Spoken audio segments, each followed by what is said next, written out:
21st millennium. Something like that. Yeah, something like that. We don't want to put anybody on ice. I don't want to be put in ice. Ottermania does not want to be put on ice or on any explosions, lights, laser beams, anything like that. So we get ultimate relativity solved. Einstein very jealous right now. What about the rest of the phase that has been giving a lot of our teams so much trouble? They got through it cleanly into the phase where they need to get in for the tank buster, right? They are eventually going to have the timers up above them. This is where getting as much DPS, milking as much as you possibly can, done as correctly as possible. So we have the sextuple apocalypse, then we go into tank buster. Well, we already have the tank buster, so we go for the correct timers. Yep. Oh man. Some swaps there, and especially like what you were mentioning about the DPS while she's doing this wind up. You know, she's targetable. She's just doing a whole bunch of casts. That's your time to rip your 2 minutes. Maybe use a potion in there too. And get as much DPS as you can before you have to do all this running around. The spreads look good. They made it back in before they were hit by the AoEs. Looking good. They did the light party stacks. The tank is out. We're ready for the knockback. And then the final light party stack. These guys are looking pretty good on this pull. They got the shockwave pulsar coming up. And then they're just hitting the boss. Just hit it until it falls over kind of thing. This is good. Yeah. So now at this point, we just pump, hit that 20%. And this is going to be so easy for Automania. Literally nothing could go wrong here. And I'm so confident about saying that because nothing can. Unless like a DC or someone's computer explodes, then that would be so unfortunate. That would be the ultimate caster curse, I think, of all time. Thankfully, though, it seems like everyone is still connected to Final Fantasy XIV and still connected to go on to what is now Phase 4. It's been quite some time since we've seen this, Revin, so I definitely need a bit of a refresher course on what's going on here. All right, what's happening is she's turning into her dragon phase. Whenever that spawns, it baits these Ak Rise, is what they're called, just the pulsing AoEs, where the players are standing. I don't know why that Picto died. That's very interesting. Maybe got too close in. A lot more mechanics are going out. There's some spell and waitings you see with the yellow indicator. Okay, you got the light rampant tethers that didn't make it in time to the position that they needed to be forming. You know, it's a classic shape from the Savage version, the bow tie, where the ends of the bow tie would collapse down and stack 2 people in each tower there. And then there's some baits that go out with like some cleaves from the not tethered people, and then it goes on from there. Unfortunately, they didn't see that, but we're looking at Midnight Donut. They're going to be getting there pretty soon, hopefully. They're working on that ultimate relativity again. Yep, we're back. All of our physics majors smiling right now. The sheer amount of laser beams being fired off. I'm sure there's some small arms country that's jealous of that kind of capability happening right here. But anyways, yeah, so we have Midnight Donut. Ultimate relativity, those laser beams are having the time of their life, but it looks like traffic lights are going to disperse away from the group, and things are okie dokie up to this point. We continue to move forward. The small tank buster going into sextuple apocalypse. See, I think people would like physics a lot more if it did have laser beams that were firing off like crazy, right? That would be. You put physics in the video games, people will eat it up all day long. You put physics in a book, I don't know. Can people read books nowadays? Are we losing that touch? Ooh, that's a good question. I'm not gonna talk about that. What I do want to talk about though is seeing a controller player, right? We don't get to have the POV perspective of a controller player in an ultimate very often, Revin, and to have this level of play on a gamepad is so cool to me. And I think a really good testament to what Midnight Donut is able to accomplish. Yeah, I mean, the game itself is actually very well optimized, even with like, you know, people look at it and they're like, wow, why do you have so many buttons or whatever? But like, you know, people play with these, you know, you can get a lot of people that's playing with a controller, you know, I think my group is like half and half on the controller to the mouse and keyboard kind of thing.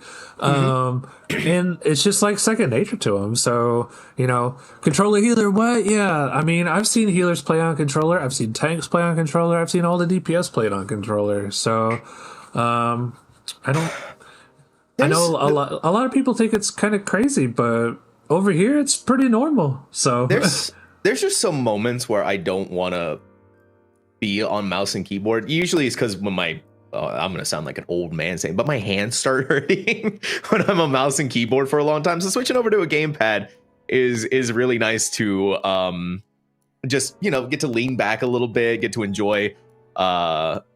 It feels, especially since I grew up playing a controller, it feels very nostalgic. I would also say too. It feels it definitely feels a lot better sometimes than playing with a mouse and keyboard. So, I mean, yeah, I've also been thinking about picking up Final Fantasy 14 on the PlayStation just to be able to play it on there, away from my computer too. That's a purchase decision for some time in the future when I'm rolling in the money. Definitely feel that. But yeah, I mean, the controller thing has definitely like been growing on me lately. I've been playing some other games on controller. You know, having to play with some other people that have the controller, and they're all like, "What's this button?" And I'm like, "I don't know. I don't play a controller." So I'm starting to do that where I'm like, "Okay, it's this button or whatever." You know, I like to be able to point out the ways to the people, but it's hard to do it when I don't do it. So I've been kind of trying to pick it up a little bit, you know, even Revit, with, yeah. I apologize. I do hate to interrupt you here, but we are an hour in and you promised me some tinfoils. Okay. All right. So right here, this is where my tinfoil was. However, I think it's been disproven by my friends a little bit, but I will hit you with the tinfoil. Okay. Yes. Let's go. All right, so right here, we see that we're leaving the dark crystals alive, and they empower Gaia in order to break the ice here in a second. And then this is where it's going to get a little bit deep. In the first two phases, there were certain mechanics where if you failed them a certain way, you would be hit with a Thrice Come Ruin debuff. I don't think it's called Thrice Come Ruin in this iteration, but it's something of that similar nature. If you have too many stacks of this debuff, you would just fall over and die. Okay, here comes the tinfoil hat part. We were talking about this earlier before stream started, that if you were able to bring this debuff into this crystal phase, right? Because it lasts for 3 minutes. That's a long time, especially in an ultimate like this. If you brought this into the ice phase, the light crystals were dropping puddles on the ground, and I felt like that there was an interaction between that debuff that's special here and those ice crystal puddles. However, you know, I was under the impression that these debuffs also had like a damage down component to it. I was under the impression that it was kind of a slight damage down, but it's been since proven that this is a big damage down. I don't think you can beat DPS checks if you have too many players with it. And I was like, man, I was cooking. But I don't think it's going to be that. I don't think so. Unfortunate. I definitely think that there is some more stuff going on with the ice phase that we're just not seeing. Okay, there is some NPC interactions if we get to that fourth phase, right? In that fourth phase where both bosses are out, there's also a crystal that spawns behind them, a memory crystal. It's called a fragment of fate. And we're only seeing one spawn. There should be multiple if it holds true to what was happening in the normal mode and the savage mode. And it has like a health bar and it's interactable and stuff like that. You don't want to blow it up. It does like some pulses and stuff like that. However, this crystal is taking guaranteed damage from the mechanics that are happening, you know, when there's like a half room cleave and stuff like that. But we're only seeing the one. And when we only see the one, the NPCs have an interaction like, where is this thing? This should be happening. Why is it not happening? It's giving you the clue. Something is there. We just haven't seen it yet. People haven't been figuring it out yet. It's kind of like a sleight of hand maneuver from Square Enix, where oh, look at this. Look at all this shiny stuff happening over here where underneath all of the layers is the real truth and the real answer as to what potentially could be going on. And the entirety up to this point is obfuscating the truth. It's all a ruse. It's all big brain 2000 IQ galaxy brain level misdirection. And it's not like this is unheard of, you know. You have this from other ultimates, you know. In Uwu, you had to awaken the primals in order to see the final phase. In T, you had to change the heart from a regular heart to the pure golden heart in order to get a buff that lets you actually see the bosses in the final phase. You could even say that there was kind of like an issue with, you know, the time rewind in DSR, but you had to use the tank LB to save Orshifant, that kind of thing. Mm-hmm. What is this fight's crazy thing that we're just not realizing yet, you know? I don't think we've really picked up on that. You know, we kind of get a little bit with this. I think it's halfway there, but I think there might be something else going on here.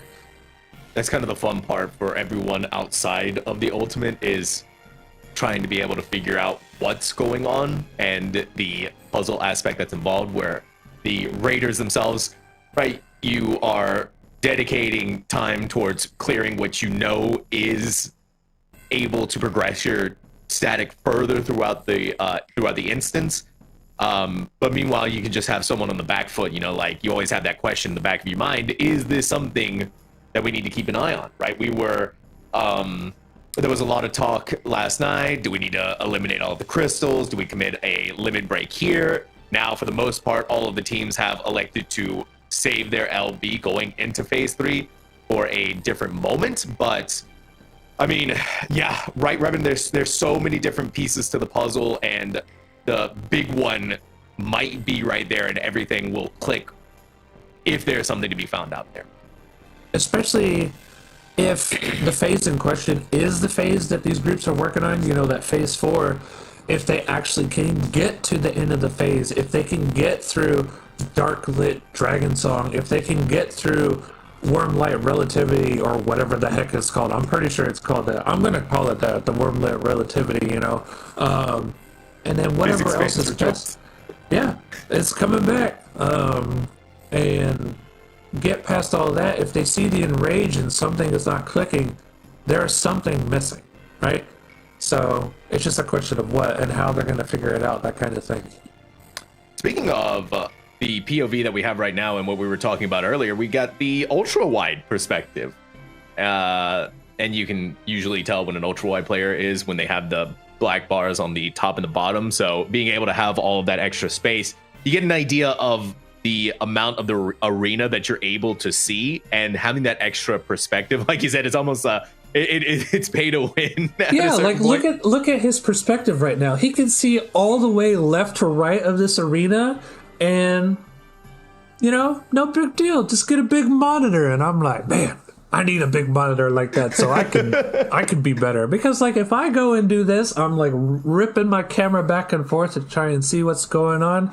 This guy could just see everything, and it's like, you know what? You see everything, you do the call-outs. I'm done doing the call-outs. Revan's like, unless you want to buy me an ultra-wide monitor, right? We're done here. Thank you all for coming to Raid tonight. We're done. But so far, never mind. I was about to say something, and it just went down the hole immediately. So we're not going to say that. I mean, it was looking pretty good until they got into the center. I looked away for a split second. What blew them up?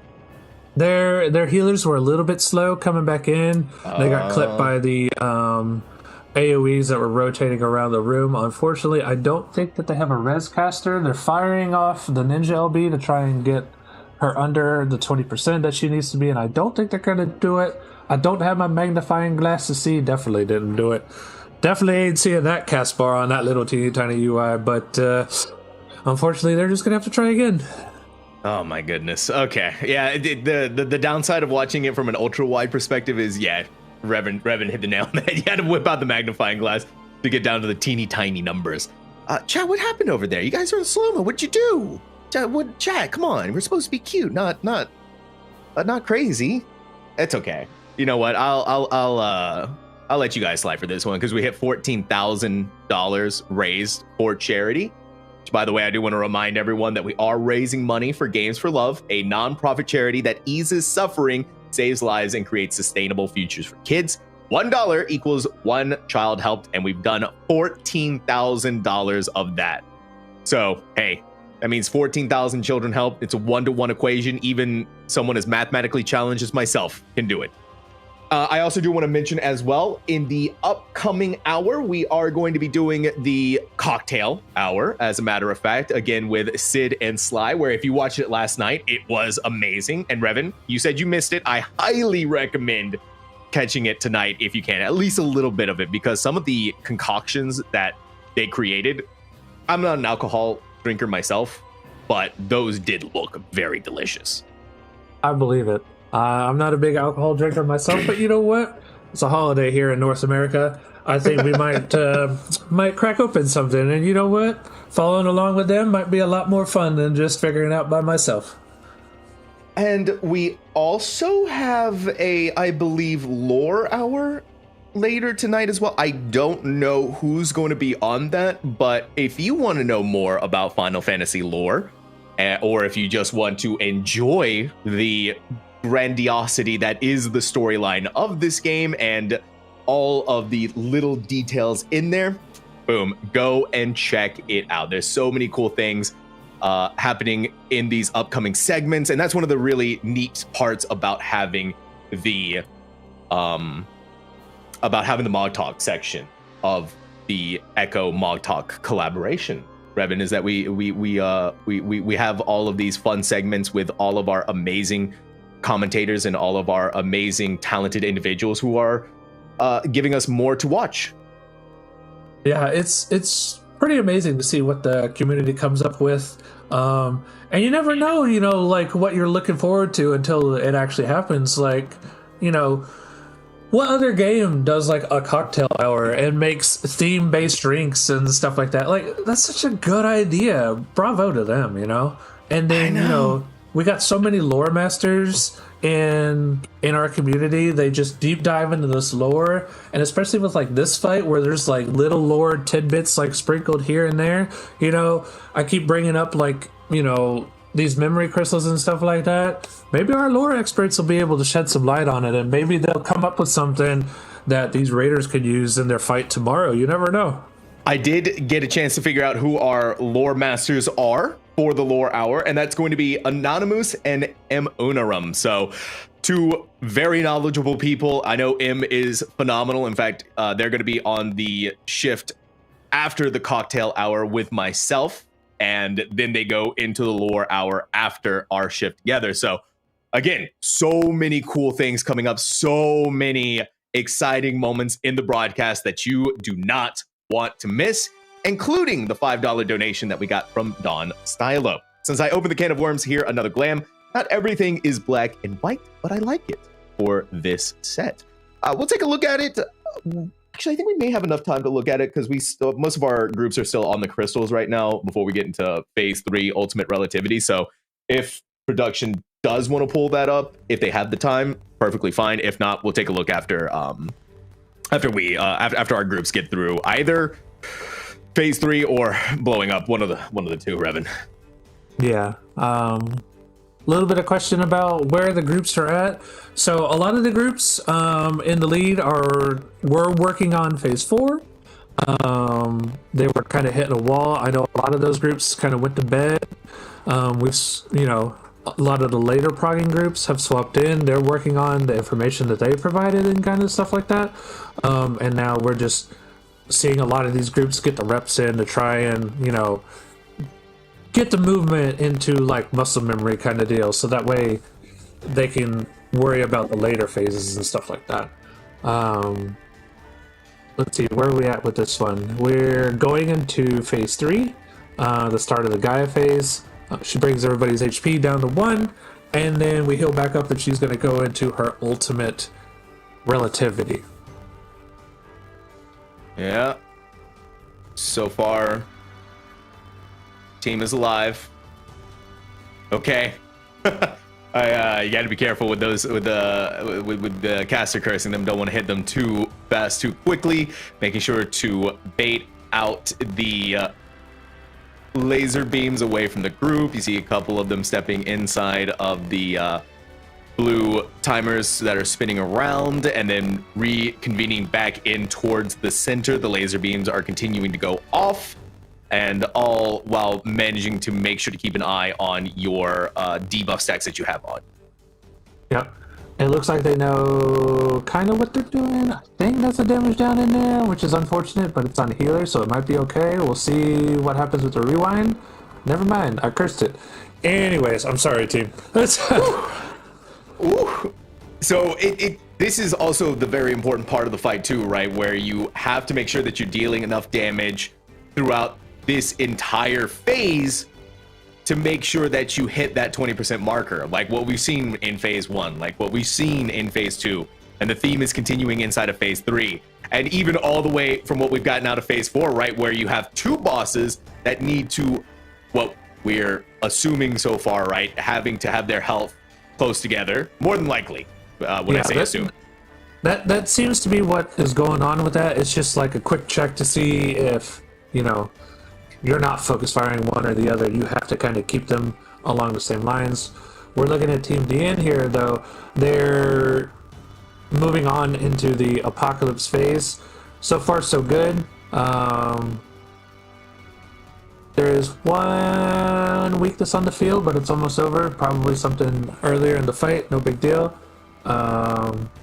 They've done all their other baits right. They're just getting into the Enrage cast. They're only a couple of % off. They're ripping the LB3 to try and get that down. Looks like they're going to be able to do it. Yeah, right at the last second. Perfect. Yeah, that's cutting it close. But they did it. No big deal. They can finally see this phase where both bosses are going to become active. Right now we're seeing, Reem in her light phase transforming into her dragon form. When the dragon form spawns, they're going to be baiting AoEs that pulse on the ground. They're going to be getting out of the way right here, and then the AoEs are going to come down where they were standing. Okay. Then now we have both of the bosses on the field. Everybody appropriately getting to where they need to be for the upcoming bow tie. That needs to happen here. Making sure to resolve that correctly. Yep. Ooh, good quick adjust from their melee there. Wow. Getting on the correct side. Very awesome. And then the tethers break. Unlucky. Yeah, it's very precise with them tethers, especially because you're having to spread and not get hit by the boss's jump. And then also having to pre-position. There's a cleave that's going out from the other boss, so you're having to keep one eye on each boss. You know, it can be a little daunting, to say the least. Daunting is a that's one of the words that I have in my head. The other words I probably couldn't say on broadcast, because we're keeping it family friendly. But holy cow, there is the pain points that you have to just even get there, right, is immense. And then the tiniest missteps, the tiniest pixel off from anything, and you have to go through 10 minutes of hell all over again. So phenomenal job, though. That's all I gotta say from our teams who have been going up, who have been doing so much to get to these points, and who are fighting tooth and nail for every single ounce of progression that they can. I do want to ask for production, though, if it is possible that we could pull up that glam from the charity, since we're back here at phase 1. I mean, if you want to go ahead and talk a little bit more. Oh, there it is. Wait, that's the same one, isn't it? Am I wrong on that? I believe, yeah, that's the one from earlier. I don't know if there was another one. Okay, our production is going to work on getting that new one, but we get to sit here and talk about phase 1 a little bit, Rev. And I think it's good to get a refresher course on what's happening here with this. At this point, it feels very simple, but there is still kind of a lot going on. Yeah, there's a little bit of dancing going back and forth. They did a knockback into the tether soaking mechanic Now he's ramping up to do the next mechanic. It's going to be the multi-tether hits. If you're getting a fire tether, you're looking for a 3-man stack to be with you. If you're getting a lightning tether, it's a bunch of cleaves going off. So 3 other people have to make sure to point the cleaves away. You can see on this side, it was the lightning. On the far side over there, they're baiting the singular stack cleave away from the party. Good job on that. He does an AoE between most of his mechanics. Here comes the tank buster type deal. And then we're going to be getting into, I believe, the final mechanic of this phase, where there'll be some towers that spawn. Yeah, you can see the towers on the north side of the screen there. Fire is going to be the bad side indicated there. Or no, the fire was doing the lion AoE, which was a knockback. They knocked back into their towers. The tanks on their side, good job. And then that's the enrage cast. They just have to burn them down before the enrage finishes. No big deal. No big deal. No big deal at all. So we put away Thancred for the moment. Okay, and we actually did manage to get the Glam, the new one, up and ready to go. And so here we have it. This is again from Don Stylo with that $5 donation. And this one I like better than the old one. There's definitely a theme of hoods going on here, or the obfuscation of the face, but I like this one a lot. Yeah, the use of the gold with the black and the white. I do kind of enjoy this. I mean, I'm a fan of red, but you know what? This looks good too. I'm a fan of red as well, and I also, because I'm also a big fan of the colors red and black together. But this is really nice, and this is, I would give this I'd give it a 9 out of 10. I think I feel fair giving it that. Yeah, I'd say that's a pretty good rating. You know, very good ensemble. It works all together. I just feel like it's missing that one little thing to bring it to that 10 out of 10 level, but that's still a really good glam. I like that. I like that one a lot. And I'm liking what we're getting from our current POV right now. Unfortunately, I can't say their name, but they are resolving the vertical soak. It's facing an ulti weapon. Yeah. Thank you, chat. You don't always have to have an ultimate weapon in all of your glams. I mean, I have glams that don't have ultimate weapons, you know, like there's the Bard Relic from Heavensward. That's literally the best Bard bow in the game. I'm just saying. Ooh. I'm sure somebody will fight me on that opinion, but there you go. Is that a controversial opinion? I'm sure there's a lot of I'm sure there's a lot of controversies though when it comes to glams, right? And when you're marking down something as the best. Mm-hmm. A lot of people are backing you up, some people agreeing with me. Yeah, see, there you go. Heavensward relics, awesome relics, you know, and that bow, oof, so good, so good. Well, now I need to see a picture of this bow. I don't know what it looks like, so if if someone in our behind the scenes production can give me a picture of that bow, I'd love to take a look at it. Let's see here. You want a picture of the bow? Where's my bard? Wait, hold on. I gotta. Okay, I'm pulling. Hold on. I gotta whip out my own magnifying glass now. Revan, you're kind of in the way. You gotta move yourself, buddy. You're like. Sorry. You're like. And there we are. Oh, yeah. That's. Oh my god. The laser bow. Are you kidding me? Yeah, that's easily pretty good. That's pretty good. I also like the quiver with the arrows also being laser beams. That's so good. That is so good. Yeah, okay. That's that's a 10 out of 10 for me. That's really nice.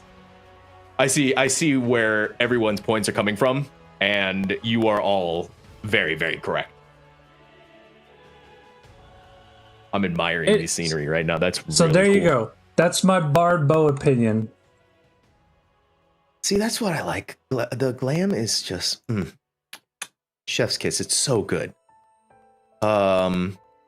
It's a lot of fun to see, and that's also what makes ultimates exciting as well.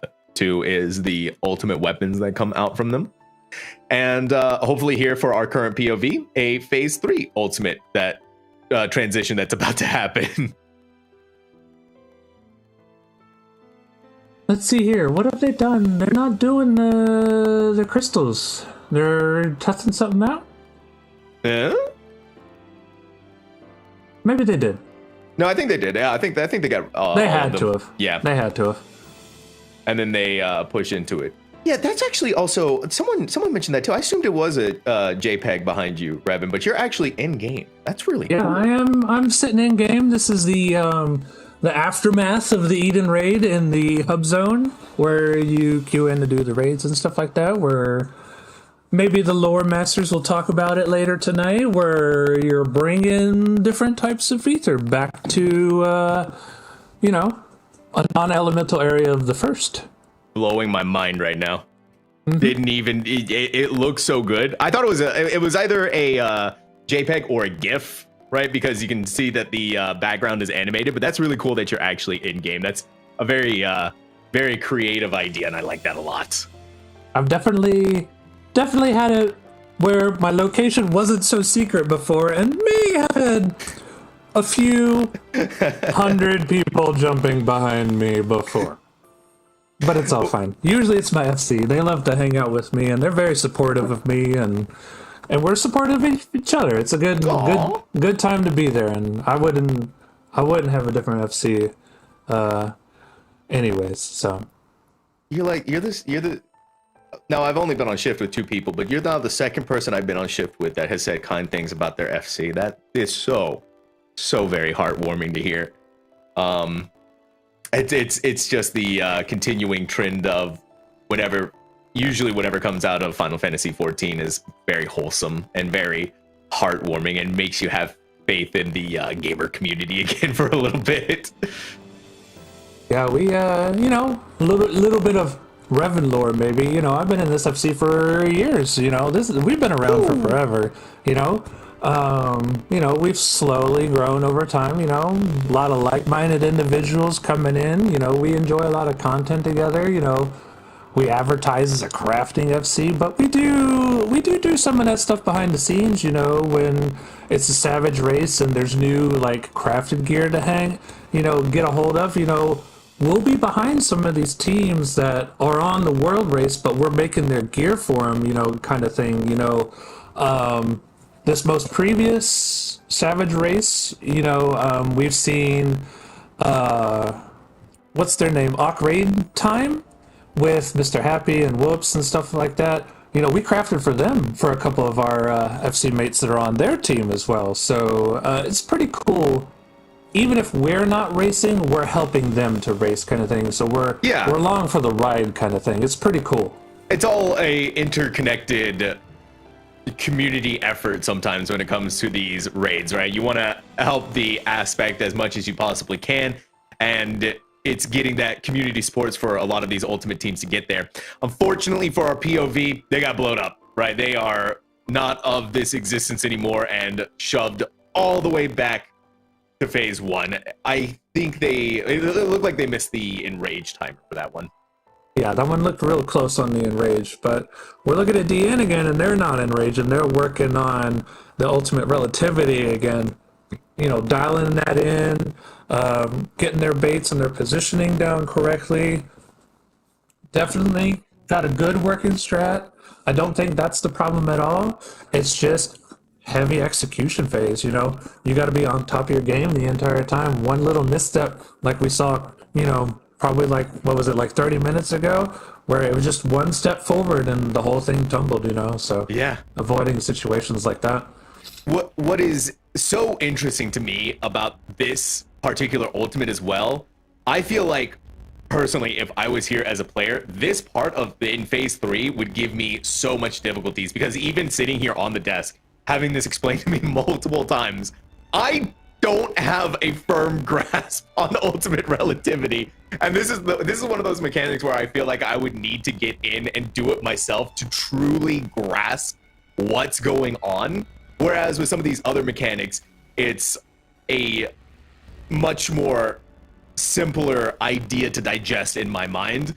But Im was talking about it last night. When you introduce something that's spinning, for some people, their brains just shut down, and for me, I'm one of those people. My brain just shuts down. But when I'm looking at stuff like this, I'm like, okay, this makes sense from a higher level phase. Yeah. So particularly on like the relativity thing, a lot of it is just based on the debuffs that they get. You know, there's just an order of operations. The big ones are the rewind debuffs, because that kind of like determines where you're going to go for the rest of it. Some of the players have a short one, and some of the players have a long timer for the rewind. If you follow those rules, if it's your turn to do the rewind, you're not doing other mechanics. If it's your turn to do the rewind, you have to be doing that. Yeah, it's a lot of information being thrown at you all at once, which I know for these ultimate raiders, you know, you have to deal with that, you have to parse through that, and you have to make sure you're on the ball, understanding the debuffs and the continuation of that. But man, for me, it's just like, you're getting hit with so much, and you're trying to keep up with a lot of that over and over again. It's a struggle bus for me. It absolutely is. The good news, though, Revan. Oh, I apologize. Go ahead. No, you go ahead. Go ahead. I was just about to talk about donations. So if you have something that you'd like to add. No, I think it's okay. We could talk about donations. We get any good submissions yet? We did manage to grab a $5 donation from Pebblebug. I heard you like red mages in red. It does have a glam link, so it's going to take us a hot second to get that put in here from our production team. But I do want to say a big thank you to Pebblebug for your $5 donation. And we'll try to get your glam up on screen, hopefully in a short minute here. But, I mean, for right now, in a rare moment, Revan, all of our teams, minus Dean, who's just sitting there for the second, is on phase 1. But now Automania just stepped into phase 2. Yeah. It looks like Team DN is kind of having a little bit of a conversation about what's fallen through the cracks in that phase 3 to phase 4 kind of thing. You know, it's one thing to bash your head against this over and over and over again, but taking the time, have that 5 to 10 minute conversation, iron out the details, maybe, you know, with a quick chat. If somebody is having like a repeat problem, if it's just not clicking, somebody could be like, hey, I've noticed it this way. And that's all it takes. That'll save you like an hour worth of effort or anything like that. Knowing when to make that call, knowing when to kind of help each other out. You know, that's part of the marathon. You don't want to just sprint, you know, pace yourselves, work it out together, that kind of thing. Yeah, it's simultaneously, you are discussing a lot of the different tactics. You're giving your raiders a chance to have a break, eat some food, take a snack, go for the bathroom break, stretch, rehydrate. So many important things that are happening in those little time periods that we see them doing what looks like nothing, but there's actually a lot happening behind the scenes, even if we aren't having them in our focus. But we do have that glam up here from Pebblebug, though it is a red mage, and that is absolutely in red. Revan, does this make you happy? Well, I do enjoy the red. Very edgy, very cool. You know, it's a Lalafell. You know, could be a little bit taller. I've been quite the victim of a short Lalafell bomb, you know, hiding underneath me a time or two. You know, no bias or anything. But you know what? Very cool glam. I do love that weapon set. That's when they really started to, you know, they're all like, you know what? We have more particles. Let's put them on our weapons, and it looks really good. More particles. Yeah. Okay. Well, I'm personally a fan of this. I also like the small addition of the bunny ears. Now, someone in chat is saying Dante and Virgil, and yeah, I can get those kind of vibes from this. This one I'll give a 7 out of 10. Revan? I think that's pretty fair. You know, it's maybe be a little bit taller next time, and I'll give you a higher score. You know. Oh my gosh, we can't. Oh my god. Oh man. Okay. Hot take, I know. Cancel me for all I care. But I have died too many times to Lalafells running at me, and they're too small for me to see. I do want to quickly touch on real quick. I know a lot of chatters are coming in from the YouTube stream. letting us know about the technical issues that are going on over there. Unfortunately, there's nothing that we can do about it on our end, so you can either try to live with the static, or you can come and hang out here with us on Twitch, where it's still just as much fun. I swear, it's so good. I promise you, you'll be fine. It's okay. We can enjoy progress together, and as best we can. And hopefully for Ottermania, some of that progress coming along. Looks like they're going into they're working on the ice phase right now. Just burning down them light crystals, leaving those dark crystals alone. They want those to power Gaia in order to break Reen out of the ice and not blow everybody up, which I think they're doing a pretty good job. Looks like the light crystals are gone. A couple of puddles on the ground, a couple more baits to go out, no big deal. Okay. They're working on the DPS check. That's simple enough for our teams now at this point, right? They have it all solved in their head. Crystals break, everything explodes, and now phase 3 is beginning to transition into it. Yep. Just waiting for her to do her RP, and then she's gonna swap out, get Gaia in there to fight. She'll start off with the 1 HP mechanic. The healers have to very quickly get them back up, because then she will very quickly go into ultimate relativity.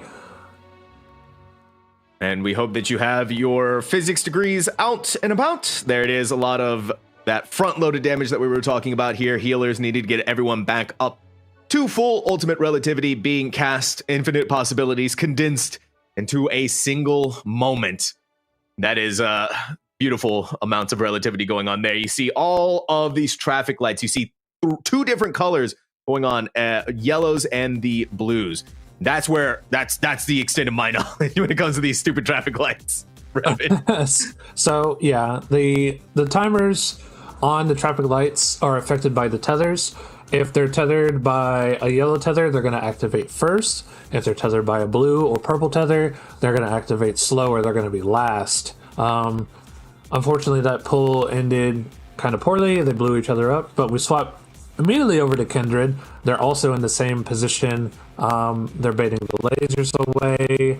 No big deal. They're going out for their stacks and their spreads. You know, they've been very consistently clean on this part, and, you know, never mind, I lied. Don't look at that anymore. Chad, I saw someone talk about burritos. What's the ultimate raid snack food, or the ultimate raid food? Revan, I'd also want your opinion on this. I want you to weigh in. Man. Since we're talking about ultimates, it's the ultimate raid food. Man, I think more times than not, I have, like, you know, those like little mini Reese's, the really small ones that aren't even wrapped up. Yeah, those. Ooh, that's like goated. That's like drugs for me, man. I always have a bag of those. I eat like one once an hour or something like that. Peanut M&Ms, also good. Lime hot Cheetos, you're playing right with some that's playing with fire. Okay.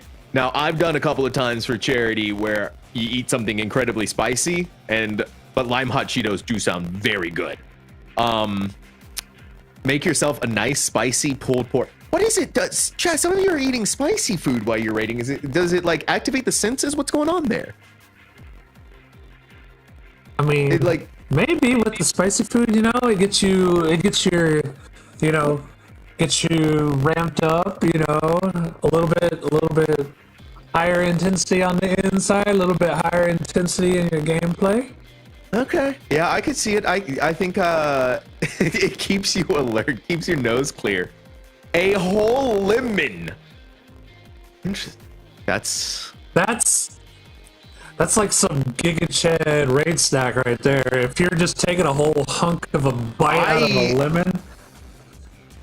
If I saw somebody raiding and taking a bite out of a lemon, I would have infinite respect for them. Like, I'm gonna be real on if that the one. ultimate boss saw one of the raiders taking a chunk out of a lemon, they would probably just go like, you know what, dude? Here you go. It's all yours. Here's the ultimate weapons. Here's the clear. Thank you for coming. I'll see you later. That's how it would be for me, anyways, if I was one of these raid bosses. That's crazy. He said skin and all. It's confirmed. Just walks up to the boss, deadpan, takes a bite out of a lemon. And boss is like, whoa, bro. It sorry. Here you go. like an Take the apple. totem. That's beautiful. Beautiful. Raid leaders, take notes. If you want your if you want your team to perform at their utmost, do the lemon strat.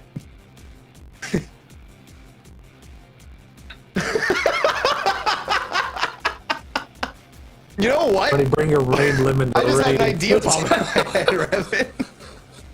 I think I just got my donation incentive. I don't know how much I'd want to do that for. Like, you taking a whole bite out of a lemon? Take a whole bite out of a lemon? Man. How much? That would be dangerous, I feel like. Ooh. Oh, I don't know. Well, I'll have to think about that one. That's also kind of crazy too, because like, especially as commentators, we got to be careful, because that's like super crazy. It could like mess up your vocal cords or something. You take a bite out of a lemon, your mouth just seals shut after that, and then who am I gonna talk to? You? You're gonna be just sealed shut. Yeah, I guess so. Let's go ahead and move over to let's get to some DN POV, because it looks like they're a little bit further along. I think so too. Yeah, they're at the end of light rampant now. Should be getting into the enraged cast. Yeah, there's the enraged cast. They just got to get it underneath 20%.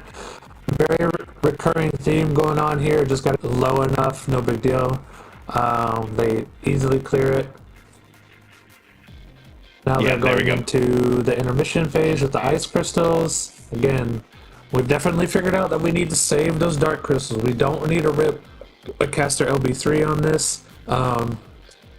Easily enough to leave the dark ones alive, work on those light crystals. There's a lot of baited AoEs that have to go. Oh god, excuse me, got the hiccups. Thinking about them lemons. Revin, just have a quick, just have your raid lemon real quick, dude. I gotta get the lemon. But, you know, they're dropping these AoEs around, making sure that they're not cleaving each other, that kind of thing.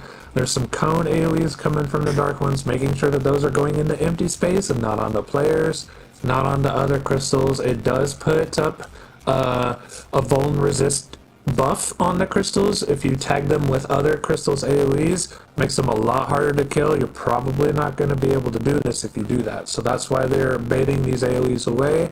They don't want to do that.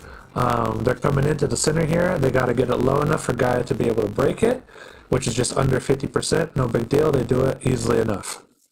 Yep, everything is fine here. Now we go into the phase 3 intermission for the multiple time tonight.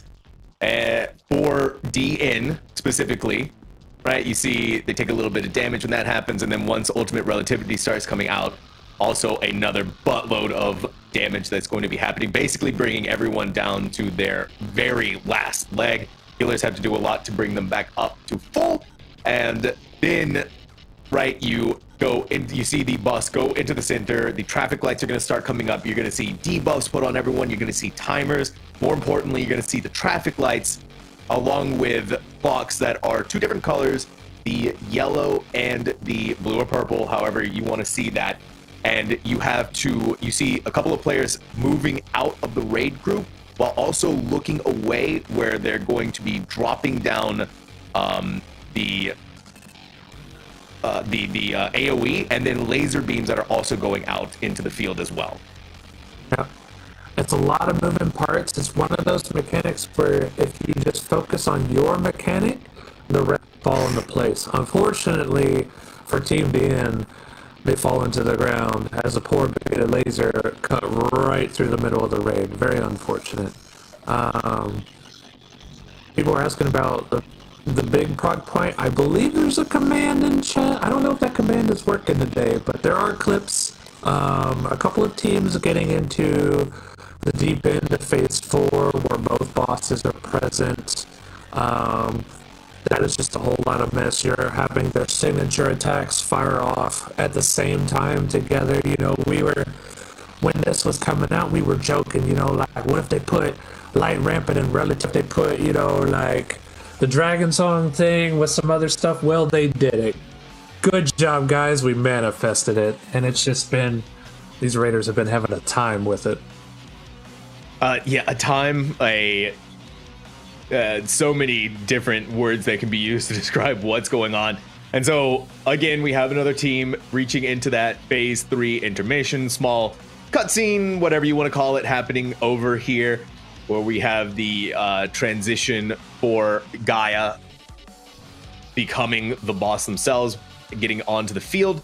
And so we get to see a lot of the similarities that we saw from DN happening here yet again, right? The traffic lights, the debuffs, the massive damage that happens right there before ultimate relativity comes out, and then being able to make sure you have the mechanics done just correctly enough to go through this and be able to go into the next parts of the fight. The other important thing too, Rewritten, is making sure to keep that DPS uptime good, because you need to have a certain percentage towards the end of phase 3. Yeah, again, the recurring theme, get it under 20%. You can see Kindred using their DPS LB3 while she was doing her wind-up. Seeing a few more teams being able to do that as they're getting more and more comfortable with the fight, where they're not saving it for like a tank LB or a heat, like a lot easier on themselves by firing it off. And then this entire phase, they're starting to re-gate it back for later things in the fight. I think that's a pretty smart move on their part. Absolutely. And we see when they did make it to phase 4, how close they were to filling out that limit break bars, just getting to that final part and getting all of the mechanics done correctly, because Kendra got decently into it, right? It's just making sure to keep them at similar amounts of health. And I think it was just like one tether done incorrectly or something like that, right? So that happened such a long time ago that my memory is failing me a little bit here. But now we get into some more new mechanics, right? Tank Buster just came out, and now we have a boatload more on the upcoming moments here, Revin.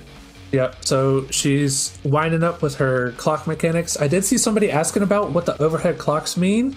She is casting a spell in waiting. You can see that right there. Spell in waiting, Dark Water 3. Right here, these yellow indicators, it's going to be light party stacks, but they're going to have timers attached to them. They're not going to go off immediately when this cast is happening, which is usually what goes on. This character's power is time magic, so she does a lot of really messing with the timing of things and stuff like that. You can see these slowly go off one after the other. This is the second one that's gone off. She does the charge to the tank, the knockback. Here comes the final light party stack. They've had a little bit of oopses. Some people have gone down. They got some damage downs, but they've recovered. They're going to try and get to this enrage timer. Unfortunate. So I think I see some people hitting the wall, that kind of thing. They're getting rid of their damage down. They're firing an LB1 on the DPS, and it was just not quite enough. Just so precise on these mechanics, so close. If you're just a couple of pixels off, one footstep to the left or to the right could spell the end of this pull, and then you're back at phase 1 again. It really is just so painful here with everything that's going on. We do have another opportunity to look at some more phase 3 going on from Fruit Loops, but I do want to mention real quick that we are 5 minutes away from the end of our shift chat. So Revin and myself are going to be stepping out. Revin, this is going to be the end of your evening, if I remember correctly. So before we really start winding things down, especially with this pool in front of us, anything that you care to say? I was talking about my FC earlier, my FC Roses of May. We've been sitting in Discord pretty much all day since this Ultimate came out, kind of theory crafting together. You saw Seiji last night on the analyst desk. They'll be back, I believe, tomorrow on another analyst desk, sitting in Discord with them and some others and just listening to the theory crafting going on, the tinfoil hatting going on. It's been such a treat. I love doing stuff like this because it just really brings out the best of some of our players and stuff like that. Being able to sit down with some of the other like toolbox makers and theory crafters and strat makers of the community, it's been an awesome experience bringing all that together and kind of, helping out chat, figuring things out together, and seeing some new stuff come to light. That's one of my, it's like you said, it's one of the cool parts, and it's one of my favorite parts too, that we still have these opportunities to be able to have segments like this. And obviously one of the very neat parts about being in collaboration with Echo is having this 24/7 coverage, having the capabilities of not only seeing what's happening live in Cologne, Germany, but then continuing that coverage for the rest of our teams that are still progging, still pushing, still giving us this level of skill that's on display, especially when we're looking at ultimate relativity, because otherwise we've been missing out on the perspective of teams like Kindred, of teams like Fruit Loops, or we might miss some things that happen early in the morning on the EU side of things. So getting these opportunities, getting these chances here is so very cool. And to be able to have that kind of commentary from high level people, not only in Echo, but across the community, so very cool. For Fruit Loops, though, let's see if they can remain cool and calm under that pressure, Revan. Yeah, you can see, this player, I can't even see their name, I'm so sorry. This player running out, dodging the laser, doing their spread mechanic. We're waiting on the rewind here. They do have a player down. They're probably going to try and get them back up after this shared stack. Yep, no problem. They're still alive as a group. They're going to get this player back up. They're going to start working on the next mechanic. Should be a tank buster coming up. Yep, there it is. They're going to two-tank it. They're not going to use the invuln. No big deal. Easily doable with a little bit of bit on this one. And then they're going to go into the apocalypse phase where you're going to see that spell in waiting come out again. The light party stacks on the players. You're going to see the lights on the floor start to rotate, indicating where good areas are and where bad areas are. You don't want to be in these AoE explosions. It does a lot of damage and it's very hard to recover. Very punishing if you're in the wrong position, because you're also going to get a damage down. The damage down in this fight is a 90%. You're basically hitting for nothing if you mess up a mechanic. It's very hard to recover from something like that. Oh man, I don't even want to imagine that. You saw it right there happening, the overlap of the AoE spreads down on the ground. Unfortunate here for Fruit Loops, getting caught at the very final moments of this, but that is a good place to end our shift. Revan, it's been another fun night with you, my friend. I had an absolute blast sitting here with you on the desk, and I'm looking forward to tomorrow night, my friend.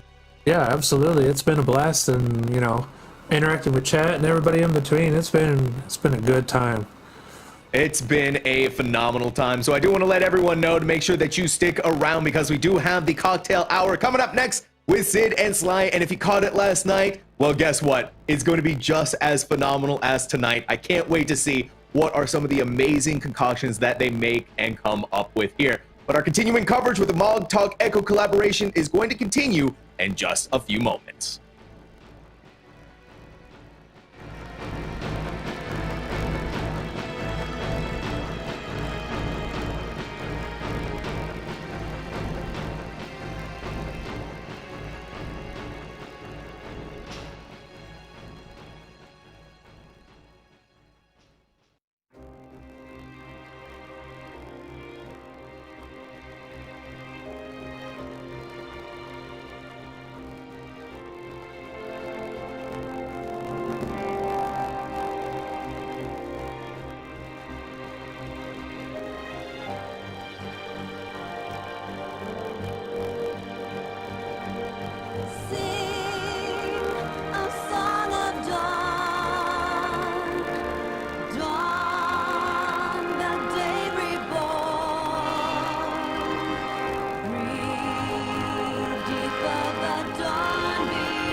Good evening, everyone. Thank you guys so much for staying with us for Cocktail Hour. Welcome back to Cocktail Hour. My name is Sly, aka Gray Fox. I'm a little flustered because before this I was doing a little bit pre-Thanksgiving shopping, but I'm here now, funky fresh, dressed to impress, ready to party. And with me, of course, I couldn't do this alone. I have with me Sid. Hi. I'm doing fantastic. I'm really excited to show not all the cocktails, it's one cocktail. I'm really excited to show you guys this cocktail today. It's one of my personal favorites. It's definitely kind of a more desserty drink than yesterday's.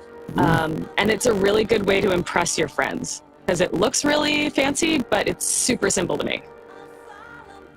Well, I cannot wait to get into this, but before we start, just want to thank the sponsors, Corsair, Display, Elgato, Secret Lab, and NordVPN for sponsoring this world race and for sponsoring all of this. And of course, if you didn't know, this stream is raising money for charity, is raising money for Games for Love. Charity that eases suffering, saves lives, and creates a sustainable future for kids. Oh, the kids. Hashtag for the kids. Yes, absolutely. We have some of your donations up, so feel free to donate during the course of our section and every other section. We want to get that limit break bar all the way to 3. I don't know what's going to happen on our end. I know earlier some of the casters had a incentive to source Gaia and Reen outfits. I don't know if we have the technology, but if chat thinks of something good for us to do, not that we didn't do yesterday, this has to be new. It has to be new and innovative. Okay. We'll figure it out. Wait. I'll just go ahead and say it right now. Last night, of course, Sid did, like, she had some pilk. She had some pilk last night. It was pilk nog. Pilk nog. Very important distinction. It was holiday festive. Very important distinction. Tonight, in solidarity and suffering, I will be doing something similar. That's not pilk nog, but it is probably just as bad, if not worse. It has the heart of pilk nog. Yeah, cool. Okay. The heart's there. But we'll get to that. We'll cross that bridge when we get to it. But for now, we have a cocktail. We do have a cocktail. Make. So, Sid, in honor of so many teams, kind of getting to the second phase, just getting to it so fast, and actually the character coming back in P4, we're going to make a cocktail today called the Oracle of Light. As I said, it's kind of a more desserty cocktail. It's a bit easier drinking for people who aren't super used to it. And again, I have a lovely little tray of ingredients here. So we have oh god, I forgot the key ingredient, but that'll be a later problem. Right now we have amaretto. This is a kind of almond tasting liqueur. It's a little bit sweet, but I love it. I'm not usually into sweet things, but this one it just tastes so good. It tastes so good. Amaretto is great in everything. It is. It's just something that makes everything taste good. Yeah. You can it's the mustard of cocktails. You can just put it in anything, and it makes it taste better. I swear to God, that and Lillet Blanc, like, put them in anything. We have our ginger juice. It's juiced ginger. It's a really good way of doing like a liquid thing. Makes everything spicy. I love ginger, so I put this in everything. And I love it in cocktails. My alternative to that, because I'll be doing something pretty much the same recipe with a few tweaks, I'll be adding ginger bitters. Come on. Yes. I do have the ginger. So I don't have ginger bitties. I have a local bitter that's made near me. It's actually, the flavor is called Mount Fuji. Oh no, it's blurry. It's fine. This is a later problem. Mount Fuji. So it is white peach, chrysanthemum, burdock, and yuzu. So it's like a little bit Japanese, but it has the white peach, and it kind of goes along with our peach theme. I'm gonna move my handy dandy Azam crystal that I keep for luck. I have homemade peach bitter, homemade peach syrup. I kind of combine this with a little bit of basil. It makes it a little earthier, but it gives like a really good peach flavor, and you don't have to use a lot of it to get a really intense flavor. Yeah. I have a little bit of lemon, just for like a spritz of lemon juice. And the most important ingredient, we're going to add one more ingredient, but this is the most important ingredient. My main goal for this is to make you unafraid of eggs. A lot of people are very scared about putting raw eggs in their stuff. Get a fresh one. That's the most important thing. It's nothing to be afraid of. And tonight, Sid has a technique for all of you who may have done sours before or something with egg in it that will make, the frothing a little bit easier, so to speak. It's essentially what you're doing is making a meringue. If you've ever had a meringue dessert, it's it's just egg whites, sugar, a little bit of acid. Perfect. It kind of like cooks itself. It's so good. It will make the creamiest drink you've ever had. It is so good. Yes. And the key spirit of this cocktail today is, and I can feature mine right here. Oh, do you have the Roku? Oh my God. I do have the Roku. Look at this. We both have the Roku on us. Yeah. Ooh, we get that thing on you. Okay. So gin can come in a lot of different varieties.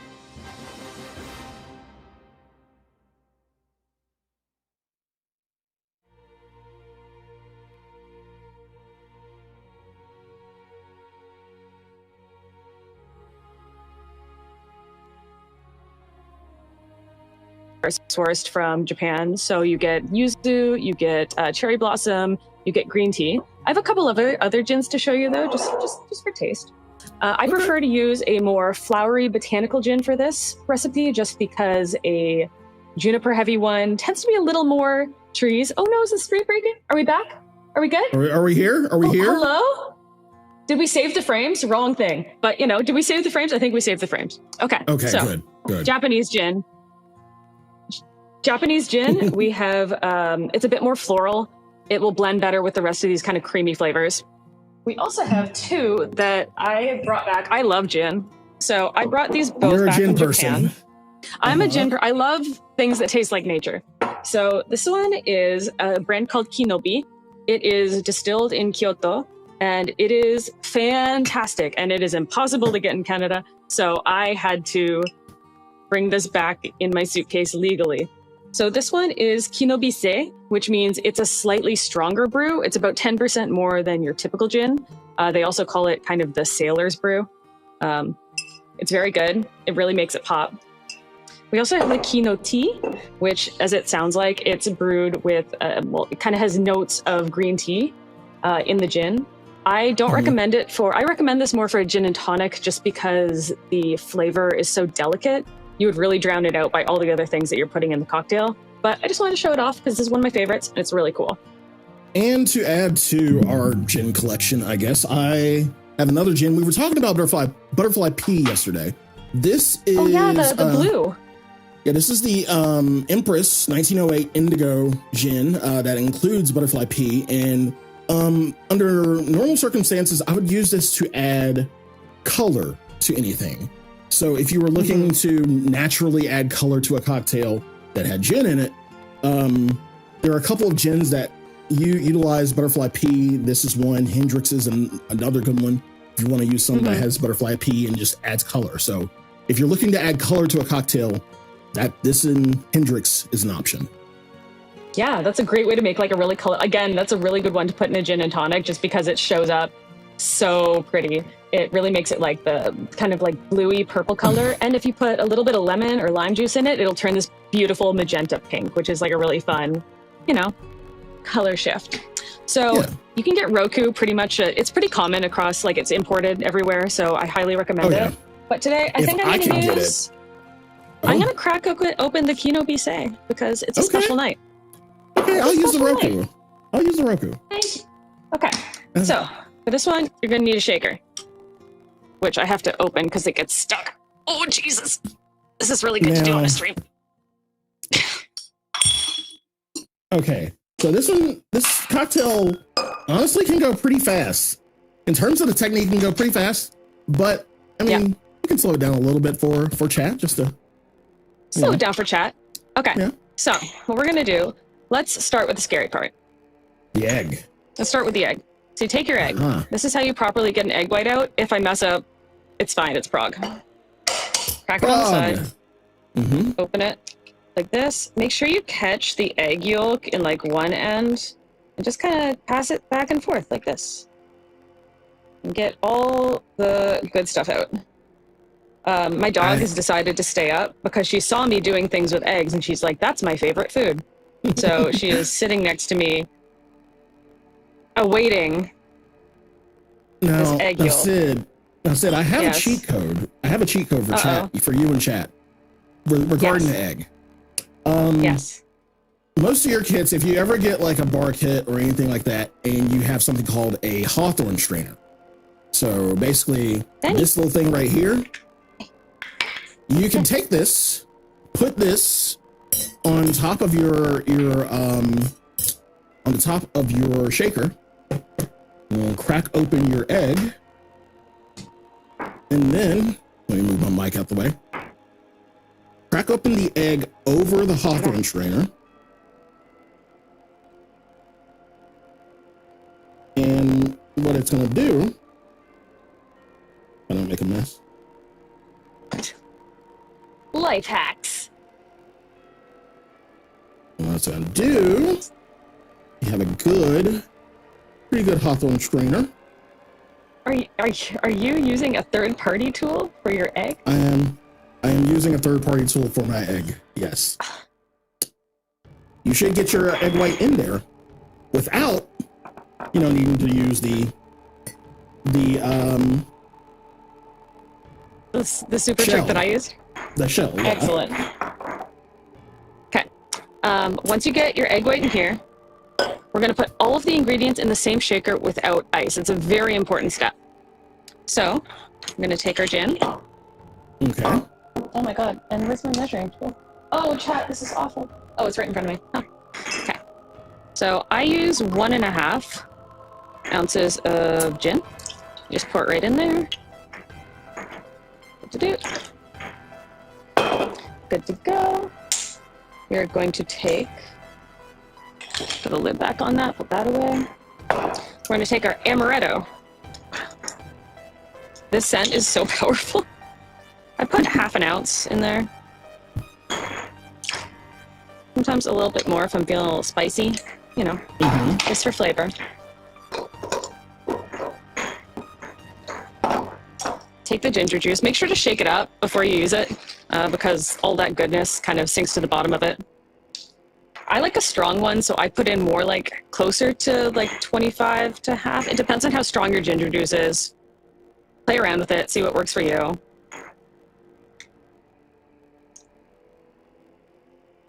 There we go. Ginger juice. Okay. I take my homemade peach. I take about oh my god, where's the teaspoon? Take about a teaspoon. Try to kind of put that in. You put a little more in if you want. If you want a sweeter drink, yeah. If you want a sweeter drink, put in a little more. If you want a more delicate drink, put a little less. I'm putting in a little more because I feel like dessert right now. Sly, I know instead of ginger juice is going to be using lemon. Totally acceptable. It makes more of a lemon sour sort of drink experience. I like a little bit just to help emulsify the egg. It helps make a frothier, better meringue. Yeah. I take my bitters. Just take a couple drops just to be diabolical about it, I love to be diabolical. Let's get some things out of the way. Okay, so one of the important things to know when you're making a drink with egg white is the 10 rule. Whenever you mix your kind of liquids and sugars together with an egg white, you're going to want to let it sit for at least 10 seconds. You can count them out if you want. Since I've been talking, it probably has started doing the process. It helps the acids help break down the egg white, and it will actually make a better meringue for you. So like a nice, creamy, delectable drink.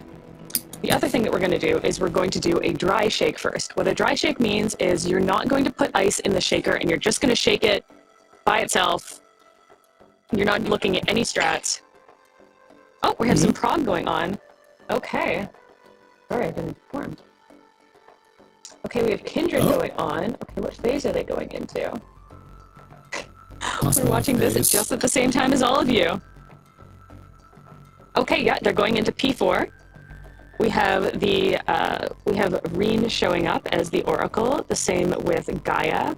We've seen some teams really try to attack this part throughout the day. There's been a big progression wall, which is great to see because I love seeing them work this out, especially when Frey Spelgar comes out. You get the Great Dragon techniques coming out. This is really cool to see. So you've got the teams kind of split into their time mechanics here, their stacks. it's funny. We got the hourglass kind of figure going on. They're going to soak the towers. While we're doing this, I'm going to start shaking this. Yeah, me too. DPS wise, the bars are going down pretty fast. You know what? It's because we started shaking. I'm so sorry. Commenter's curse. Commentator's curse. I put the gin in. I had a moment of hell. We're gonna just keep shaking. I know this is like bad to do, but also make sure you have a tight seal on. What I like to do is kind of release it a little bit because the air does build up in there. Yeah, I shook them right out of the game.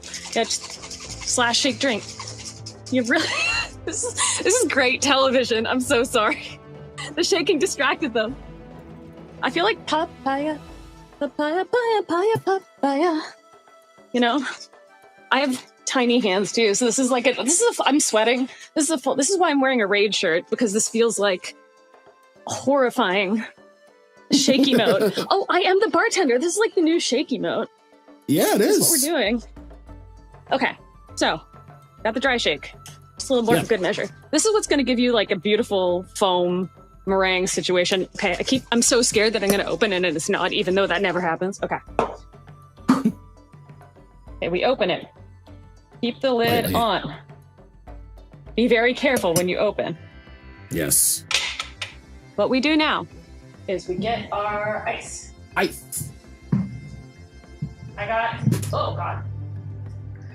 got a big chunk of it. Oh, you're using a big chunk of it. Get 2 big chunks of it. I'm just putting water everywhere. This is a mess. It's fine. Okay. Gonna lock that sucker back on.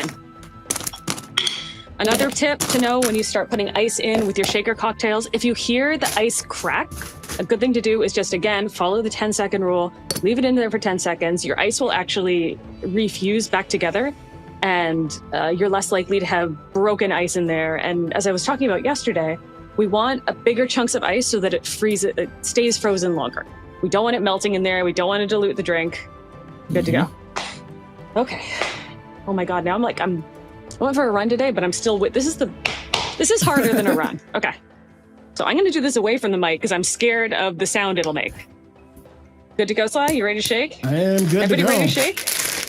Okay, let's make it happen, people!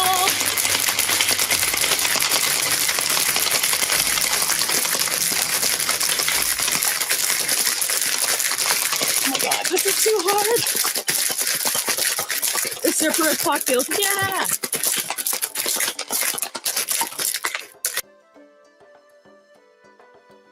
We're going at it. Are we good? Oh, my hands are frozen. That's the part of using a stainless steel shaker.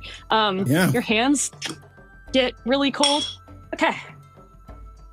Now that we're done that, I'm gonna put this aside and keep our bitters. We're gonna keep our Azem crystal for luck. We are going to take our glass. I put a little bit of gold foil on it just to be fancy. Also, it reminds me of Lights Rampant. Take your drink. Make sure it's there and this. Over. Actually, and you are just straining. And get my strainer in there. I'm going to double strain.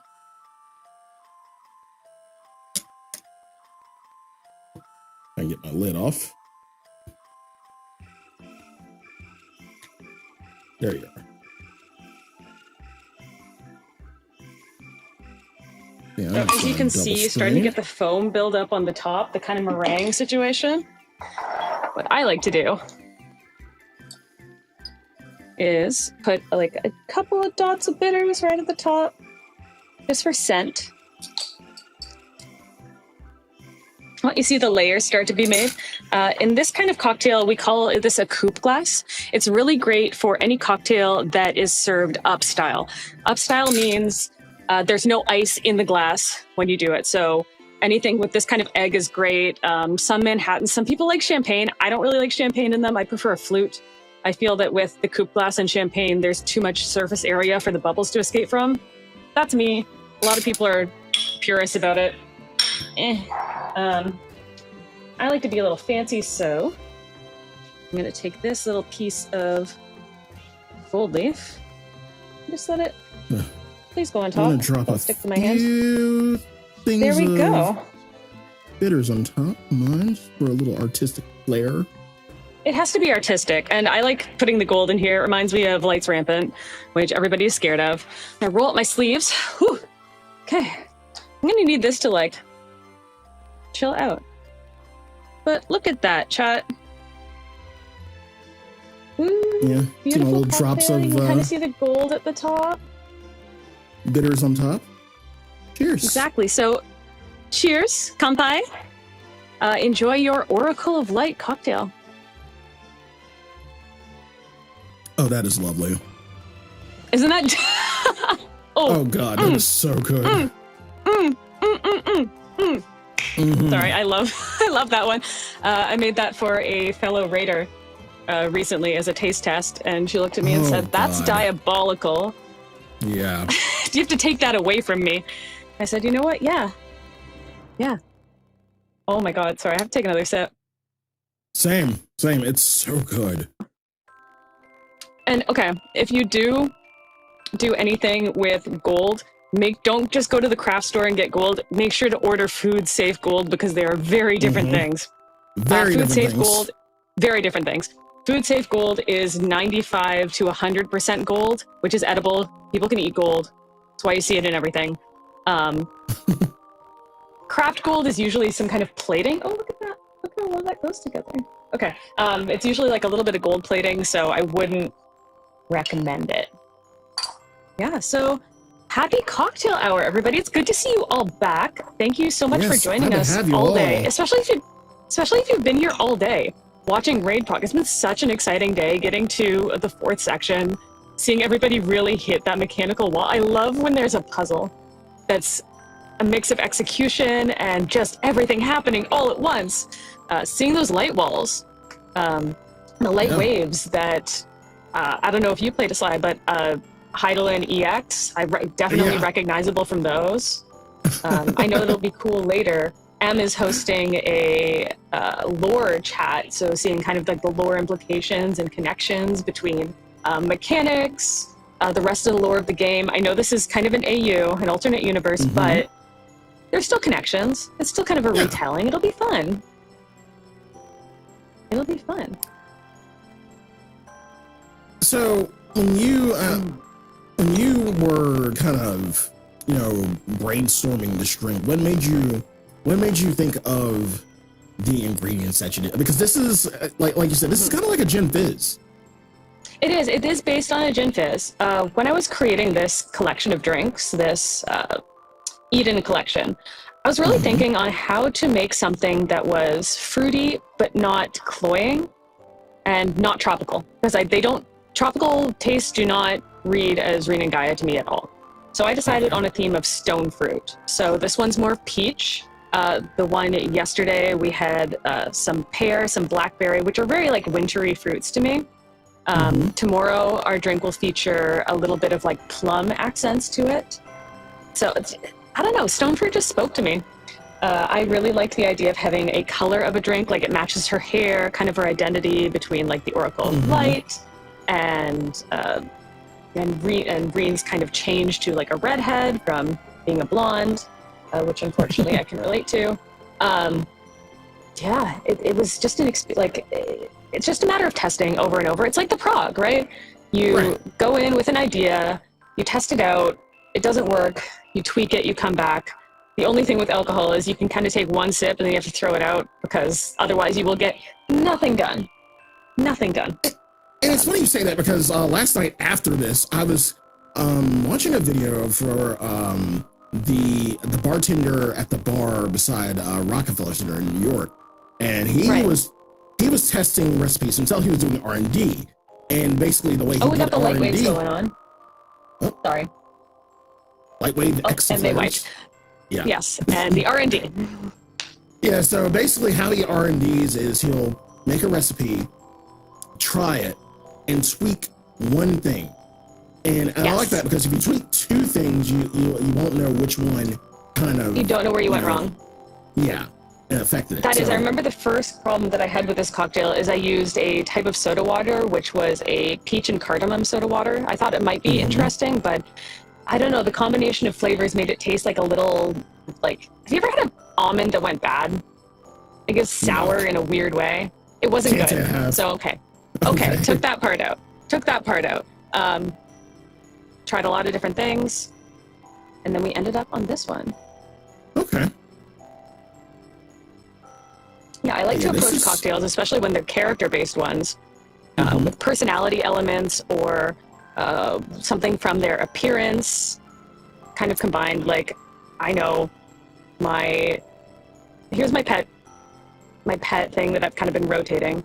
I really want to make an Estinian flavored cocktail, but I want to base it on, out of left field though, I kind of want to base it on a Canadian cocktail called a Caesar. If you've had a Bloody Mary, that is an evil version of a Caesar that is not good at all. A Bloody Caesar, okay. Yeah, but different. So a Caesar actually incorporates, it's not tomato juice, it is a juice called Clamato, which is clam juice and tomato. So I thought that kind of, I don't know, I associate, doesn't Estinian always want those squid snacks, right? Like he loves seafood whenever he's going anywhere. Right? I can't thinking of it though. I can't do anything squid or octopus. That's just my But the umami is what kind of gets me. It's the red color that matches his original armor. You get kind of like the umami, maybe a little bit of seaweed situation. I'm still figuring it out, but that's what draws me into it. But that's where you start with character-based cocktails. Just think of something that inspires you about them, or like a song that reminds you of them. It's the same general thing. It's like, okay, that flavor works for them. That's my theory anyway. Oh my god, sorry, that's so tasty. I keep taking sips.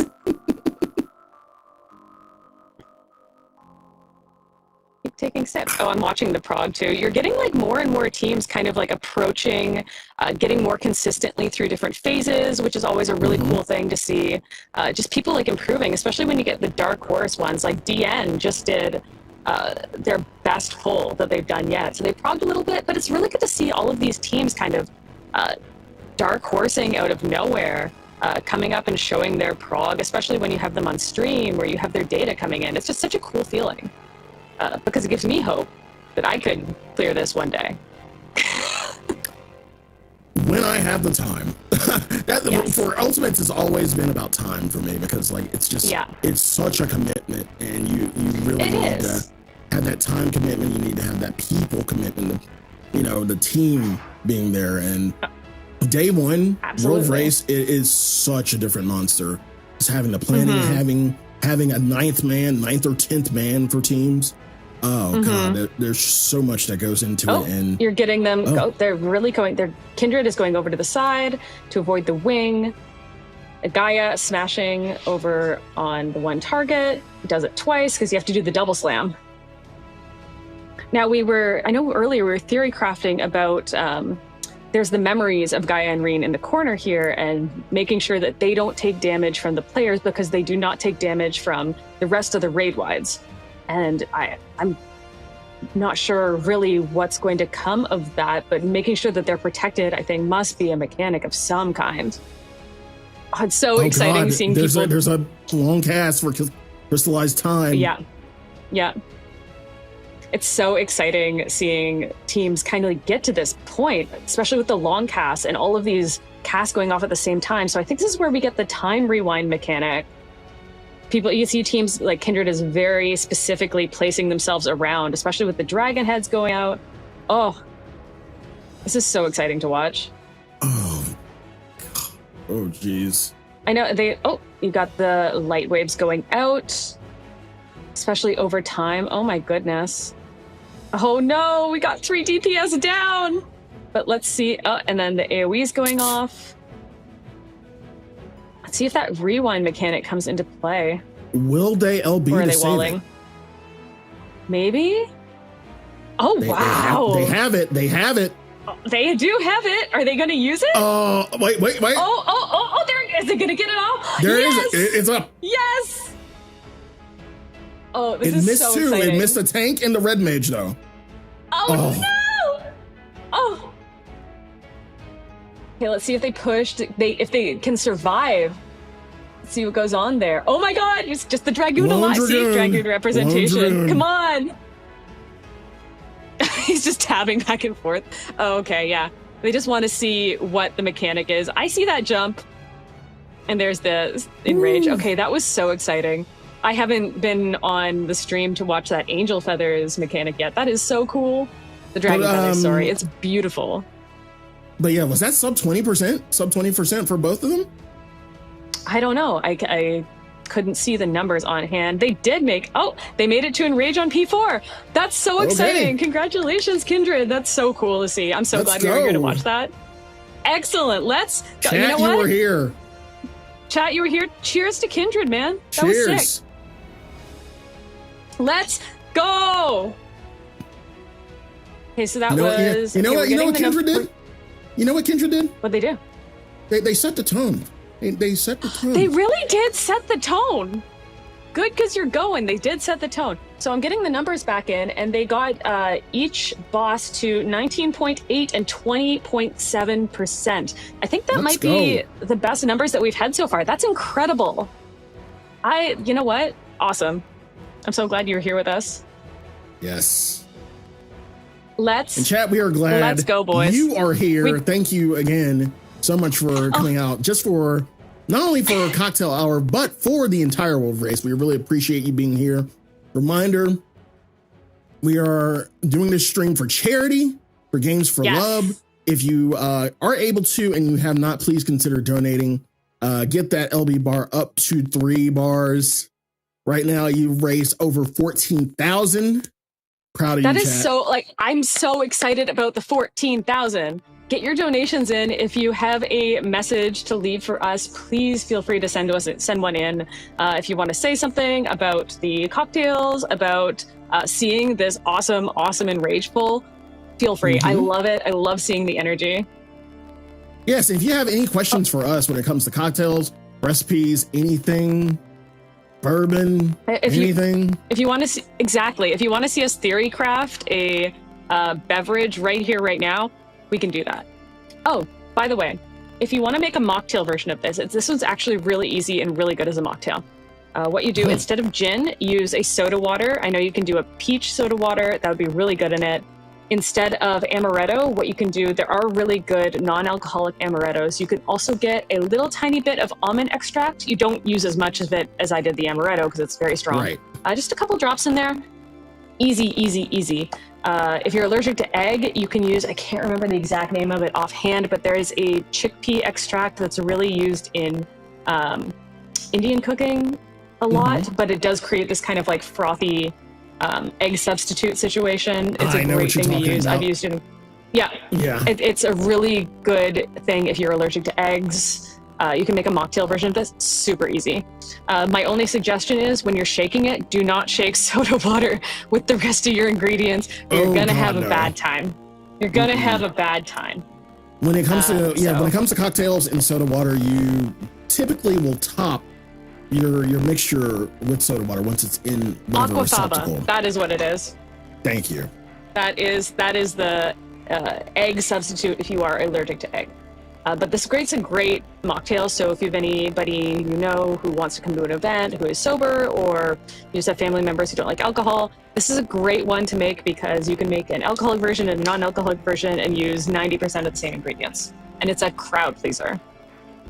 And if you are just joining us and you're wondering what cocktail we made and we're having right now, this is the Oracle Light, kind of based on a gin fizz or a sour. And it's really amazing. This is a fan favorite. As I said, one of my main goals for tonight was, number one, teach you how to shake a cocktail, dry shake and a normal shake, and make you a little less afraid of egg whites, because I know they can be intimidating, but it makes an impressive looking cocktail with 2 steps. This is how you impress your friends and family. I do suggest getting kind of this is a coupe glass, as I was talking about before. It kind of has like a wide round bottom and it's fairly shallow. lots of surface area for things to look very pretty on. Yes. So there you go. So we keep taking sips, Chad. It's just too good. It's just too good. It's really good. This puts some of the best bourbon sours I've had to shame. Chad, if you don't know, that is an excellent compliment from Sly. As the bourbon guy, I'm sure you've had a lot of bourbon sours. Yes. I actually a couple of years ago, for my birthday, for one of my birthday events, there was a bartender out of Seoul, South Korea, named Soul Bomb, and I found him because he did all the cocktails from the game Valhalla at his bar using real life ingredients. So I asked him to come up with a cocktail for my birthday, which was like, the theme was like mecha anime and all that jazz. And he made a gin sour, not gin, I'm sorry, a gin fizz, excuse me, themed after Patlabor, and he used gin. Because the mechs they're police mechs, and they look like white police cars and everything. So he used gin, used white chocolate liqueur. Oh, and then that's interesting. To symbolize the police light, he would take a little bit of grenadine and let it kind of sift to the bottom. So yeah, it was really good. Yeah, that's like, it's always cool to see people make creations. Like, I know in Japan there is the Eorzea Cafe, and I think they have a few cocktails, but they do have a lot of like non-alcoholic themed cocktails, which are really cool to see. And they always come, like, they're so based on the characters. I love seeing people's photos of them. It's funny, I go to Tokyo a lot, but I've just never gone to the, I don't know, it's just never been, I've been too busy. But it's like a goal of mine. Have you been to any other of the other specialty cafes outside of Eorzea Cafe? No, I love cocktails. So I usually, when I travel, I make a point of going to any really, really good mixologist-run bars. Renowned bars? Yes. Renowned bars. Especially like when I lived in Tokyo, it was kind of my goal to go once or twice a week to have one cocktail at a really good bar and really kind of expand my palate when it comes to that way. There's one called there's a really famous bar there called Bar Benfitich, but there is another bar under it called Bar BNF, which is owned by the same people. It's a little bit more casual. You can probably get into it without a reservation. I don't know anymore. But basically what happens is you can go in, say a flavor that you like or something that you're feeling, and they will make a cocktail on the spot for you based on whatever flavor profile you ask for, which is super inspiring to me, because just watching these like experts figure out, kind of sense your aura and what you're feeling and make a creation that is balanced and beautiful. It's so cool to see masters at their work. So I make a point of going to things like that. And in regards to Japanese bars and the Japanese style of bartending, it's so different when you compare it to other styles around the world, like just within America or some of your European bars. The Japanese style of bartending is so different and so, I guess, precise to a sense. Like, it's almost like an old style American style that's kind of been converted. It's so cool. Yeah. It's so cool to see that tradition. Like, even just watching them carve the ice that's a huge so thing cool. It's a huge thing. Yeah, I've only experienced that kind of service in some bars in Paris.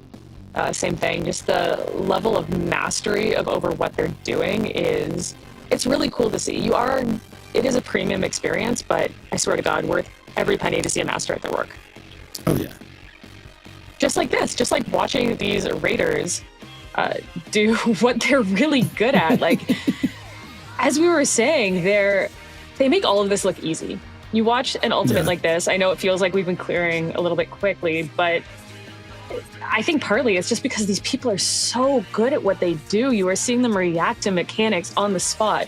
You're seeing them take information that they got from others, like the Eden Savage raids, and kind of apply them to these mechanics and kind of intuit what's going on. It's so cool to see just high-level players play at their best and make it look easy. I wish it were this easy for me. I think it's just a matter of time. And gelling. It's just time and gelling with the group that you're with, honestly. That's the Absolutely. big part. And having a sense of direction, I think, also helps. Yeah. So knowing where north is at any one time, very important. Very important. Oh, we do have a donation. Oh, we do have a donation. This one is $10 from Data Party. It says, here is my support to the cause. Also, here is a glam for all of the ultimate cobblers out there. And hopefully we can get a picture of that glam on screen at some point. It's very artistic, but thank you so much for your donation. Remember that every dollar goes to our charity, and it helps the kids. It is so good. It helps them with current care, future care, ongoing care. We love it. And so thank you so much for your donation. Oh, you're seeing people again. Oh, at the Apocalypse cast. Those are so scary. Okay, we have a couple. Oh, we have more the glam donations up. done. There it is. Thank you so much. Look at that. We love a friend Frothgar. We do. I do. It feels so good to see. Oh, and look at the minion and the yellow. Okay. It kind of matches the drink. You know, we got the kind of soft, warm, buttery tones. Mm-hmm. See, that's on topic. That's on topic. I love it. We also have a donation from Valen Rhyme for $80. Oh my goodness. Thank you so Valen. much. That's so generous of you. We also have a donation coming in from Anonymous for $25. Thank you so much. And our current total is $14,125.69. Thank you so much for your donations, everybody. Oh, you're killing it. I wonder if we can get to... This is ambitious because we have 15 minutes left of the cocktail hour, but if we could maybe get to 14,500, you think that'd be cool? I think it'd be cool. That'd be cool. That'd be cool. Oh. Can you do it, chat? Can we do it? Can we do it? I don't know. We'll have a slow sip and kind of go. Yeah. Good to think about. Where can we find the specs for the cocktails? For this cocktail, I actually do, if you have I'm not sure if we have a command for casters, but I do have the recipe on my Twitter, my Blue Sky, where I will be posting the recipes for all of these cocktails during the week. I still have to post yesterday's, but I'm going to wait till we continue. And then if you have any questions, feel free to come back for cocktail hour tomorrow, where we're going to be making a more spirits forward cocktail, I would say. It's a bit more of a slow sipper, just like Gaia. Oh, yeah. Hint, hint. We'll definitely see what's going on. Yeah, if you oh my God, feel free to ask us, send all of your questions to us when it comes to cocktails or anything. I think it's right there in chat. You can find our Twitters right there. We also are on Blue Sky as well. But yeah, if you have any questions, whatever you're most comfortable with.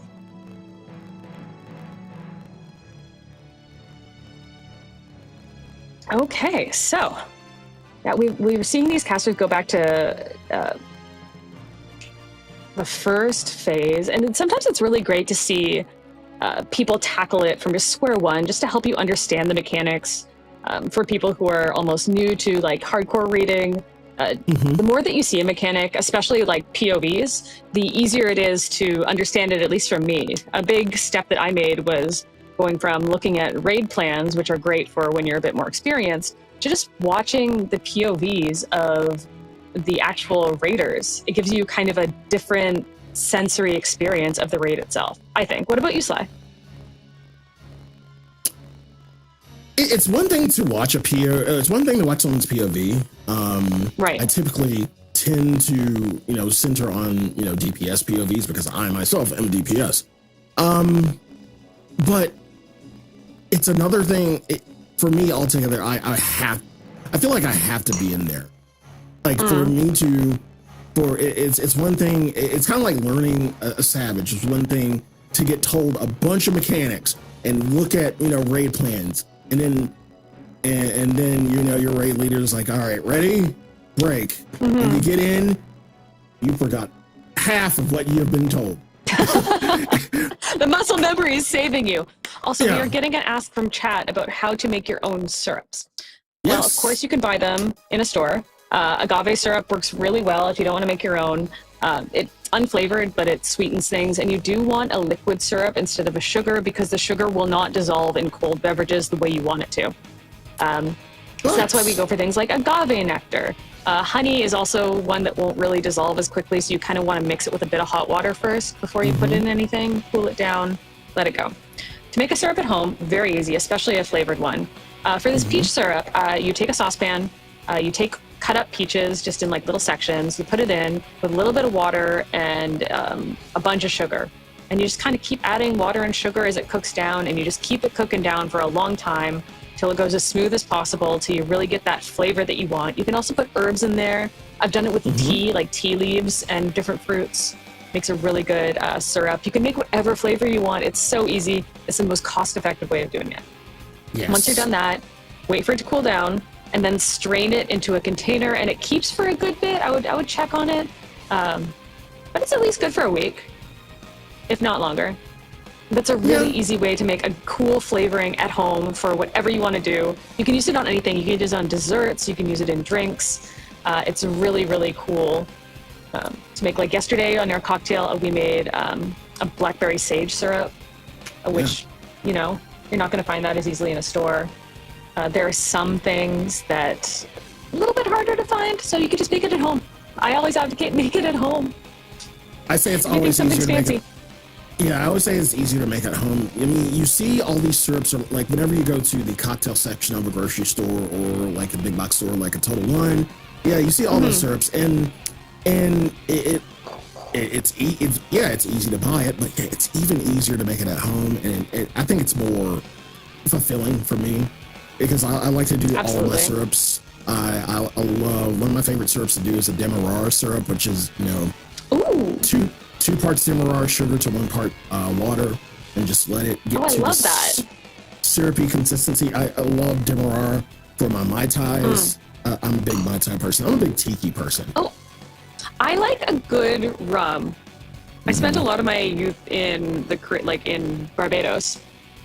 So we got some really good rum there, some really good rum punch with fresh nutmeg. And that just changes your life, I think. Oh, God, yes. It really does change your whole experience. To answer the chat, yes, they did see P4 in Rage. It was really cool. It was very sparkly. I felt like I was getting flashbanged. But, I think that's the experience of it in Rage, right? Now, chat, I'm seeing some people, throughout this hour, I've seen some people mention Pilt. Pilt, you had Not Pilt. today. Yesterday. Yeah, Sid had her Pilt yesterday. And in solidarity of her suffering, We're doing a pandemonium section. We're having a little bit of chaos going on. it's not going to be Pilk, but it is just as bad. I did talk about this yesterday. It's a cousin of Pilk. It's a spiritual successor, I think. As much as peanut butter bacon sandwiches are a successor to Pilk. Oh, God. So, many of you know who Elvis is, King of Rock and Roll, yada, yada, yada. He had a favorite sandwich of his that entailed peanut butter, like you said, peanut butter, banana, and bacon. For some random reason,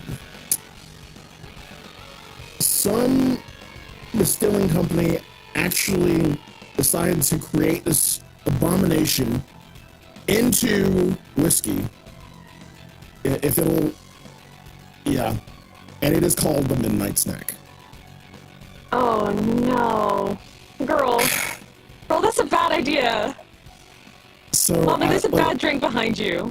This is a 70 proof, what calls itself whiskey. So it is a sipper. So I will. While Sly is pouring that, I'm gonna read off a couple more donations that we got, because this is what you're donating for. Please, chat, let's get us to 14,500. If you can do it in the next 10 minutes, please. Oh God, Sly. Oh, now it's my turn to be horrified. Oh no. Oh God, chat. Okay, let's see. Birdie Bro sends in $25 saying the cocktail shake emote in the game is a modified Japanese heart shake, a 2-step instead of a 3-step, which was invented by Kazuo Ueda. We got a history lesson. That is so... Did you just take a smell of that? Yes. Thank you so much for your donation. Super appreciate it. And thank you for the cocktail lore. That's something that I didn't know. Oh my God. We got Sea Star sending us $10. Thank you so much for the donation. We have Corey sending us 14.5K by the end of the shift. Oh, we got this. We can beat this in Rage Check. Let's set the tone. Set Correct. the tone, boys. We gotta set. Okay, have your sip before I read the next one. Please set the tone. Do I have to? Yes, okay. you do. Do it for the kids. They can't have a drink, so you have to. We have to give them cash instead of delicious beverages, because we shouldn't do that. Oh, God.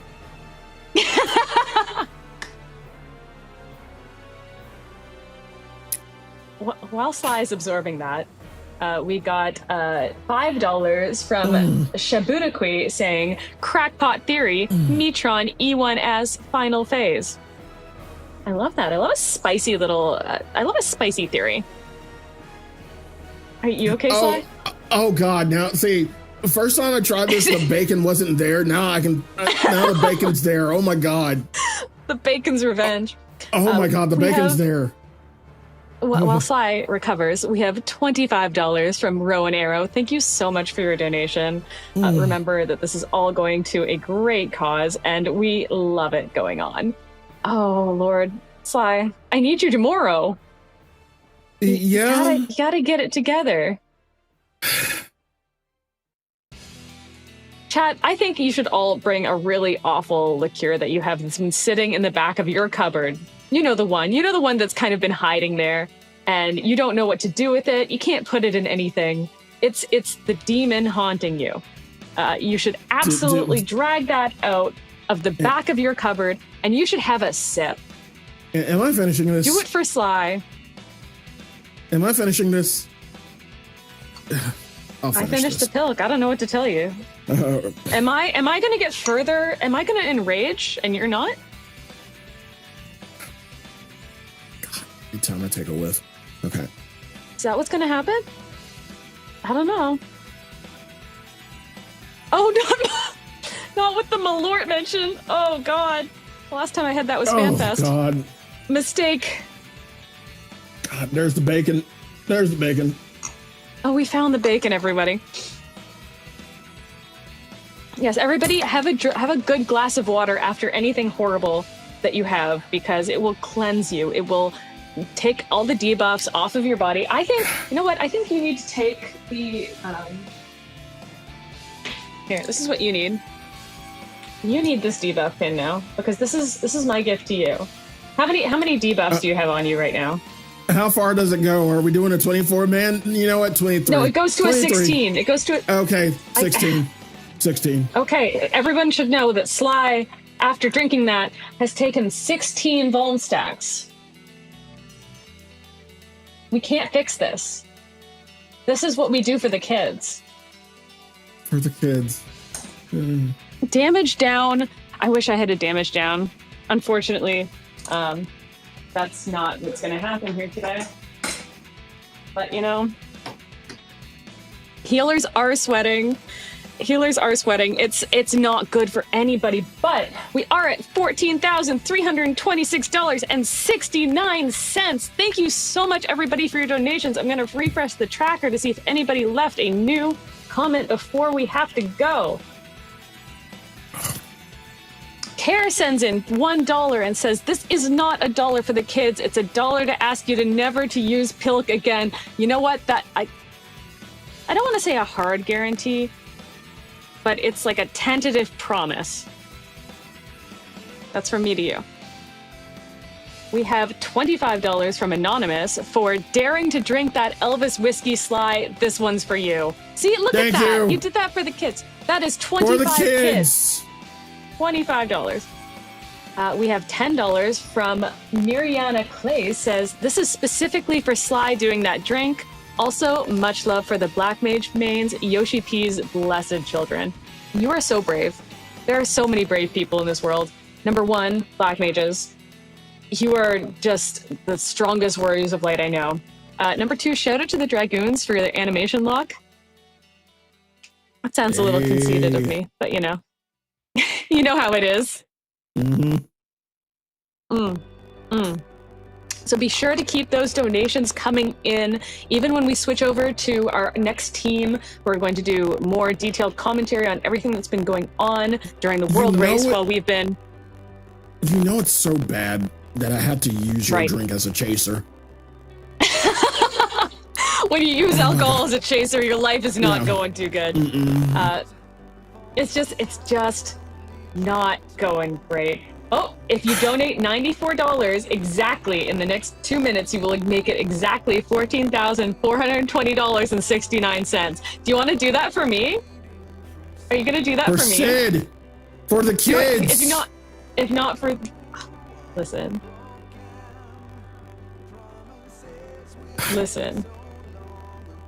Whatever you do, chat, please just don't make me do Elvis whiskey ever again. Oh no, you know what? Listen, I'm refreshing the tracker. We've got this working. Let's see our donations. Oh, we got $10 from Anonymous saying, have another one, Sly. You got this. No. We're going to be making, tomorrow night, exactly at the same time, 10 o'clock Eastern, we are going to be making another cocktail. We're going to be making the Oracle of Darkness. It's a way simpler cocktail, but it's one that's based on a classic. It's a lot of really easy drinking. I like it. And this one we're going to be, each of us is going to be making it slightly differently. So you have some options. We can talk a little bit more about spirits, about brewing techniques, about local breweries, things that we like, things that we don't like. So come armed tomorrow night with your questions that you have. If you have like a question about what we would associate with a character, feel free to do that. Just any questions, and feel free to bring it with your donations tomorrow, people. Okay, and so next... Oh, you have some more donations before we jet? Do I have another donation before we jet? Last refresh? No, we don't have any more, but be sure to bring them in for our next casters. Oh my goodness. All right. So before we go, to kind of, because we didn't do this yesterday, Sid, if you would let everyone know where they can find you, that'd be wonderful. Oh, please. I know we have a command in chat, but you can find me at Sydney Jones on Twitter and Blue Sky. You can come ask about cocktail recipes, or you can just come and enjoy some art, which is my real thing that I do. But you know, I love making sure everybody has a little beverage to enjoy. And Sly? And yes, you can find me at twitch.tv/Sly, aka Gray Fox. You can find me on Twitter at Sly, aka Gray Fox, and Blue Sky at Sly, aka Gray Fox. Sydney, thank you so much for being an awesome bartender and co-host, as usual. Thank you, Sly, for being such a great co-host and making me feel so comfortable and welcome in the space. I love the Final Fantasy XIV community and enjoy the prog commentary from Sam and M. They're so good. You'll enjoy it. And we will see you tomorrow.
The nostalgia, it hits like a truck, I swear. But hello, everyone, and welcome back to the Mogtalk Echo continued coverage of the future Rewritten Ultimate. My name is Sam Talks. Joining me is M.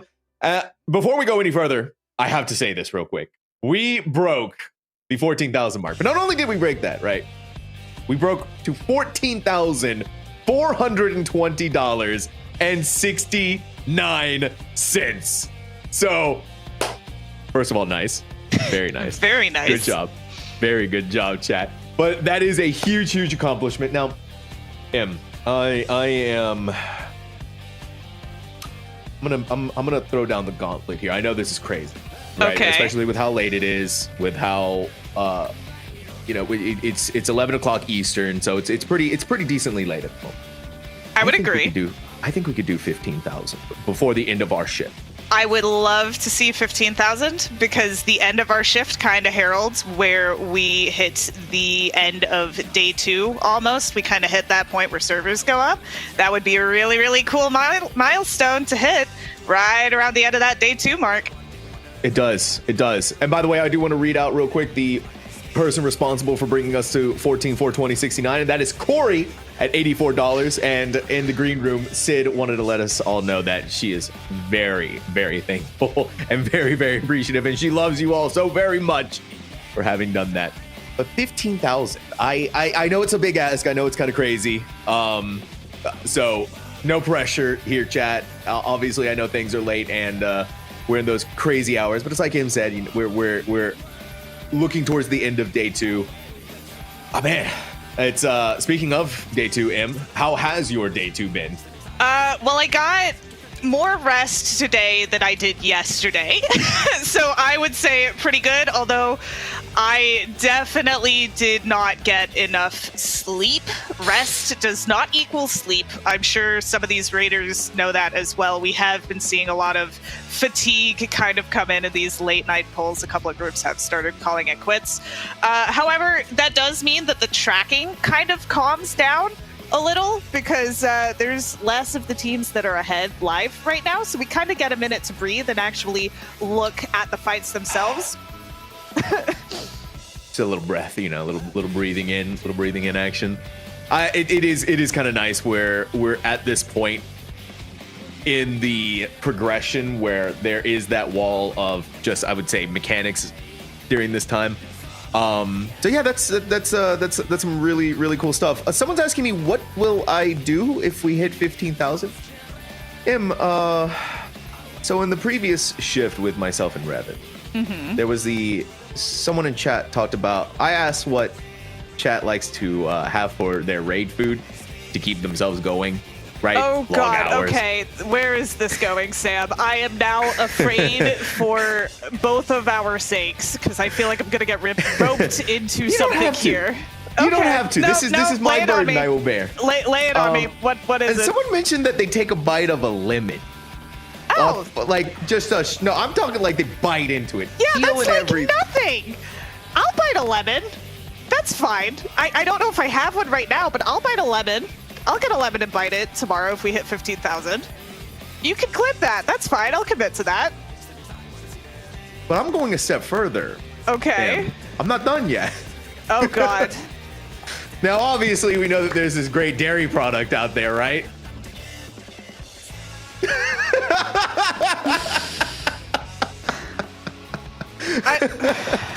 Why couldn't I just have eaten a lemon raw? I was fully ready to do that. I was fully ready to commit to that. Okay, all right. Go on. How much worse is this gonna get? Now, what if we were to mix the two together, right? Just the lemon and said dairy product into a concoction of unethical nature? Yeah, I'm not getting anything here. You gotta help me out. No, I know. This is just the history repeating itself again. This is... I'm gonna regret saying these words. This is milk relativity. I hate it. Hey, everyone, chat. Frosty's not here, so he can't stop me. I'm kind of going crazy with things now. I'm sure Echo's not gonna ever ask me back for anything, so don't worry, Em. I'll bear the cross for this. It's okay. But I would bite a lemon. I will not mix it with anything, but I will bite a lemon if we do hit the 15,000 mark tonight. So you'll bite the lemon, and I'll have the concoction. Great. Cool. I guess this is... And sure. Maybe I'll also bite a lemon too. Yeah, you bite the lemon and then you chase it with a glass of milk. Does that work? That's actually not a bad idea either. That's a pretty good idea. I wonder if it's worse in reverse. Like you take like a whole huge gulp of milk and then just like a whole thing of lemon juice. Which of those is worse, do you think? It's a good... Wait, hold on a second. Holy crap! Chat. Okay.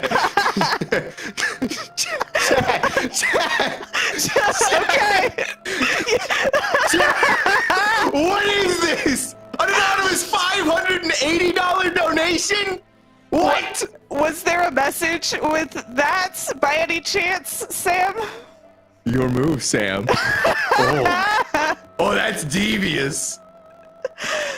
Okay, well, guess I have to try to find a lemon at a grocery store on American Thanksgiving. I will figure it out and come back tomorrow during our casting shift to see crimes against lemons, I suppose. Chad, that was $580. I didn't think we were gonna hit it already. About 10 minutes into our shift. Oh boy. Okay. Well, first of all, look forward to it. But second of all, thank you so much. Seriously, that is a huge donation. huge. That's a lot of money. That's a new milestone for us. It's $1 for every kid, I believe. Gosh. The math works out to that is 15,000 children that we are helping around this holiday season. And what a time for it too, with Thanksgiving coming up. So seriously, we appreciate you so much. This would not be possible without you all.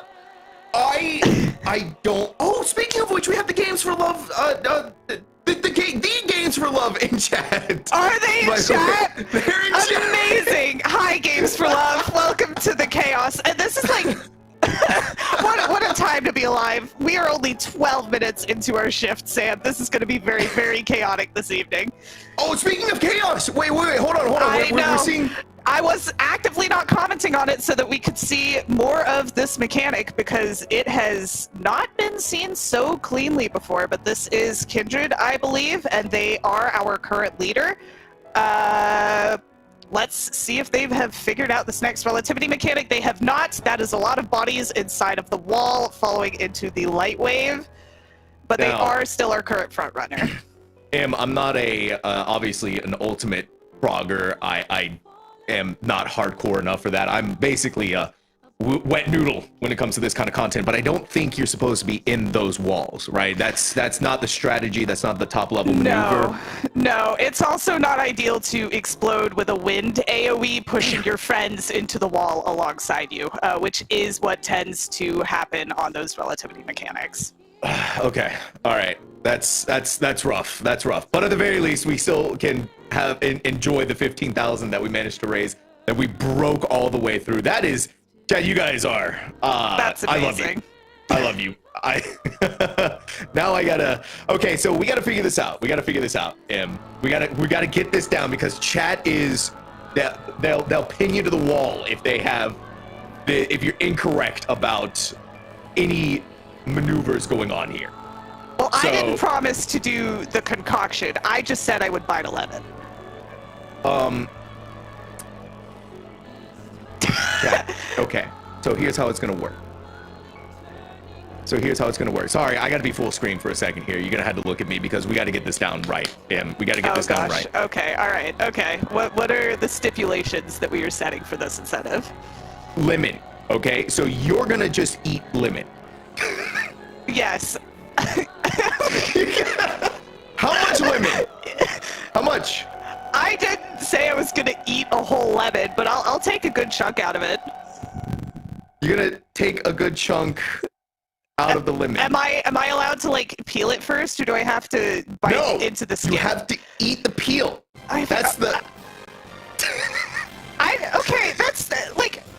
Okay, forgive me for this. Maybe this is a cultural thing for me, but lemon peel in holiday foods is very normal in my household. So I'm like, it's a lemon peel. How bad can it be? Why are you looking at me like that?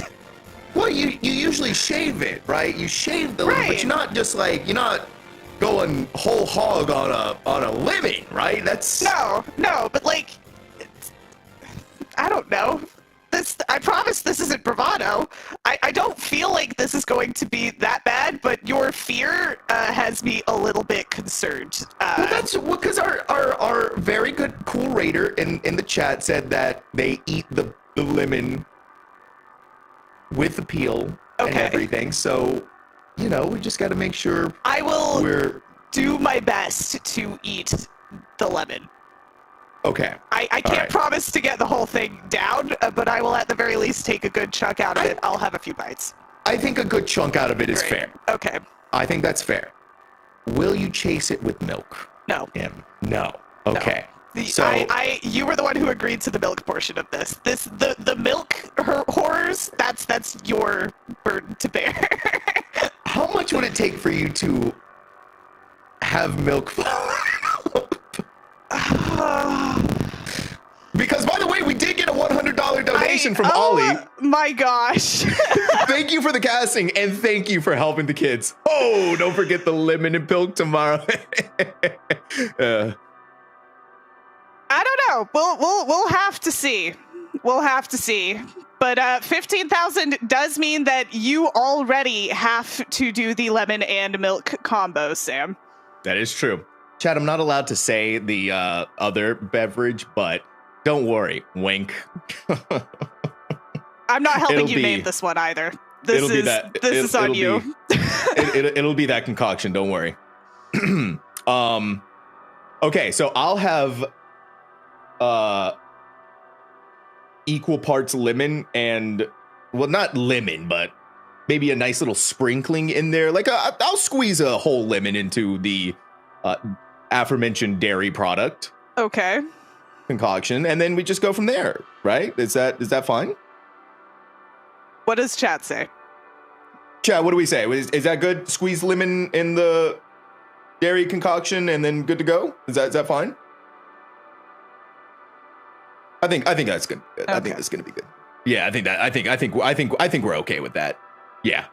Games for Love is saying clip it? Okay, if Games for Love is saying it, yeah, then we gotta do it. Oh, absolutely. We gotta do it. That's the whole point we're doing this, right? We're raising money for Games for Love, and in return, we are giving the people what they want, and that is lemons. Raid lemons. We'll even throw some lemon zest in there too. I'll find a grater and have a little garnish on top of it, and it'll be a nice little holiday drink.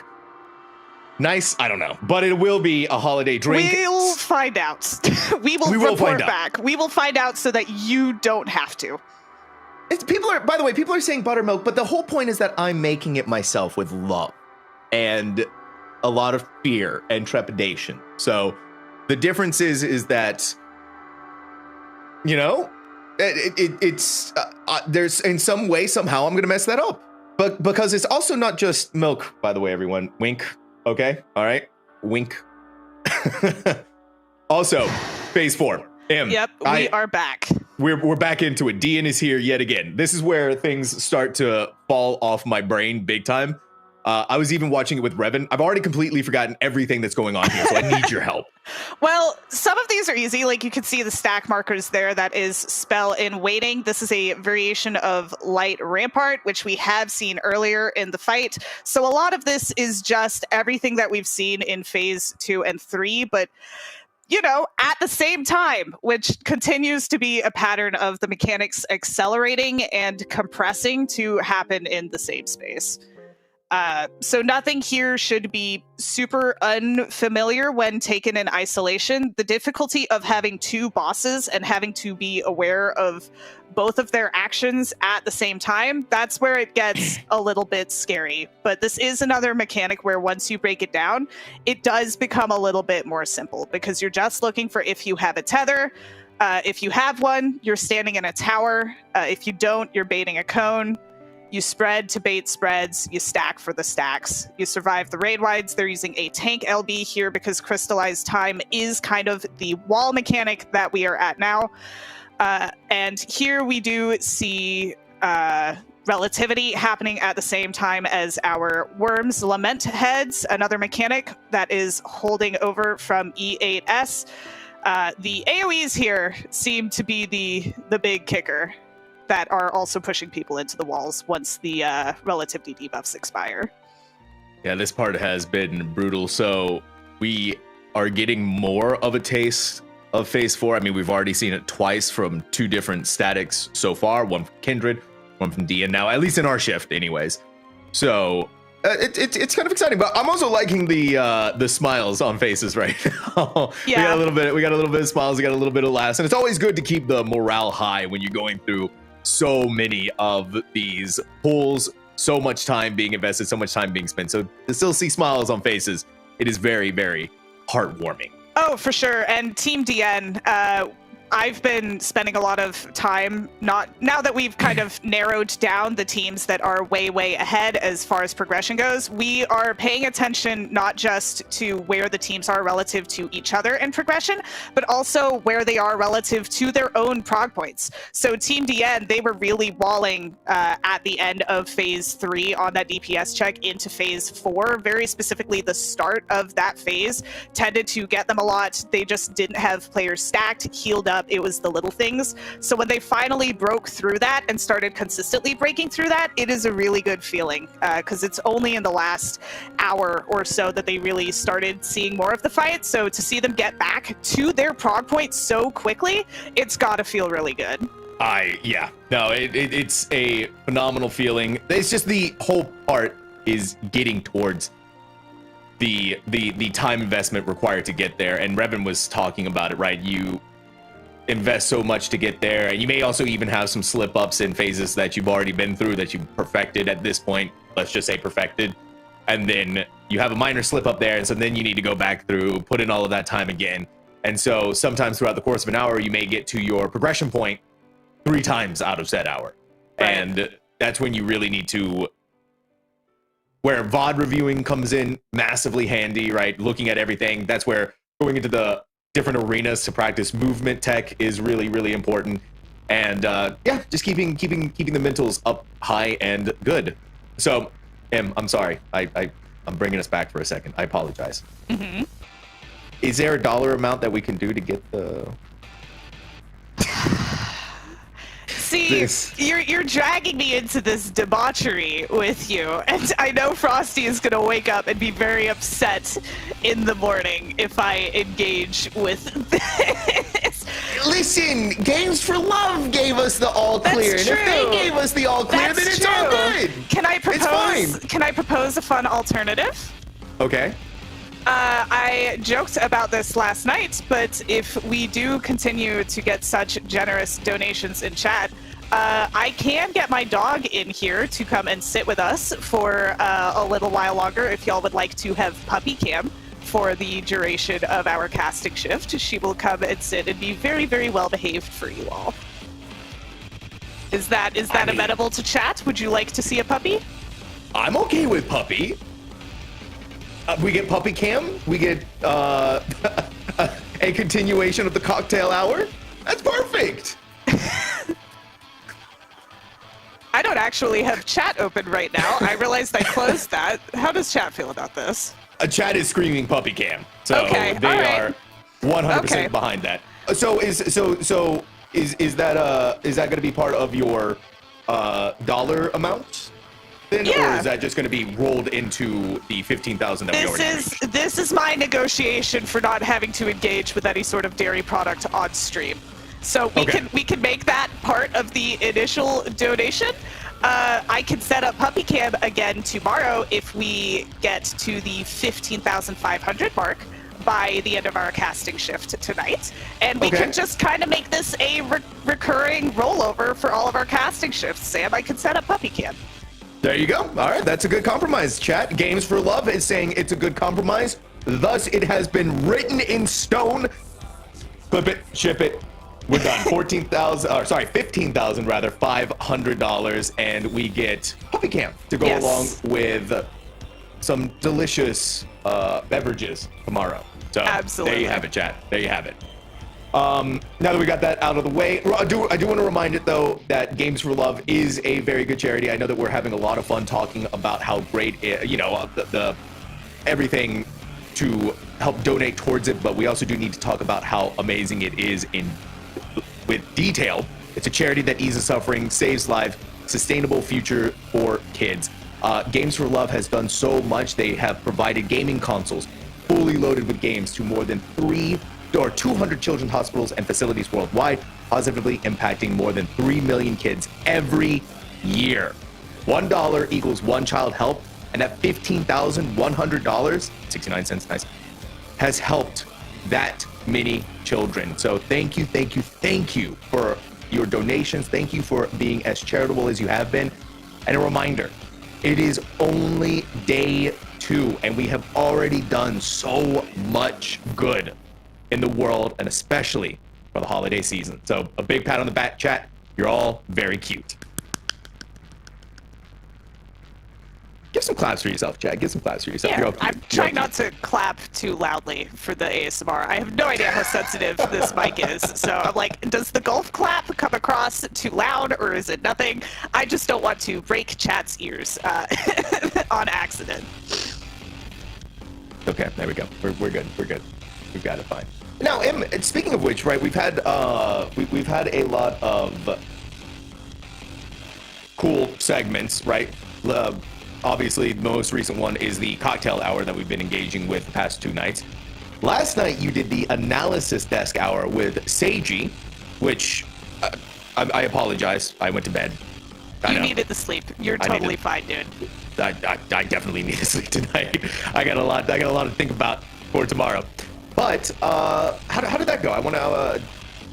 Did you guys have a good time? A lot of education being happened? Oh, it was great. So Seiji had spent a lot of time studying ultimate relativity and did actually end up cracking it. So we spent a bit of time going over the first few mechanics in Phase 1 for anyone who is just starting out with the ultimate and needed that extra aid on it.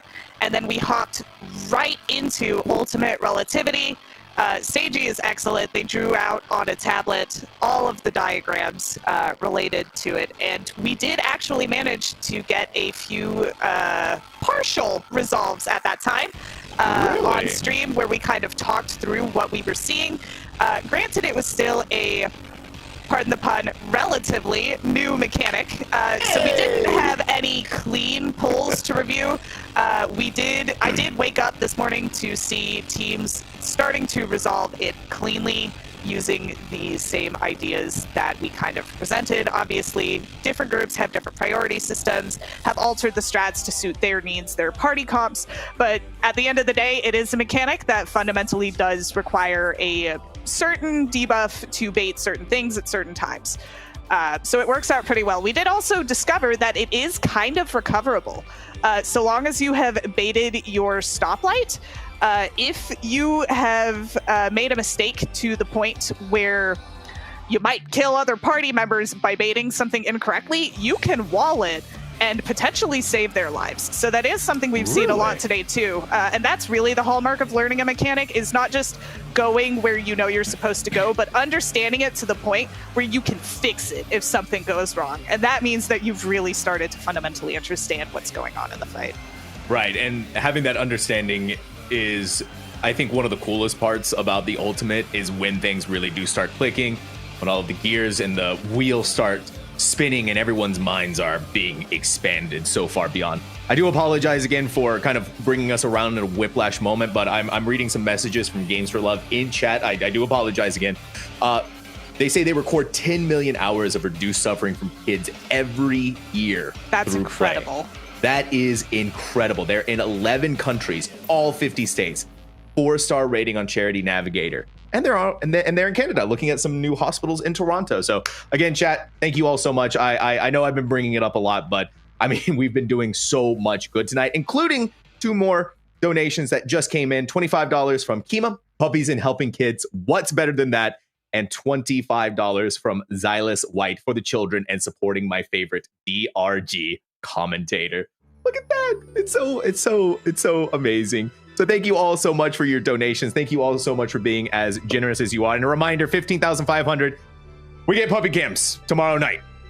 And tonight, I'll bring Ivy in tonight for 15,500. And if we keep incrementally meeting goals, I will just continue to bring Ivy out to say hi to you all. Well, that's awesome. So there we go. Boom. There you have it. All right.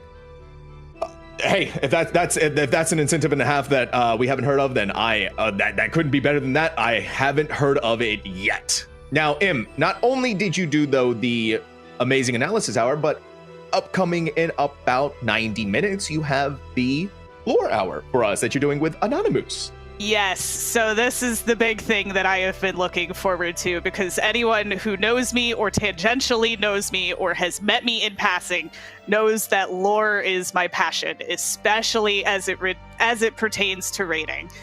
So on ultimate fights that are this richly dense in narrative, but also in ether physics, which I personally kind of consider my specialty.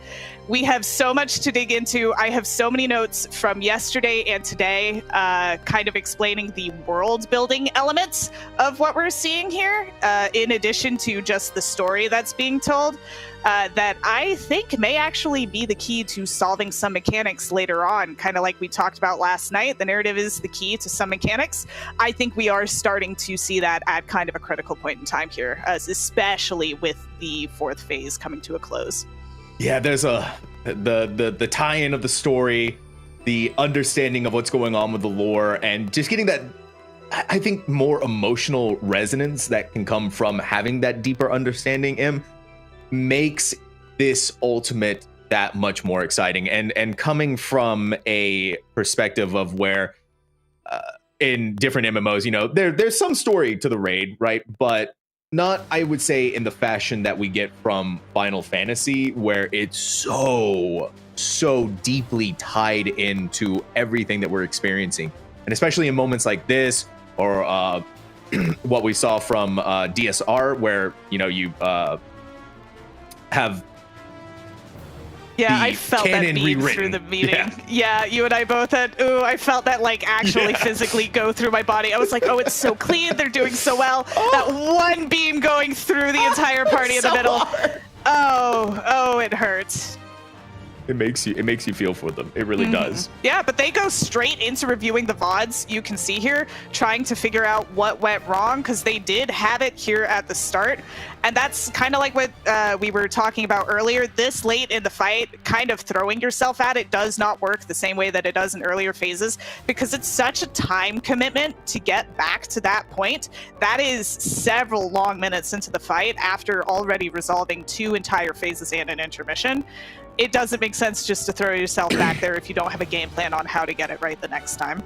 Yeah, and I mean, even powerhouse teams, I just saw in our top left perspective from Kindred, right? Lights Remnant had to wipe there, and now we're back at phase 1. Sometimes it just happens. Sometimes you just need a good wipe. And honestly, from my own experience, sometimes you just need a wipe that becomes a meme. Like, there's a bit that's too funny not to commit to, because that's also part of morale too. You find a really funny way to wipe that you haven't done it before, you have to take that opportunity because it's just too good. Yeah, exactly. Oh. Someone taking a quick dip like in the that, wall. I suppose.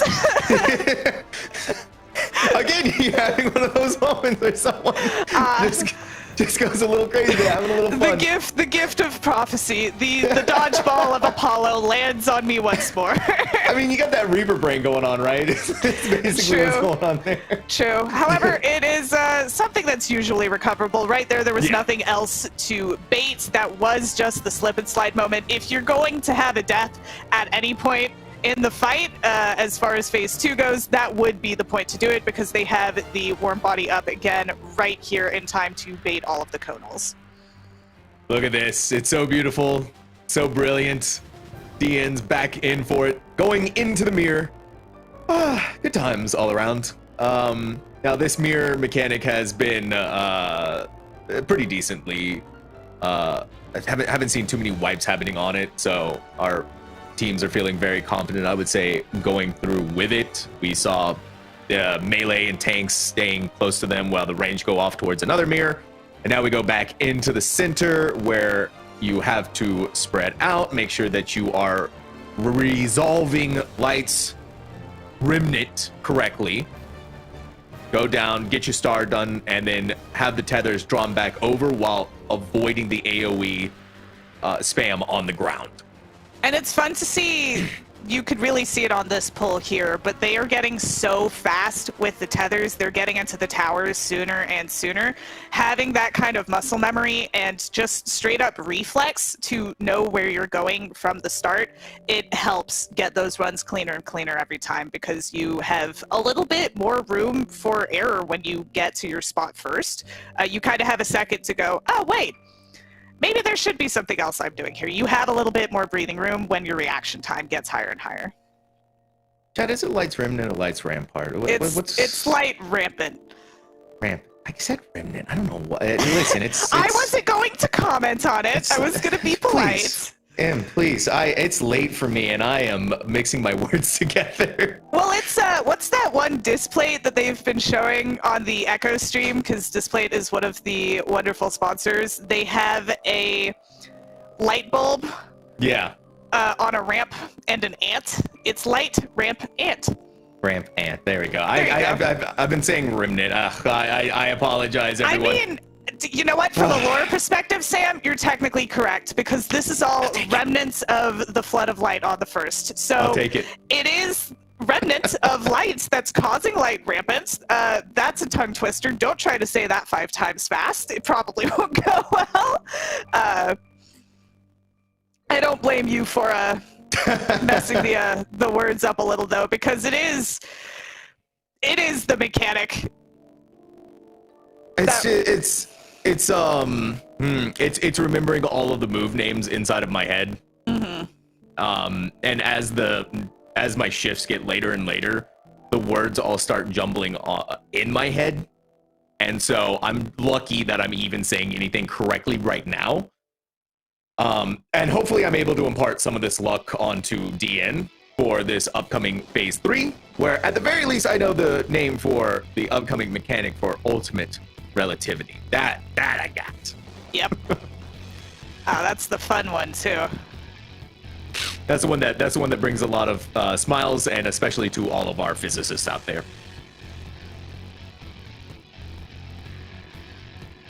I'm just enjoying watching the poll. This is We're just kind of vibing now at this point, right? satisfying of a cast, the way everything...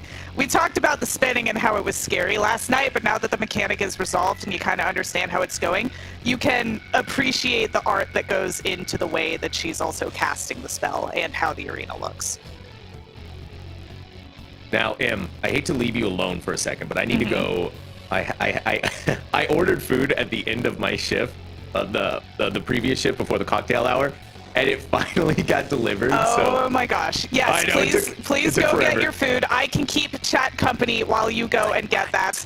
It's 5 seconds, chat. 5 seconds. You're I'll be fine. right back, okay, You'll everyone? be okay. He'll be fine.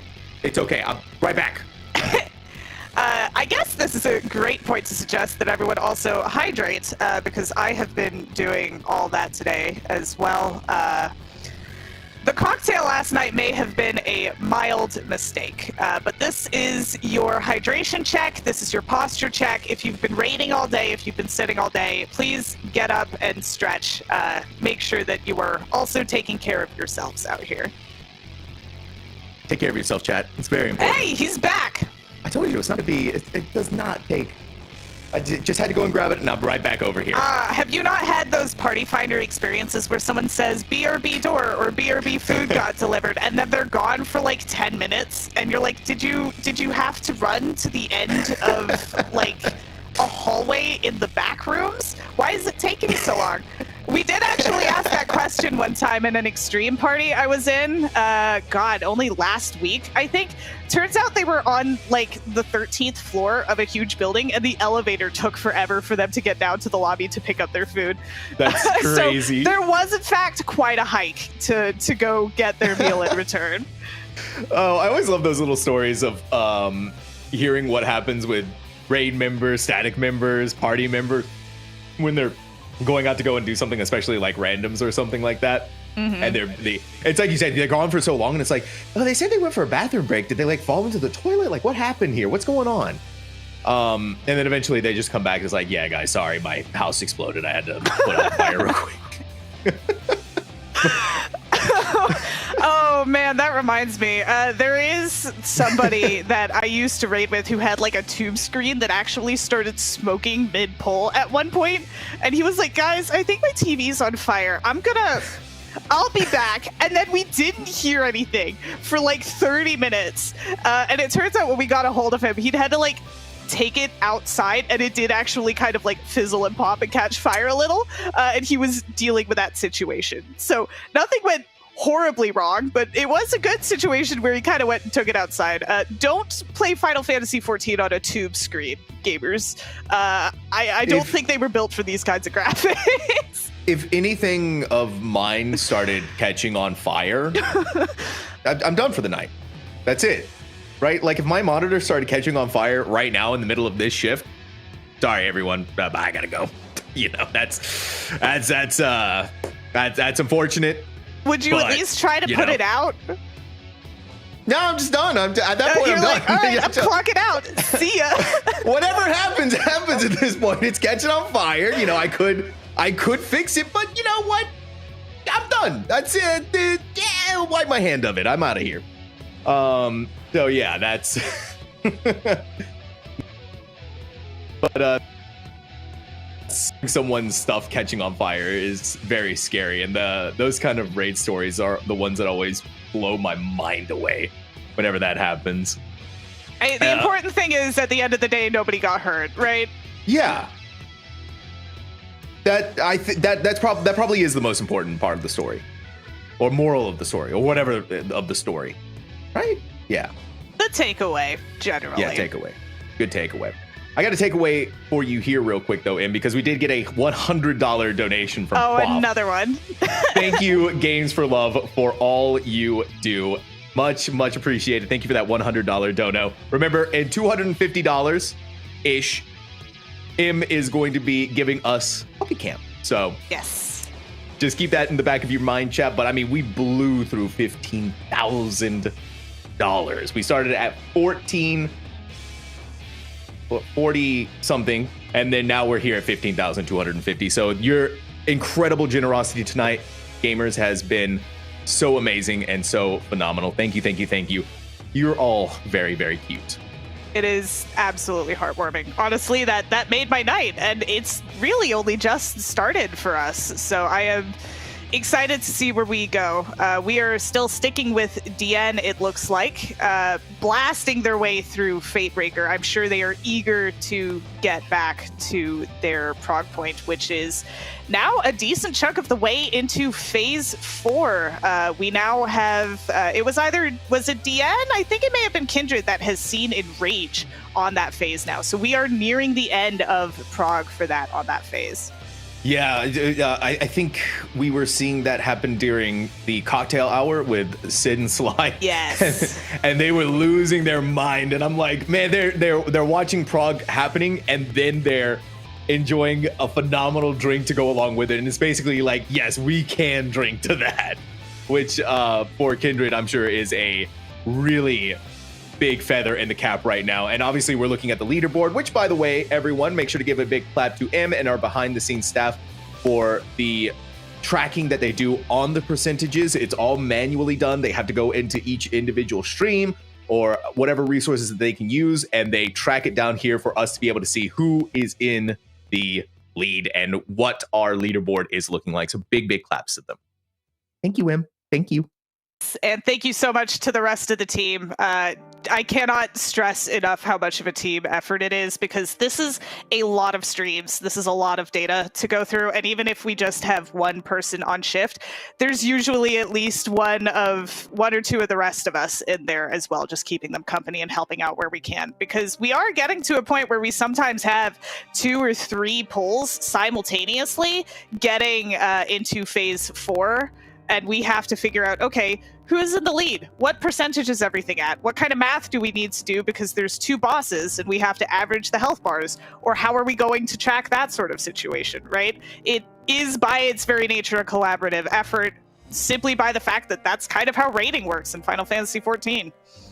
You all work together in and out of the game to help bring about one of the greatest productions that we can get on the internet. So again, thank you so much for all of your hard work. And again, and also a big thank you to all of the raid teams as well for giving us their POVs to be able to watch them. It's been a lot of fun seeing the progression from a variety of different playstyles and a variety of different groups, seeing how they resolve mechanics, right? Because a lot of the big topics that we had of discussion from last night was the crystals, where we saw some teams doing the caster LB3, some teams electing to just get rid of the light crystals and keep the dark crystals alive. And now today, the running theme is we just keep, every team now is not using the LB3 there, and instead just destroying every crystal, light crystal rather. Yeah, and that's partially the reason for that is we are seeing the narrative that is unfolding in phase 4 with the memory of that shard kind of being preserved in the background. I don't know if you've noticed the dialogue. You can see one of the Eden's Promise crystals where Reen and Gaia are having their conversation about the necklace that is gifted between them. The iconic dialogue of, "That's not my color," or Oh God, I can't believe I've just misquoted it. You know the one I'm talking about. I'm a little bit delirious. Part of this is because we are having a lore segment here in about an hour and 15 minutes where we're going to deep dive a little bit more into it, but because it is mechanically relevant, the teams are now running on the fundamental assumption that they should be preserving that ice shard that breaks if you do the caster LB and destroy all of the crystals instead of preserving the dark ones, because you get a different piece of little flavor text, let's call it, about an ice shard breaking forever, never to be seen again if you destroy all of them. You don't get that dialogue, but you do see a shard preserved if you're only getting rid of the light crystals. DN is on this intermission phase here, so we can kind of point it out. So the current assumption, and again, it's an assumption. I wish we still had one team that was still committing to the full send so we could see how phase 4 played out differently, that we are trying to preserve their memories, because this is Futures Rewritten. And as we know, we do manage to preserve who they are so that they can still exist together on the first. But what if the rewritten future in mind here is where we don't do that and we want to destroy it? You see that little ice crystal in the middle down there? Ooh. Yeah, there you go. Yeah, there it is. Yeah, Yep. So when you do the full send, that doesn't happen and you get text about it breaking. So there's flavor text here. Indicating that it's a relevant mechanic for later. So my running theory is that this impacts how the actual manifestation of the memory in phase 4 comes to be, because I think that this little crystal shard is the necklace that is shared between them. So if that is broken, I don't think it's possible to preserve that memory in phase 4. Now, the question is whether or not that's actually the intent here.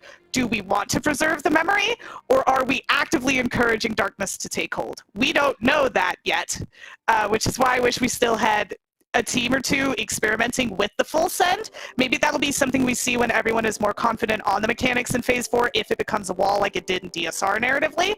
But that's where I think that's going to end up coming into play. Em, you're cooking. I'm trying. I'm telling you right now, you're cooking something, and I'm liking what I'm smelling. Because you actually even made that simple enough for a very, very casual player like myself to understand, and I cannot tell you how much I appreciate that. That was beautiful. So, that one little part of the instance, that one little part in phase 2, right at the very end, it's still raising a lot of those question marks. We still don't know exactly what's happening. We still don't know exactly what's going on. And the only way we're going to find out is we keep progressing, right? Exactly. And it's the only way that we can find out. And we just got to keep pushing. We got to keep going. We got to keep frogging. And it could be that it's entirely unrelated and it only becomes related in maybe a 5th phase or later down the line. But there is something to be said for design always being intentional. In Ultimate fights, everything has meaning. Everything has mechanical relevance later. The fact that there are 2 different ways to end that intermission phase after phase 2 has meaning.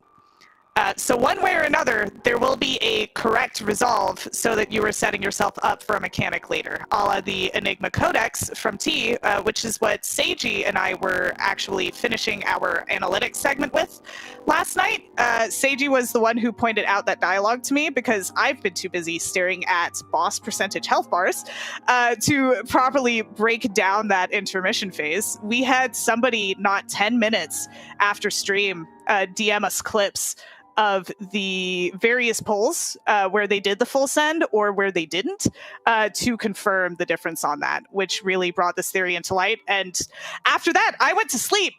And I was like, oh, that's a cool discovery. I wonder if teams will experiment with that tomorrow. And then I wake up and not a single team is doing the full send anymore. And I'm like, no, wait. No. Wait, we need to know what the full send is also doing, because I want, if it's wrong, I want to know what happens narratively in the fight if we don't do that, you know? Like, I want to see it fail to see how that story turns out. I think it's interesting.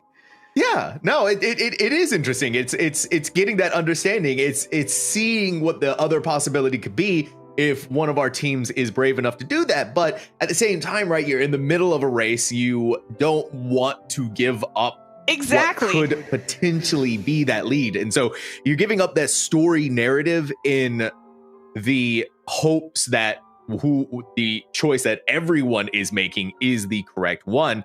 But again, right, let's say Kindred gets all the way, they figure out that, wait a minute, this isn't the correct one. Then all the rest of the teams can just follow that, right? You abandon ship and you reprog throughout everything to get to where you need to go. And for the most part, what we've seen, even just out of eliminating all of the crystals, right, using the caster LB3, is just making sure that you're able to adjust to get through that phase 3 portion of the fight, which most of our teams have been able to. So barring whatever major differences are going to be happening, right, a lot of different ideas that could be going on there.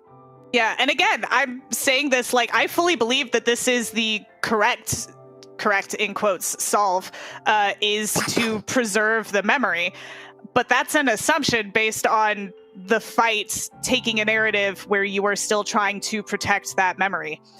That might not be the story that the fight is trying to tell us. And we have no way of knowing that until we progress further in the fight. And I am very much hoping that seeing a clean phase 4 resolve into whatever comes next from there will give us the answer to that question. Chat, you've already all cleared it. What do we do here? What's the solution? I need to know the answers. And you're all Giga Chad, 200 Galaxy Brain IQ over here. So give us the solution to the puzzle. What does like Yoshi P fly in from the heavens above and smack down what's going on, guys? We need it all. Eat my food? No, that's not the solution. Don't eat my food. Very excited to have my food. But Im, I love the ideas that we're putting forth, and I also love again how it's able to tie into everything that we've been getting through with the storyline and how it all goes back into what are the mechanics for this ultimate. There's a lot obviously still going on, and there's a lot still left that we have to go through. And again, only day 2. There is there's the raiders who have been at this, getting the mechanics down for the 15 hours a day, while I'm pretty sure still having that nagging question in the back of their mind of what's going on. Yeah, and again, you kind of just have to throw that to the side, right, and just focus on what's at the task at hand. Well, exactly. But there is also something to be said for, in my head, everything ends up being lore, because there is a reason that mechanics happen the way that they happen, right? A good example of this, I'll just give you a little bit of a snippet, is there's actually an element missing from the first phase, because the actual Fatebreaker that you fight in E11, he is using Thunder, Fire, and Light. The light that he is using comes from the fact that we have already defeated Shiva Reen, who is aspected with ice and light, thus releasing that ether source back into Eden to be properly harnessed to create the Fatebreaker. Because this is taking place in a timeline where you start the fight with Shiva Reen in order to balance those ether aspects, that never took place, so the Fatebreaker cannot harness the power of light. So he's only using those first 2 elements in the first phase here.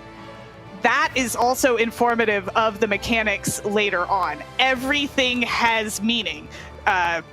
Even if you're just raiding and you're not someone who is paying that much attention to the story, which it couldn't be me, but if that's how you play the game, I respect it, and I am not judging you for it. But that is kind of the impact that you were missing as far as mechanics go, because it is still relevant. And it's little things like that that really, really make a difference, at least to me, when you start talking about breaking down mechanics, because you can get the solve for it.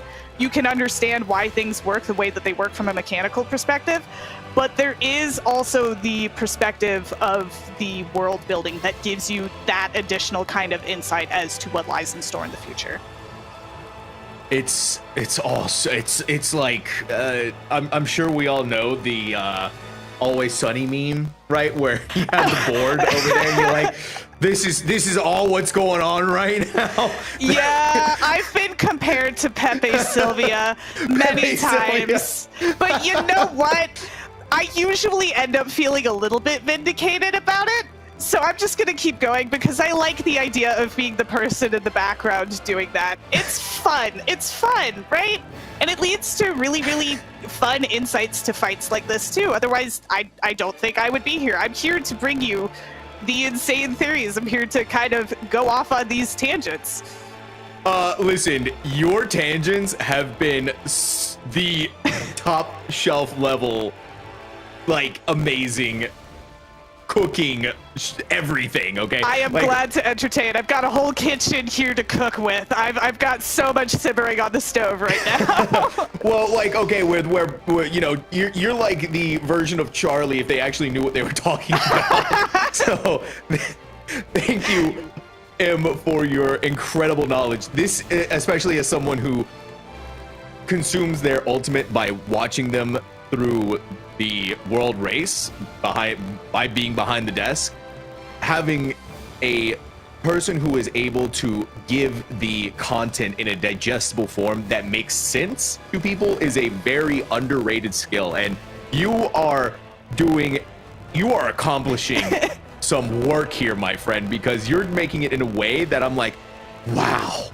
this is all blowing my mind right now. I'm just glad it's coherent, because I genuinely, as part of tracking, I have a little channel on our tracking server that's just my analysis corner. And it's like in-depth mechanical breakdowns followed by just unhinged tangents of, I need to look into this later because this seems relevant, and like a follow-up 6 hours later, like, yeah, that lined up.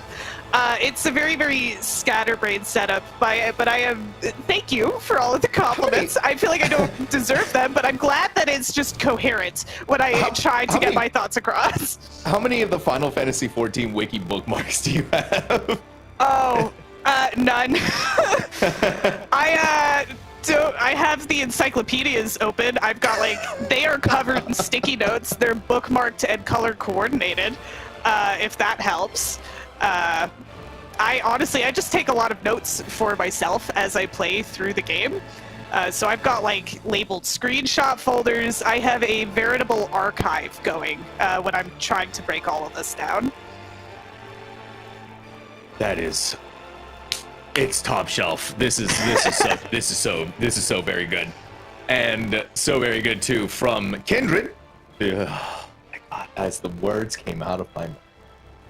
No, they're fine. This is recoverable. I know, but someone falls right at the word. They're good. See, I'm actively you can see I'm like zeroed in while I'm talking, so I know I am kind of rambling a little as I'm watching these raiders progress. But I don't want to curse anyone anymore. I felt guilty when it happened last night. I just want all of these teams to succeed because they're doing so well. It's a pride point, okay? It's a pride point when you manage to wipe an entire static group and bring about the misery of 8 people. It's a feeling that you just can't replicate. But the good part here is for Kindred, they did, like you said, manage to get that recovery through. So my caster curse wasn't powerful enough. Now we're seeing some more throughout phase 3. We got through a lot of the craziness. Now we're seeing the clocks that are on our players, right? They go off and they detonate at different moments where they need to be in light party stacks. Here's the tank bait to bring the boss over into one direction of the arena where they get knocked back. But unfortunately, I don't think we stacked up quick enough. Detonations went off and players are gone where they have to get to 20% before the enrage timer enrages them all back to phase 1. And they might make it here. Not sure where the snapshots. No, it was not fast enough here. So you'll notice that we had a player wall there instead of continuing to DPS down the boss. That is because they had a debuff that is both a, I believe it's thrice come ruin, twice or thrice come ruin, as well as a damage down significant enough that it would be a DPS gain for them to die and then be raised and do damage than it would be for them to stay alive and continue DPSing with that damage down. And we're at the top of the hour now, by the way, or the bottom of the hour. It's midnight here on the Eastern time zone. So do a check-in. Let's make sure everybody get your rehydration, make sure to get up and stretch, move around a little bit. Get your, there we go. There you go. Okay, we're good. And this is also a good moment for me to remind all of you about our amazing charity, Games for Love, where we have raised $15,250.69. It's all being raised to help ease the suffering, save lives, sustainable futures for kids. $1 equals one child help. And also, yes, from chat, it is, if you are in America, the United States of America specifically, the beautiful Thanksgiving time. So if you're in America and you celebrate it, happy Thanksgiving to all of you out there. Hope you enjoy today and have some very good food and some very good drinks to go along with it. Happy Thanksgiving, yeah. Happy Thanksgiving, Sam. I am not American, so I will simply wish everyone a wonderful holiday. We don't typically celebrate the American holidays, but we do have a family friend going through tough times right now, so we are making them a meal and spending some time with them tomorrow afternoon before I come right back here and start tracking the race again. And of course, I will be back at the usual time with Sam to fulfill our charity donation goals, because we did reach some, and we are now committed to a bit that we will follow through on. Im's gonna eat a lemon, and I'm going to drink a lemon drink. So if you want lemonade. We can call it cursed lemonade. Cursed I feel lemonade. like that's fine. Yeah, there we go. Oh, I like that. Okay, cursed lemonade it is. And chat, if you do want to donate to the charity, type an exclamation point donate, and $250 Im is going to be giving us Puppy Cam, which we'll have for the rest of the night, for the rest of our shift, and the going into the lore hour that's happening after this with Im and Anonymous. So if you liked what we got from the little bit of lore analysis from Im earlier, well, we're going to be getting so much more of that in just under an hour. Just under an hour. And if you thought that I was crazy when it came to ether physics, Moose is my counterpart when we start breaking this sort of stuff down. So it will be very, very heavily involved discussion. If you are a lore person, there is a lot for you here. And if you are a raider who kind of wants to know more about the mechanics that you are experiencing and why they are happening to you, this is also a great time to tune in. It is indeed. We're going to be having so much fun ahead. So this is the amazing part of the continued 24/7 coverage that we have in collaboration with Mogtalk and Echo. We have the live side from Cologne, Germany with Echo, and then we come over to the after hours with Mogtalk. And then we have the fun segments like the cocktail hour, like the analysis desk, and like the upcoming lore segment. So a lot of exciting moments here. And to have it all done over the backdrop of the ultimate race of the future Rewritten Ultimate is chef's kiss. It has been, and this race definitely has that different vibe going about it too. It's that it feels weird to say it, but it's almost like that vibe of officialness, I guess you could say. Yeah, it feels bigger than ever, and that's probably because Echo has brought so much production to our back end. It's allowed the Mogtalk team to kind of take on a more hardcore approach to the tracking and the actual keeping up with the race itself. It has been a lot of collaboration and working in tandem, and I think that you can definitely feel that in the community and all of the raiders participating here. We've talked a lot about a lot of raiders sharing their streams. It's been super, super collaborative. Some of us, myself and the tracking team included, have been reaching out to some of these raiders just to say, good job, you're doing great. We've been watching your streams, and also kind of ask, hey, is it okay if we show different POVs too, just to kind of get a feel for what's going on? You can really, really sense the community coming together to put on this production for everybody. I think that's the cool part too about what Echo is doing and the understanding they have of the Final Fantasy XIV community, where we see them in World of Warcraft. It's an entirely Echo-centric stream.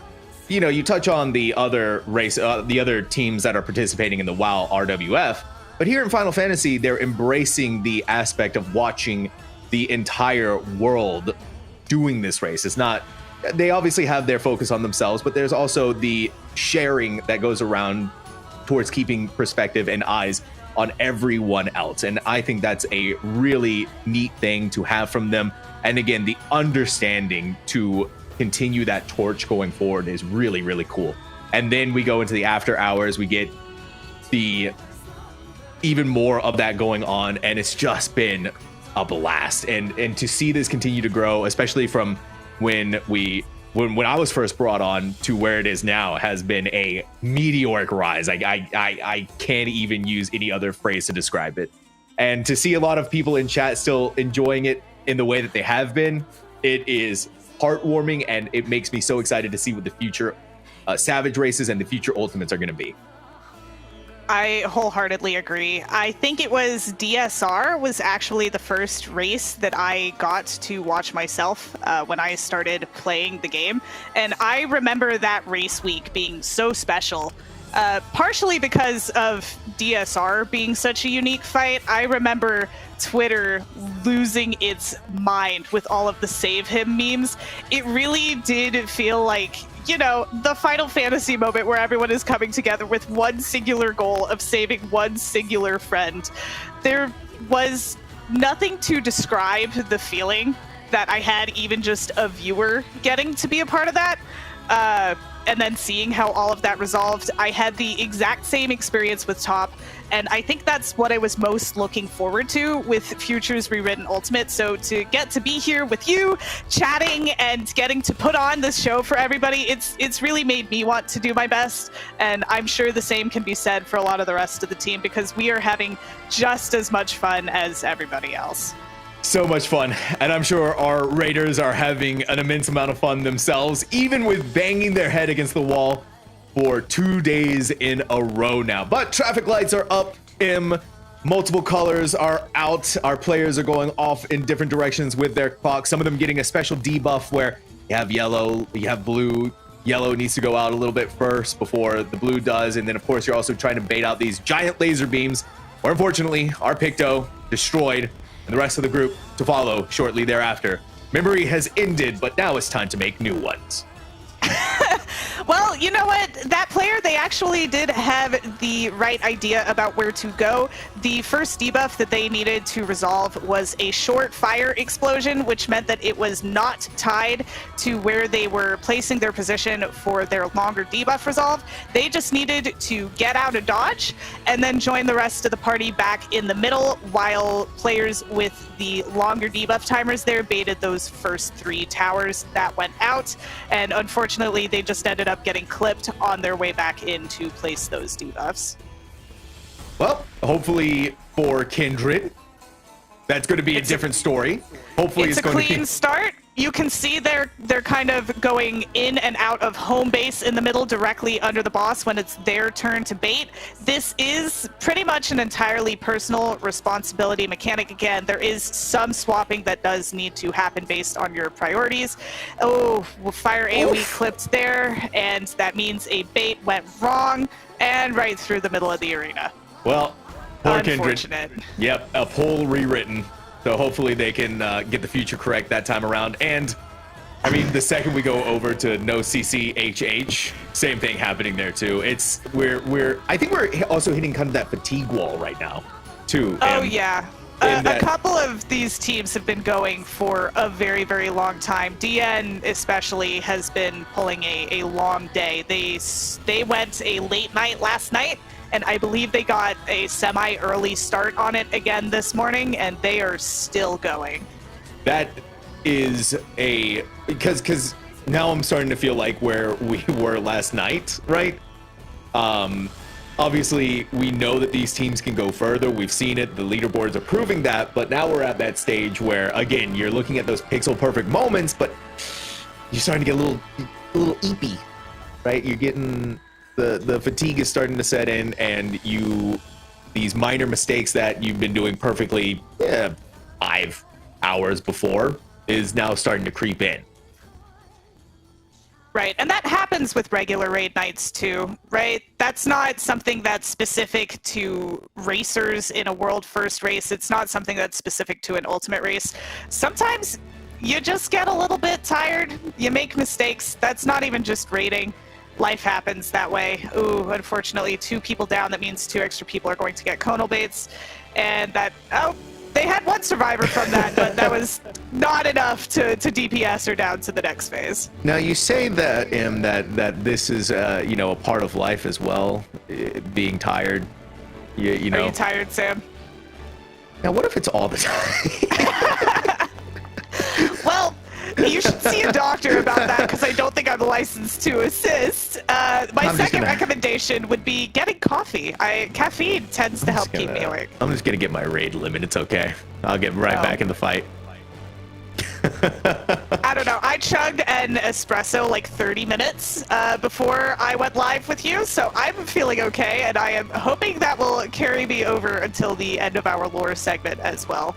Because I know the second that espresso wears off, I'm gonna probably pass out, because not only did I track today and I'm working commentary today, I also had to actually go to work today as well.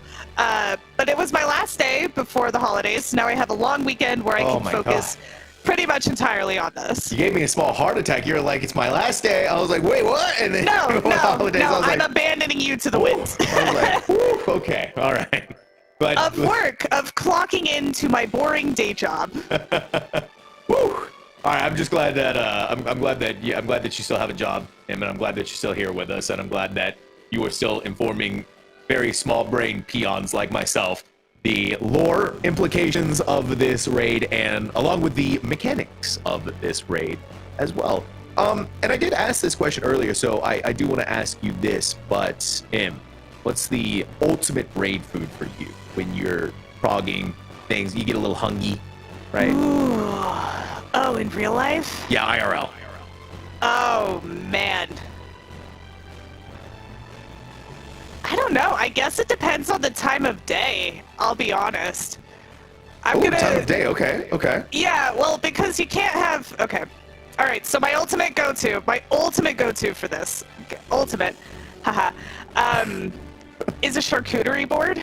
Ooh, that's nice. Yeah, you get a little charcuterie board because you can get all of your like food groups on it. You got your meats, you got your cheeses, you got some fruits. You can put some grapes on there. Yeah. You got a little bit, and then it's finger food too, so you're not trying to like pick up a sandwich and eat it between pulls, right? It's like, okay, I make myself a little cracker with some cheese and some salami. I can eat it in one go, and then I have a napkin. I can wipe my fingers off, because you don't want like grimy mice, your mouse to get grimy, right? When you're playing the video game. Yes. And then you just go back to the pull, so it's nice and easy to snack on. And it's relatively clean so long as you remember to wipe your fingers. Chat, wipe your fingers. All right, don't be nasty. Don't be the. Clean your keyboards. Clean your mouse. Clean your controller. Clean yourself go too. in there. By the way. I wasn't gonna say that out loud. Now you've made it weird, Sam. Listen, I've been to enough conventions. All right, you gotta. Oh, that is a big reminder for everyone out there. Please, deodorant. Yeah. Deodorant is your friend. Wear deodorant to conventions. Absolutely. I am seeing, by the way, a lot of individuals talking about chopsticks, and there's also a lot of people that were mentioning spicy food, and that one always blows my mind. Well, so the chopsticks are good. So I have used chopsticks for popcorn. The problem is you can't use chopsticks to put together like a charcuterie snack, because that's a lot of like layering things together. I don't have that much dexterity with chopsticks. I can use them, but I don't quite know how to layer several foods together at once in between pulls. So this is like the the charcuterie board ultimate is putting them together with the chopsticks. With chopsticks? I mean, I'm willing to try. I do love the chopstick technique for popcorn too, especially if you get like spiced popcorn, which is something I like to make. It just keeps it from getting messy. I don't actually like touching food. That's okay. What was your raid food, Sam? What's your go-to? It's pretty much whatever I can get. Okay, I gave not such a picky. specific answer, and you're just gonna cop out with that? I You know. got nothing? You don't even have a comfort food in general? See, that's the problem with me is that I enjoy any type of food. So it's like I'll do whatever, but I think I could actually go towards a popcorn area. I find popcorn to be a relatively lightweight food, especially if you're not going too crazy with it. And it's like you said, you know, it's you can use chopsticks, perfect finger food too if you just decide to go in that direction. And there's a multitude of different ways that you can season it. I like it. I'm gonna go with popcorn. No, I respect it. Like, I like popcorn too. I'm here for it. I think the key for like comfort raid food is something that you can snack on very quickly between pulls. Because it's not like you have the most amount of time. It's like, okay, 5 minutes, go ahead and like get your fork and knife and dig into a steak, right? You're not doing that between pulls. It's got to be something that's like easy to grab. Yeah. So I think my other answer would just be like coffee, because it's just cup. No, that makes sense. That doesn't count as a snack food, so my static tells me. Really? I'd say that counts as a snack. Maybe not food, but I'd say if Coffee it gives counts as a snack? If it gives you something, some form of energy, maybe not. I guess snack. Does it need to be food? I don't know. As long as you're giving me permission to snack on coffee during raid, I will wield that like a weapon and continue to do so. Someone in chat is saying nuggets and coffee, like chicken nuggets and coffee? Chicken nuggets with coffee, or as two separate things, like a preferred drink and a preferred food? Kindred. Phase 3. We got traffic lights up, so we get an opportunity to come back here and look at this part. We'll come back to our food discussion, but I always like to touch on phase 3 whenever we get back over to it. Absolutely. They had short fires. They went out right back into the middle of the stack, then right out there to place their debuff where it needed to explode at a certain point in time. You see the ice goes off. They all survived because they were dead center. Since they had the longer debuff, it was their turn to go bait that set of traffic cones. The tethers determine the order that they go off in, and this is our last set that needs to be baited away. Once that's done, everyone freezes, teleports back and forth. Ooh, the fire resolves slightly too close, so they've clipped other players. That is a spread. And because they were stuck, we lost some bodies. Okay.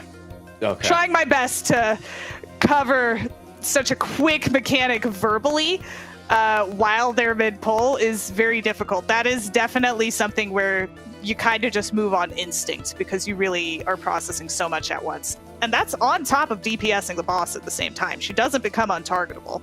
Yeah, but it's very important, especially for the running theme of how this raid has been going, right, is that you need to make sure that you are continuing to keep your uptime on the boss so as to be able to meet that range timer. For phase 3 specifically, I would agree with that. That is where we're seeing the most use of the DPS LB now to get that last final push into the 4th phase. We have seen more enrage casts on this phase due to lack of DPS than any other phase. Part of that is also a confidence. Once you get more comfortable with the mechanics, naturally you just kind of start flowing with them a little bit better. It becomes muscle memory, and you can kind of move on to the next part of where you really need to use all of your brain's processing power. But part of it is also we are consistently seeing the DPS LB used here, even though I know a lot of groups would rather have that for their prog points so that they can maybe tank LB and survive a mechanic that they otherwise wouldn't have to see more of the phase, or use a healer LB to bring everyone back to life and maybe potentially resolve something after a pull goes wrong. Well, Dean is still able to hold on to that LB3 going into the later parts of phase 3, where we just saw the tank buster mechanic go out to the tank staying in there to soak that mechanic, then emboldening it. Now you're seeing the what's the word? Sextuple apocalypse go out, where we have clocks above our heads. 2 players are going to rotate and go across to the other side, where you have one of the clocks going off. The party needs to be in a light stack before we spread out again.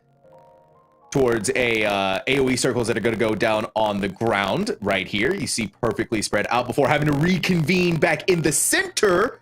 Needs to be very close here too. Look at that. They do it perfectly. Chef's kiss. They also still need to stay stacked here as well because these clocks are still going to go off. We have the tank baiting the boss over into a different direction where they get thrown back, knocked back, need to get back in time for the light party stack done correctly. Now it's time to go for the old tank and spank. Get this boss down to the 20%. Exactly, and we just talked about how a lot of groups have been needing the DPS LB to see the next phase. They are sub 20 without using the DPS LB, but you can see how close that was. They were at 21% when the Enraged cast started. We are seeing less narrow margins on the previous phases, but they are back in phase 4. This is their prog point. I hope that we can see a little bit more of the phase from them this time around. All right, DN pushing us through, and they get the important treasure trove coming from that LB3. So a lot of the emergency button to be able to pull them to safety if they need to use it. You see that the boss spawning in created a eruption in the center of the arena that players needed to move away from, and now we have our two bosses on the field. It's Lights, Ramp Ant on the field, where we need to make a nice little bow tie instead of a star this go around. Exactly, and that's kind of the shape that you want to make in the Savage version of it as well. At the same time that those towers were resolved, you see that there were 4 distance-based cones coming out of Reen on either side, followed by a distance-based tank buster from the Oracle of Darkness. She will hit the furthest tank first, followed by the closest tank, a pattern she does often. You can see how quickly they need to switch positions to get there. Going into the stack mechanic, also something remnant E8. Oh my gosh. Oh my gosh. All right. And this is all going to have to be you now, my friend, because I've seen very little of this part of the fight. Well, most people have seen very little of this part of the fight because this is the mechanic that everyone is still trying to clean up. We see the stoplights come back out, and at the same time, you see those dragon heads moving around the arena. They are dropping puddles, and they also need to be soaked in one way or another.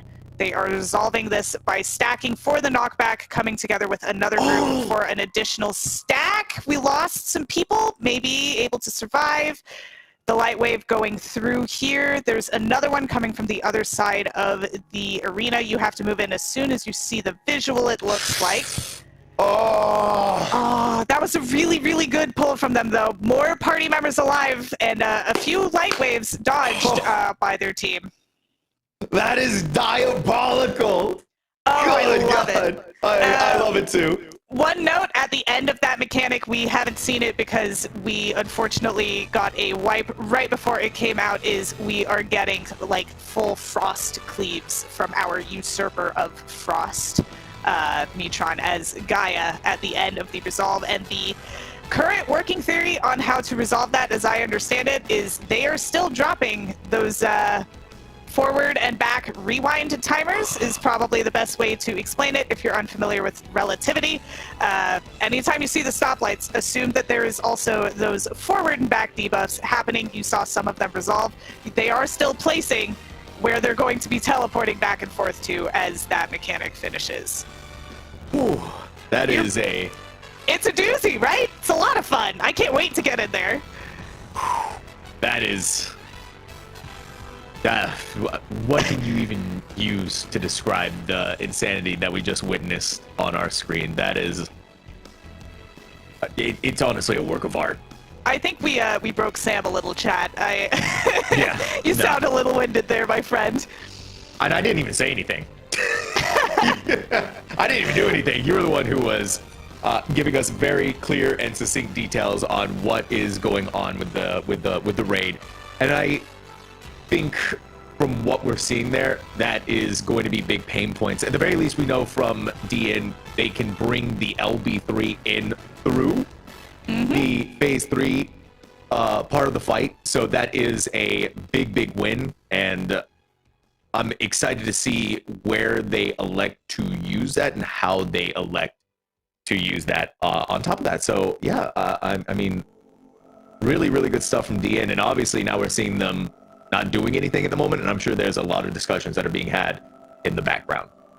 Yeah, they are definitely talking it through. I really, really look forward to seeing how they continue to resolve that mechanic, because their setup, as far as I could tell, looked relatively clean. At the very least, their party was alive for the first few things happening at the mechanic, which means things can't have gone 100% wrong right from the get-go, right? So it seems like they are on the correct track and making a game plan for how to follow through with the rest of those resolves, and hopefully at least bring one person to the end of it, because if they are able to continue pushing through into phase 4 without needing to DPS LB3, the DPS check on the Oracle of Darkness, they might be able to healer LB and see more of the fight, and then make a game plan tonight, coming back tomorrow. They are a North American team. I'm sure we are approaching some sort of bedtime where they also would like rest. Coming back with a fresh mind, seeing more of the fight, maybe they'll have some more ideas in the morning. Yeah, I mean, just today alone, this broadcast has been going for 22 hours. Almost, yeah, 22 hours, 22 and a half hours. But yeah, it's 12:30 here on the East Coast, so I'm sure Bedge is about to be entering into talks at some point. Getting up, stretching, breathing, rehydrating, watching some funny cat videos, maybe. Is that part of your rest and recovery routine? Cat videos?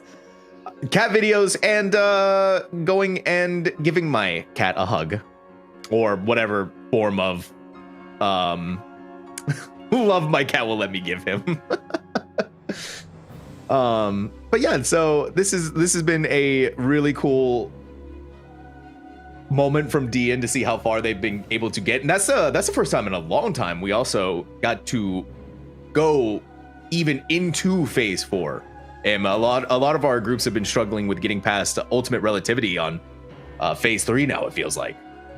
It just, sometimes you have a pull where something goes wrong, especially we are only on day 2 of this ultimate race, and while we have spent pretty much the majority of today getting through phase 3 into phase 4, starting to kind of resolve those phase 4 mechanics, thankfully those starting mechanics are something that are very familiar and relatively easy. I promise I'm not doing it on purpose, but relatively easy to figure out leading into the way more difficult mechanics. You can kind of feel the fatigue building up on some of these teams. Yep, it's very... On the other hand, though, we do have some teams that are just waking up from the other side of the world. We have this team playing on JP servers, and I believe I just saw one ace who I think is also playing on JP servers. I can double check that. They are just waking up, getting right back into it, have taken a break. They've gotten that rest and relaxation. They are warming up and will be back to their prog points soon. Yeah, and I mean, it's not too much longer before Echo themselves are rising and shining and ready to rewrite some futures. Let me take a look and see when that's going to be happening. We're both East Coast, so we're roughly 6 hours behind them at this point in time. So it's 6:30 in Germany right now. Might be seeing them in maybe 7-8 hours. I'm not quite certain what time they'll be back, but they will also be back resting in the morning.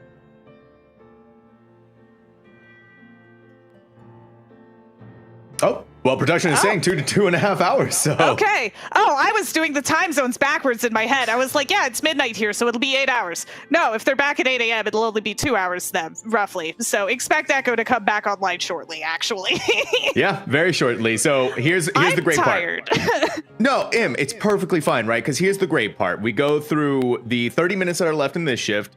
You give us the great lore segment with yourself and Anonymous, and then in another hour, boom, Echo's back online. They're back on Awake, and they're ready to start pulling yet again. And so hopefully for some ultimate relativity, no CCHH, they got this one going for themselves. fire debuff going out here. It explodes, come back in. Additional cast for the placement. Man, being a caster on this fight must be so stressful. I am saying this as a melee main myself, but it would terrify me to slide cast and just be slightly off on my placement of any of these debuffs, because we've seen how even just the slight misstep overlaps Venn diagrams and results in a wipe. I think that is a Billy timer. Yes, we have 30 seconds, chat. I don't know 30 seconds to what, but we are. Everyone, hold on to your gaming chairs. We might be ejected here in a second. A soft enrage on the stream itself. Well, that's okay, because we've got one ace working on the exact same mechanic, so we can just see them resolve it again. They are getting quick with their movement. They are getting confident with their movement. You saw those arrows on the ground. That is where they are placing their forward and back motion. That is where they will appear when that timer resolves. Oh, we resolved the 30 seconds, so who knows what happened, but production was able to figure it out. You know what? That's our own relativity, is we're going forward and back right in time for a wipe, of course, as it always happens. Oh, they still have 3 players left. I believe in no CCHH. You can do it. It's totally, it's doable. About a DPS check at that point in time. Nah, it's winnable. It's one player left alive. It's always winnable. Well, never give up, never surrender. This is a great example of what I was talking about earlier, where tracking does kind of tend to chill a little as the pulls get longer and longer, but every once in a while you'll get teams who are so synced up with their prog that they are like neck and neck. One ace was only about 10-15 seconds behind in their pull relative to no CCHH. So we have just been going back and forth into the same mechanic for the same P. The same kind of POV of the phases. Yeah, one ace though. 2 players are gone, and that's just a little bit too much. There they go. But you still have your tank alive. Okay, M, never give up, never surrender.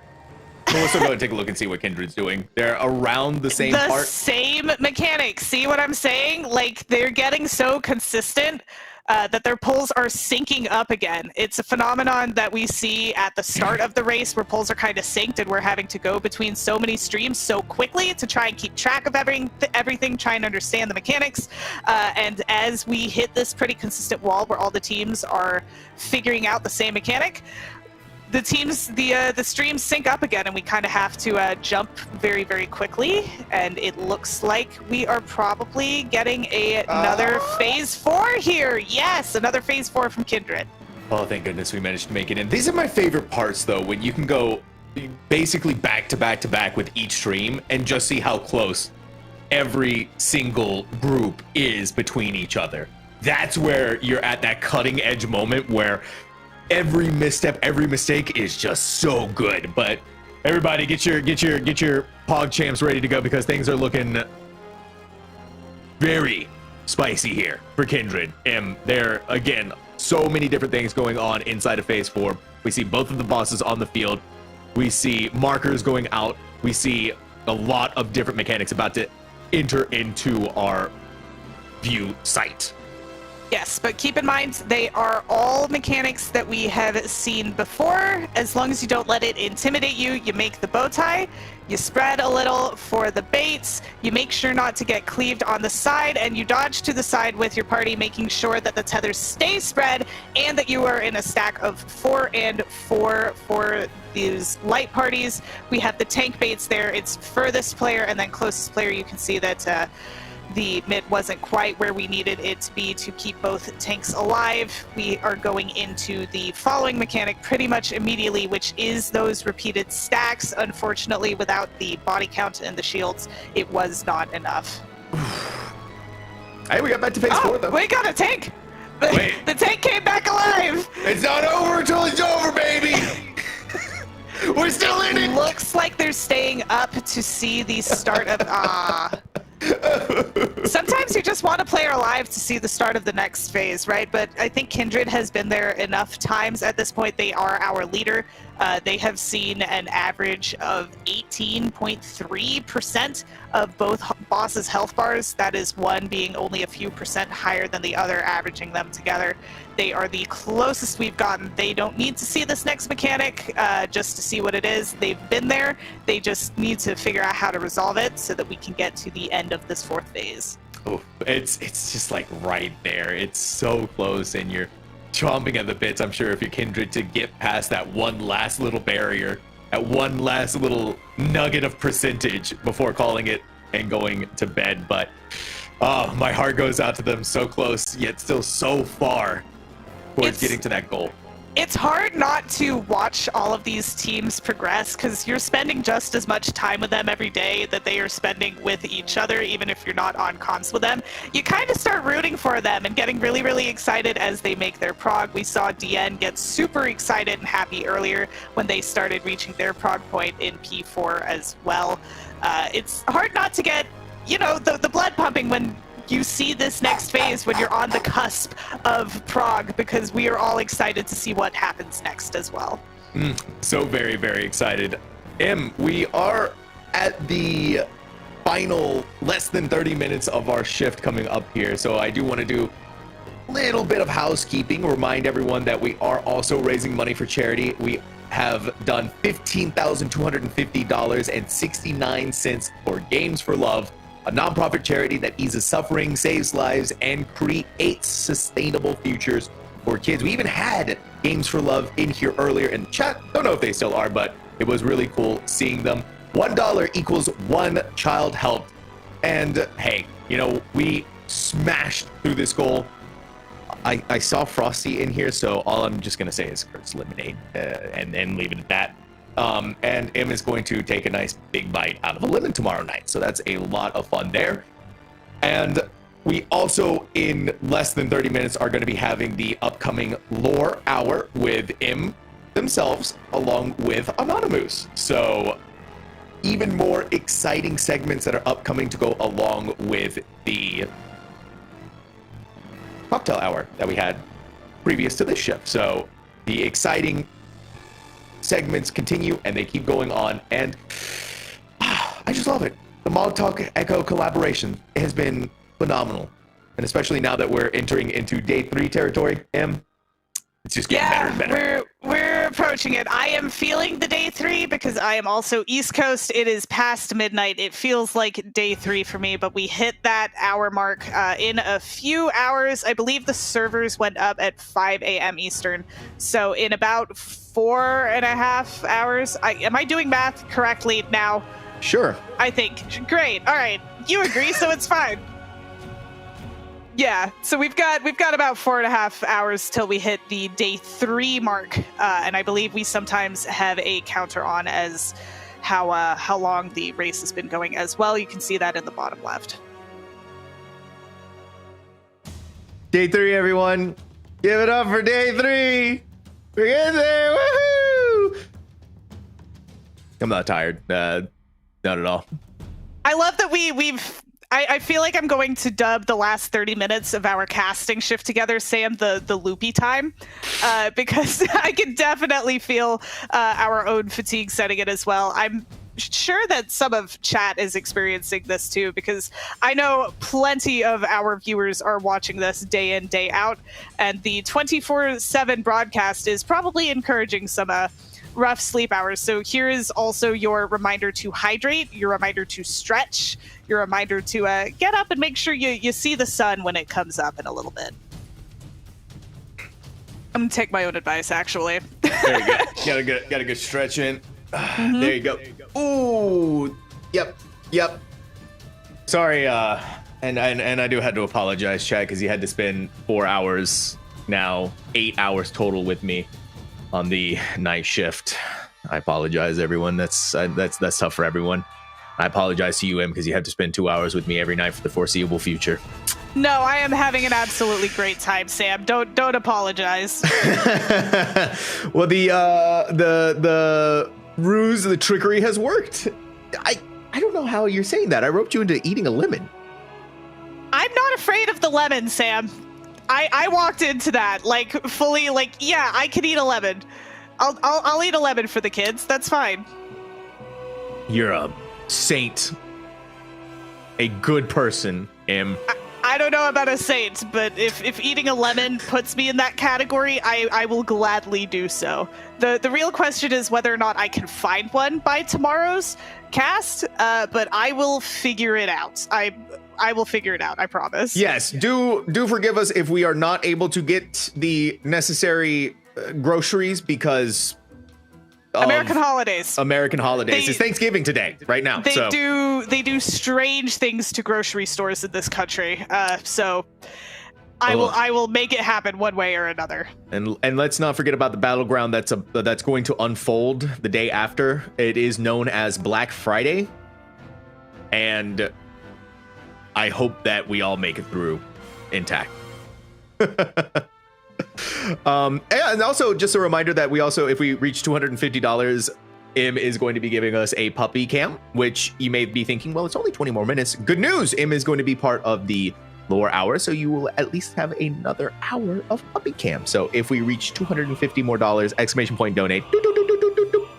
There you go. Yeah. Yep, and I will simply just bring, I've got my dog Ivy is literally in the other room over here. I will simply just bring her in and plop her on my lap, and we will talk about lore. It'll be a good time. Can we, I was gonna say, is there any way that we could get a look at the doggo? A very brief hello, if you don't mind me getting up for a second. Can you entertain chat while I go grab her? Yeah, probably not, but I'm gonna give it an attempt. All right, chat. I will be right back and give you a hint of the puppy cam. Chat, it's just you and me now. How's everyone doing tonight?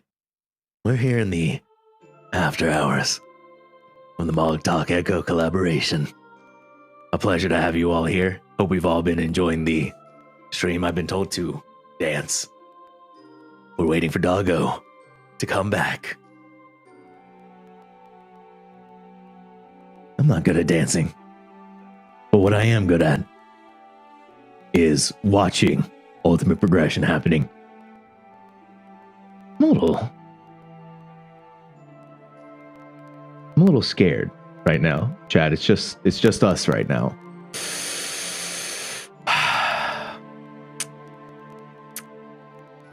Guys, we're in phase 3 now. I can't do that. Wait, the mods are trying to. Oh, we come back. We got puppy cam. Woo-hoo! There we go. Ooh, you good, Ivy? There we go. Say hi. Oh my God. She's precious. Chad, This is my baby girl. $250 for this. They're so sweet. I love them.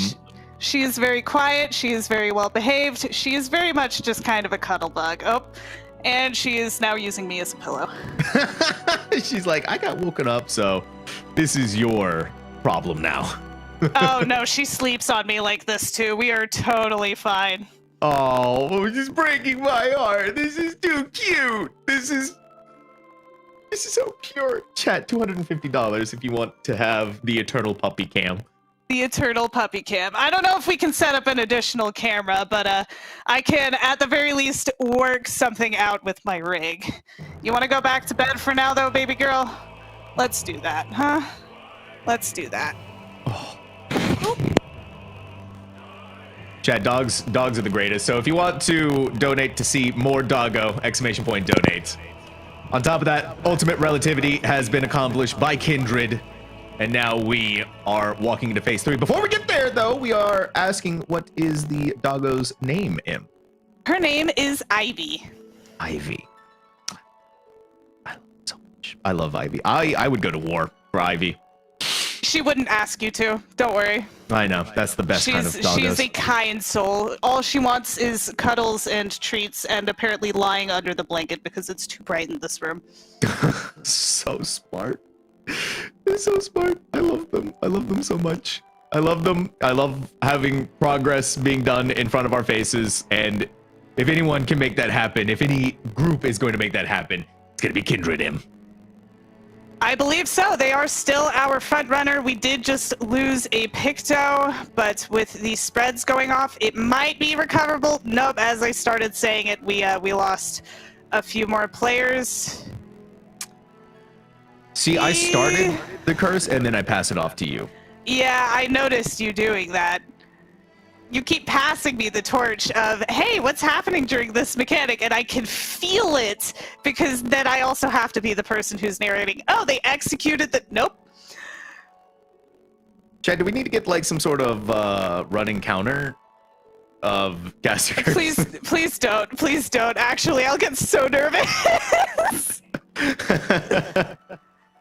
Oh boy. Okay. Poor Kindred.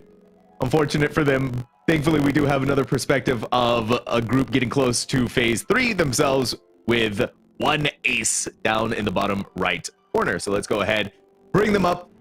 They are getting through the dark crystals right now, just needing to burn the center crystal just a little smidge more before being able to start that phase 3 transition. Ooh. Yep, and you can see she is absorbing that crystal memory. Absorbing it. And that's the big talking point that we had a little earlier. Yep. I mean, this is the key, right? Because it's an intermission phase. Everything is intentional. Just burning it down is a little bit too simple of an answer. The fact that there is a narrative flair to solving the I was about to say solving the mechanic. It's not much of a mechanic here except removing health bars in a specific way. You get that narrative flair, it's got to mean something. Hopefully we'll find out what it means at the end of phase 4, but if not, we will be seeing it in a later phase. Of that we can be certain. The other cool part about what we're having from the perspective of one ace is that we get the POV of a controller player. Oh, And I hadn't even noticed. I think getting that perspective is always very cool. We've seen it from the perspective of a healer, and now we get it from the perspective of a DPS who is on the floor. Unfortunately, we had a double laser bait there. If you saw, there were 2 players who went to the exact same spot to bait that laser. It is 1 person per laser. If you get any more, you kind of don't have anyone to survive baiting the last one. And unfortunately, the debuffs just expired in a way that ended the wipe early.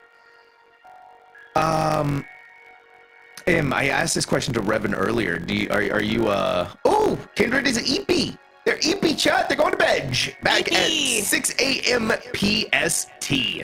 So They have earned the break. That is for sure. Massively earned them. And for perspective, it is 9:48 right now if you're on the Pacific coast. So they will be back in 8 hours ish. Yeah, 8 hours. So something like that. Close enough. But Kindred is calling it for the night. Our current number 1 on the leaderboard has deigned themselves very EP. I believe you were in the middle of asking a question when we saw that Kindred was taking a break for the evening. Are you a controller user at any point? Or are you pure mouse and keyboard? I am pure mouse and keyboard for this game. I do tend to prefer a controller when I can, but you see me wearing a wrist brace. I am a disabled gamer. For MMOs, especially something like this, I tend to prefer having a mouse, something that's ergonomic. I actually use, they were showing these on the stream earlier, one of the wireless Corsair mice, a little bit of a Corsair plug.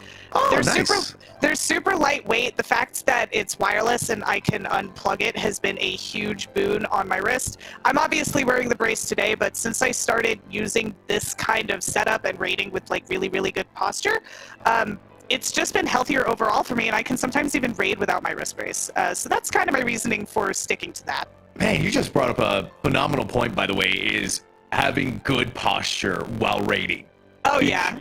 I mean, 15 hours a day and you're sitting for a majority of that, you've got to make sure that you are sitting correctly, having good desk ergonomics, so as to not wreck our already fragile gamer bodies. Yeah, it's my posture while raiding is excellent. I'm aware of that. If you see me at work or at a sewing machine, I am definitely shrimping a little bit more. But when I'm raiding, I am in extreme ergonomic go time because I know I'm going to be there for a while. Chad, are we shrimpers or are we good posturers? And if you are a shrimper, just go ahead and lie so that I feel better about your health and safety while you play this video game. It's a good opportunity to realize and to be able to give yourself, a posture chat. There we go, a posture chat. Are we a shrimper or a posture chat? Not that there's any, not that there's any shame of being a shrimper. Is there a backwards shrimp? I don't. What? No. I don't want to think about what that entails. You should. What about crab clawing your hands to hit keybinds? I know this is obviously different, not talking about a keyboard, but for FPSs, you have the claw grip. This is how I hold my mouse typically when I'm playing. No, Sam. Can you hold that up again for me real quick? How are you? I would not be able to play any video game like that. I feel like I would not have enough grip over the mouse. If it works for you, but by all means, wow. The idea is that you have your thumb and your pinky right there to be able to guide the mouse. But the idea is that you're using the tips of your finger to be able to give yourself faster reaction time, which is that's mostly for FPS. It's not that important for MMOs, where I'm sure you don't have to be a degen like that. And you can be degen in other ways. No, see, for FPS, that's where I become a controller player, I think. But for MMOs, for Final Fantasy 14 rating, I am solidly mouse and keyboard. No, yeah, I understand. And I think it's kind of a comfort zone thing, right? Because you have all of these keybinds, you want to make sure that you're able to do things correctly. But that's also the beauty of Final Fantasy 14 is being able to have that option for the controller and still be able to do the highest content possible. Right. Also, I'm looking at chat right now, and the only thing I'm seeing is a bunch of lahi. Are we getting the lahi in the music feed at the moment? We unfortunately can't hear the music chat, so thank you all for giving us a little lahi. We will take your word for it. It is a very, very good song. Oh, that was one of the first things that really got me interested in Final Fantasy was that song. The version from the game or the version that we heard from Soken in, I believe, was it the streamed FanFest? Yes. Concert? Yeah. That was an iconic moment, truly, with the automaton. What truly Final Fantasy 14 history, honestly. It is, that is one of the big things that came into my mind, and one of the things that I am that got me very, very excited to get into Final Fantasy, and I'm certainly happy that I did, and being able to be a part of an amazing community, even the way that we are and the way that I have been, has been so much fun. Hopefully, though, as we are, well, never mind. Whatever. You know what? You did it that time. You didn't have a chance to pass it off to me. It's whatever. Chat saw that, right? That was Sam. He's above me right now. That was him. It wasn't me. It's whatever. It's whatever. It's whatever. I didn't even get to say anything. I was just about to talk about Kryl. It's whatever. Because we're 6 minutes away from the end of our shift, Well, at the very least, for the end of my shift before we go into the lore hour. Yes, I'm very, very excited to share this with everybody, but I am sure that you have also had a very long day, Sam. What has been your highlight of everything that you've seen in the race today? Like in the ultimate, or just in a... Both. Shall about both. Well, we broke $15,250.69. That's the big one. Massive point of awesomeness here, I think, for a lot of us on the desk and for the production as well. And I think also too, just I think looking at it here from in the perspective of the progression that we've been getting as well, is just seeing the Raiders being firm, staying committed towards getting this done.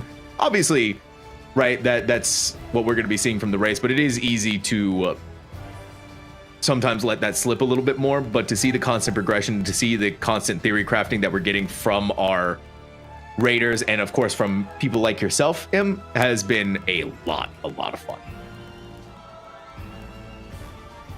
I think the consistency has been a testament to that too, because I've also enjoyed getting to tune in throughout my day and hearing the wonderful casters of Echo and you while I was finishing up my tracking shift with Revan. I don't always have the sound on, but I like checking in and figuring out what y'all are getting up to as well, hearing all of the explanations so that I am also more prepared when I get to come on and chat too. Your Jim, we absolutely appreciate I know for certain that I appreciate the knowledge that you bring onto the desk. It again, is framed in a way that makes it easily digestible for someone like myself to be able to understand, which is so valuable, especially for what I'm sure is a lot of new individuals who are coming in to watch the broadcast. With Echo now being a part of this, we've seen a lot of World of Warcraft players, with Echo being a predominantly World of Warcraft guild, coming in and experiencing the Final Fantasy XIV Ultimate and getting to enjoy this for themselves as well. And so if we take a look at the top left, now that we're getting down into the final few minutes, Ottermania is going through some maniacal mechanics. Yeah. It's good. Yeah, keep the puns coming. That's the last one I got. That's all I got. That took me a long time to figure that one out too. So 3 minutes, that's all you're gonna get from me.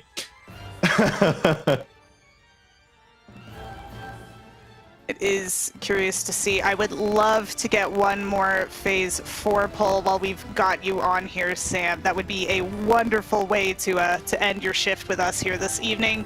They only have 1% left that they need to DPS or down by the end of this cast, and it looks like we have gotten to that point. They just need to mitigate to survive the transition, and we have another phase 4 incoming. Let's go. What better way, the cherry on top for the end of this shift, than being able to go back into phase 4 from the perspective of Ottermania. And thanks to one of our phenomenal mods, they otter no better. Oh, delightful. There's been a lot of puns. I'm normally not a pun person, but I have very much enjoyed the ones that you've been bringing to the table, Sam. It has been very fun. I bet you're in utter disbelief. I am now. I wasn't before, but I am now. You don't... He's losing his mind. It's 1 o'clock in the morning for me, okay? I've been awake for... That's true. I've been awake for a little bit of time, but I should be the one complaining because you are obviously still going to be a part of our lore Hey, that segment. caffeine is still kicking. I think we should be all right. Yes, still kicking.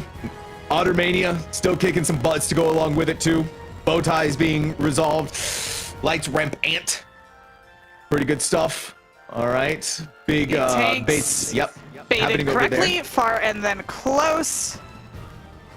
Raid wide coming out from the crystal. As a reminder, that crystal is containing a memory that we are familiar with from Eden's Promise. It is the memory of the necklace exchange, which we believe is the crystal necklace in question from the intermission phase. They survived the stacks, which brings us to the Prague Point wall.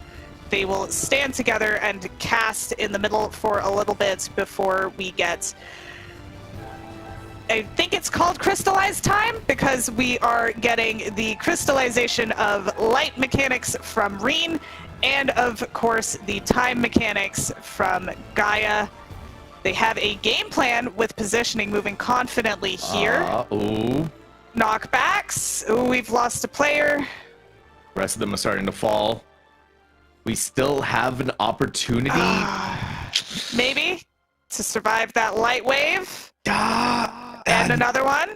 Okay, we should be able to see these frost cleaves coming out here. Healer back up. Double hallowed wings. Waiting on the raise. They accepted it. Hoping to invulnerability their way through this mechanic. But the knockback was just shy of knocking them into the wall. So they did technically survive the mechanic. Wow, that was so close to the edge. Of course, they were immediately got afterwards as a reward, but they did technically definitely survived the mechanic. That was absolutely clutch. They raised at the exact right time for that invulnerability to carry them through. I can't think of a better way to top off a shift like that. And I also saw from Ottermania, the NVIDIA Shadow Play, they're going back. They're looking at that in very minute detail. And so, yeah, we'll give them that time. And also we'll give time to shift out our casters. And, well, myself personally, Em is still going to be here for the upcoming lore hour. So make sure that you don't go anywhere. We still have so much more exciting coverage of the future Rewritten Ultimate Race upcoming Mogtalk in collaboration with Echo. Right? Lore Hour with Anonymous and M, all happening right after this break.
We are back. I am back.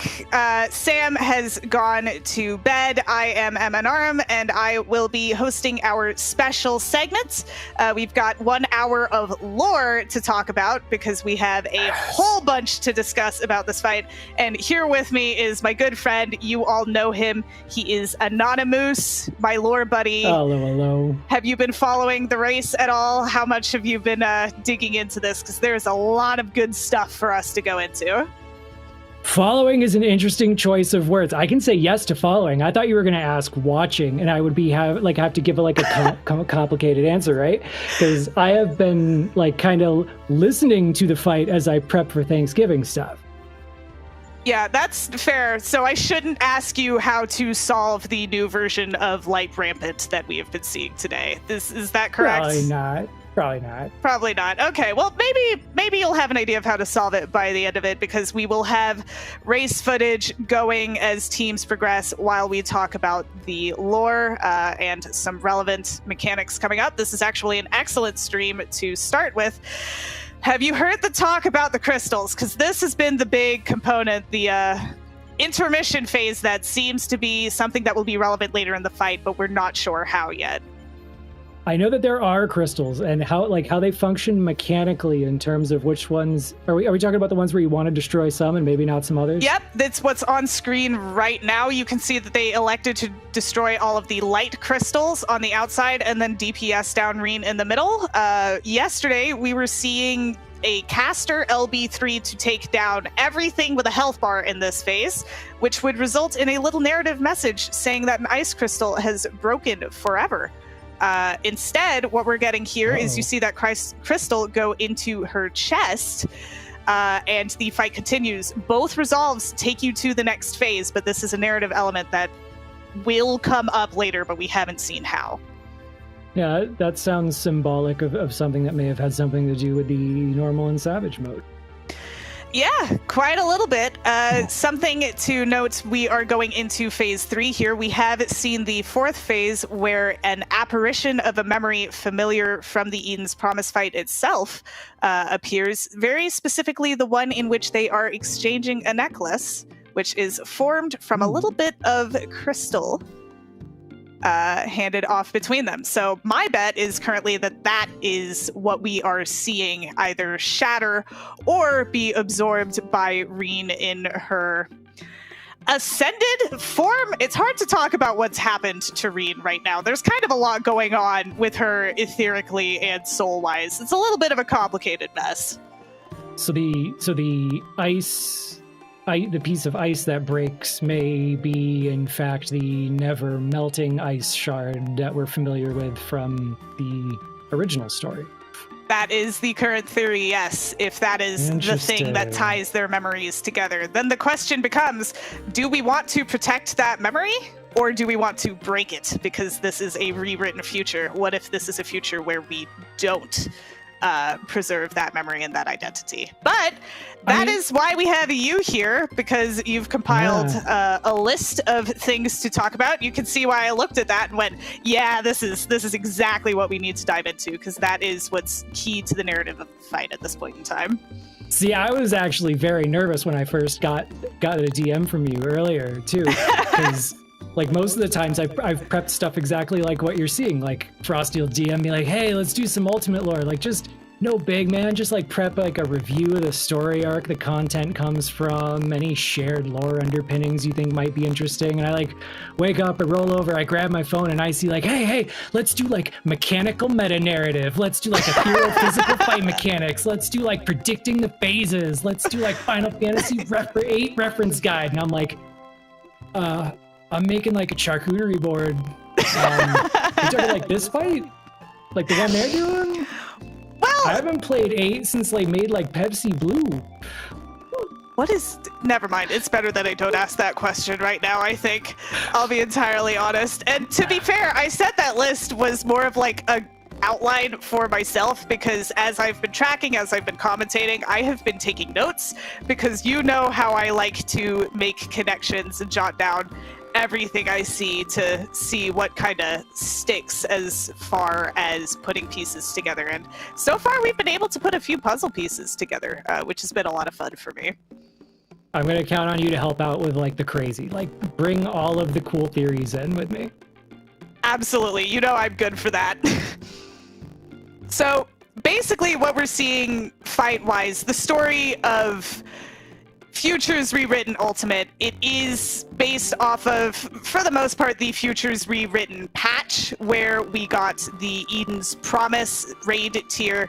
The exception to that being the Phase 2 as E8, which is Reen kind of becoming an amalgamation of Shiva and Hraesvelgr with the light aspect, ice and light being connected intrinsically in kind of our ether physical understanding of the world. I find this fascinating because I brought this up a little bit earlier. The E11 fight that we open on, the amalgamation of all of Reen's father figures, both good, bad, and recovering? Question mark? I don't know how to describe Thancred as a father figure. He's getting there. That is actually missing the light aspect of the mechanics that we saw from the original version of the fight. He is only wielding thunder and fire because Metron has summoned him prior to the release of Light Ether back through Eden. Little things like that have been making a mechanical impact. That's an interesting mechanical quirk. I like that. Right, because it's something, it's like, oh, we don't have to deal with that mechanic, but it's, no.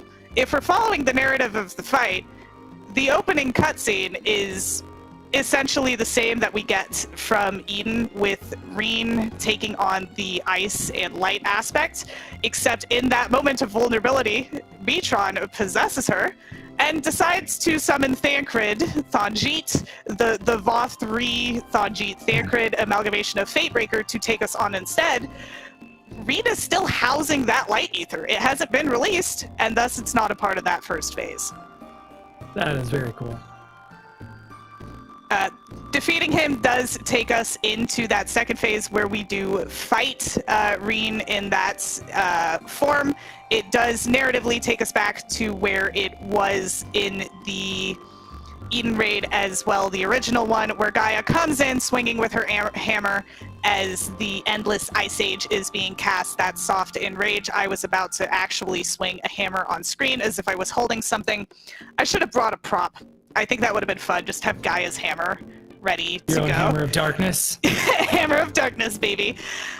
Except this time we get that crystal intermission phase instead of a cutscene, and that's the one that's been causing the tension because there's multiple ways to resolve the mechanic. I see. That brings us into the phase that we just saw, which was E12, and then we have a dual boss phase where we have the Hraesvelgr Reen alongside the Oracle of Darkness, and that's where we're currently stuck, because those mechanics are difficult. All of them are happening all at once. Yeah, they certainly look difficult. What should we dive into lore-wise? Yeah, I mean, there's so much to go through. Well, we can start with the unlock. Have you had a chance to review the unlock dialogue from the Wandering Minstrel? I did skim that one, yes. Yeah. That has led me to one possible theory for your questioning of where this might be going, but I don't know. I have one that I'm excited to share with you when we get to that point. I'm looking forward to it. I really wanted you to see it on screen before we talk about it, though, so I'm hoping that we could get another Phase 4 pull from one of these teams sometime soon. The unlock, of course, I will just read it out here for anyone who has not unlocked the ultimate yet. A villain dark, a jail did break, the light to liberate. A maiden pure, her eyes unsure, he sought to change her fate. The he in this is referring to Metron. We do know this because, if you recall, in the French localization of the original Eden Raid series, they used she, her pronouns for Metron. This was done intentionally. Metron's original name as an ancient being, Artemis, they used multiple pronouns for her. They did the same thing for the ultimate fight. So I appreciate the consistency and the dedication to our favorite non-binary Ascian, Metron. Just a personal note there as a non-binary person myself. I love it. I am, in fact, a Metron fan. He sought to change her fate. The following refrain being, undying soul, a jail did flee, the dark to stir awake, a maiden lost to find once more, and good a promise make. Now, what promise is this referring to? If I were to guess off the cuff based on only the past, which is never really useful in helping me predict the future anymore, I would refer to it as the promise of always finding each other and being together, that goal of kind of locking themselves away forever, which would require, of course, reawakening Logrif and succeeding this time in not having the memories of Gaia reassert themselves over that personality. And it's that kind of promise that led to the actual naming of Eden's promise as well, because I think it's important that we dive a little bit into who Metron is, being such a central figure, the very clear, I don't necessarily want to say villain, but definitely antagonist here, because Metron really is just trying to get his love back, right? Like, I can't exactly fault him for something like that, but according to the lore, he kind of melded a little bit with Eden. You want to talk a little bit about that? I could fault him for one line, but sure, we can start. I know. I'm giving you the opening to have the conversation because I know how you feel. So how far back do we want to go? Where do we want to start? How foundational do we want to get? Well, we don't need to go into like the family tree of who Metron was before they were sundered, right? But Metron and Logrif were Asians, and they were in charge of terrestrial life for Logrif, which the name Gaia derives from, Gaia being Earth associated in Greek nomenclature, and Metron being the fish guy. Let's be honest, that's kind of how he gets known. No better way to describe it. The fish guy. The fish guy! We love the fish guy.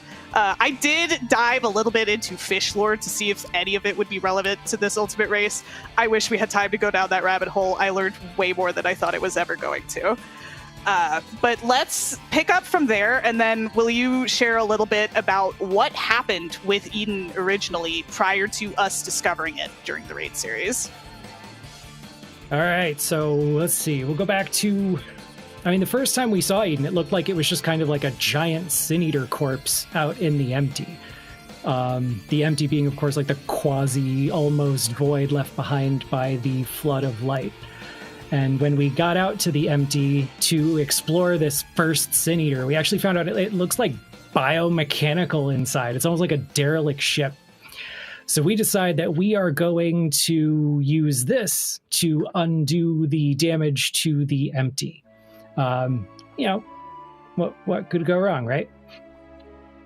Yeah, messing with ancient technology that we don't understand has never gone wrong in the history of Final Fantasy XIV whatsoever. We just keep touching the Allegan ruins and they don't do anything, right? That's how this goes. We got a great track record. So, we decide that the way that we can use Eden's power to help restore the elements and vitality in the empty is to summon and slay primals. A whole nother layer of what could go wrong on top of the existing harness Eden. Because we figured, if you summon primals, it will aspect them to pure elements, and then when you slay them, it returns them to the land, and voila, your land's got its elements back, right?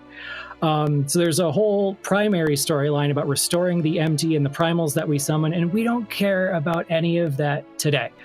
We care about the sub-storyline, and particularly, like you said, this fight branches off around when Reen summons Shiva, and it starts to weave in and out from there.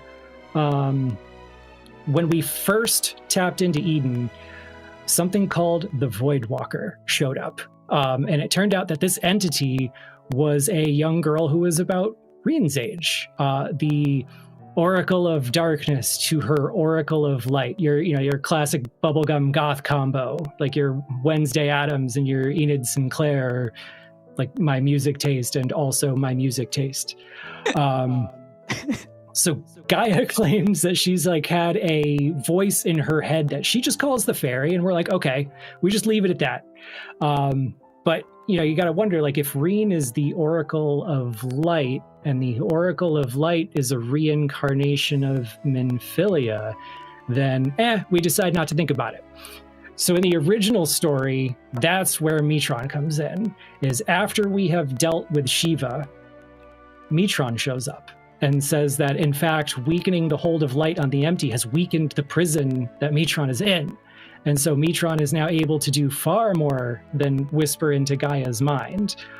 And Metron like lures us kind of back inside to Eden, and there uses kind of the memories of the Shadow Keeper and the plans that the Ascians had to rejoin the First, to reawaken those memories, culminating with the Echo Soul fusion thing to try to spur Logrif's reawakening. And that is where the old version of Fatebreaker came from. And we start diverging from there. Now, am I skipping over anything you wanted to cover so far? No, I think we're on the right track. One thing I think that we should mention, just because this is something that is starting to become relevant in this Ultimate, was the original purpose of Eden, why it was here in the first place. Okay, so we want to go back just a little bit further? Just a little bit, now that we know who the players are. Let's talk about the concept of Eden. So that memory that Metron wanted to awaken in Logrif of their mission was 100 years ago from the perspective of the First. So Metron and Logrif were partners together, getting ready to rejoin the First.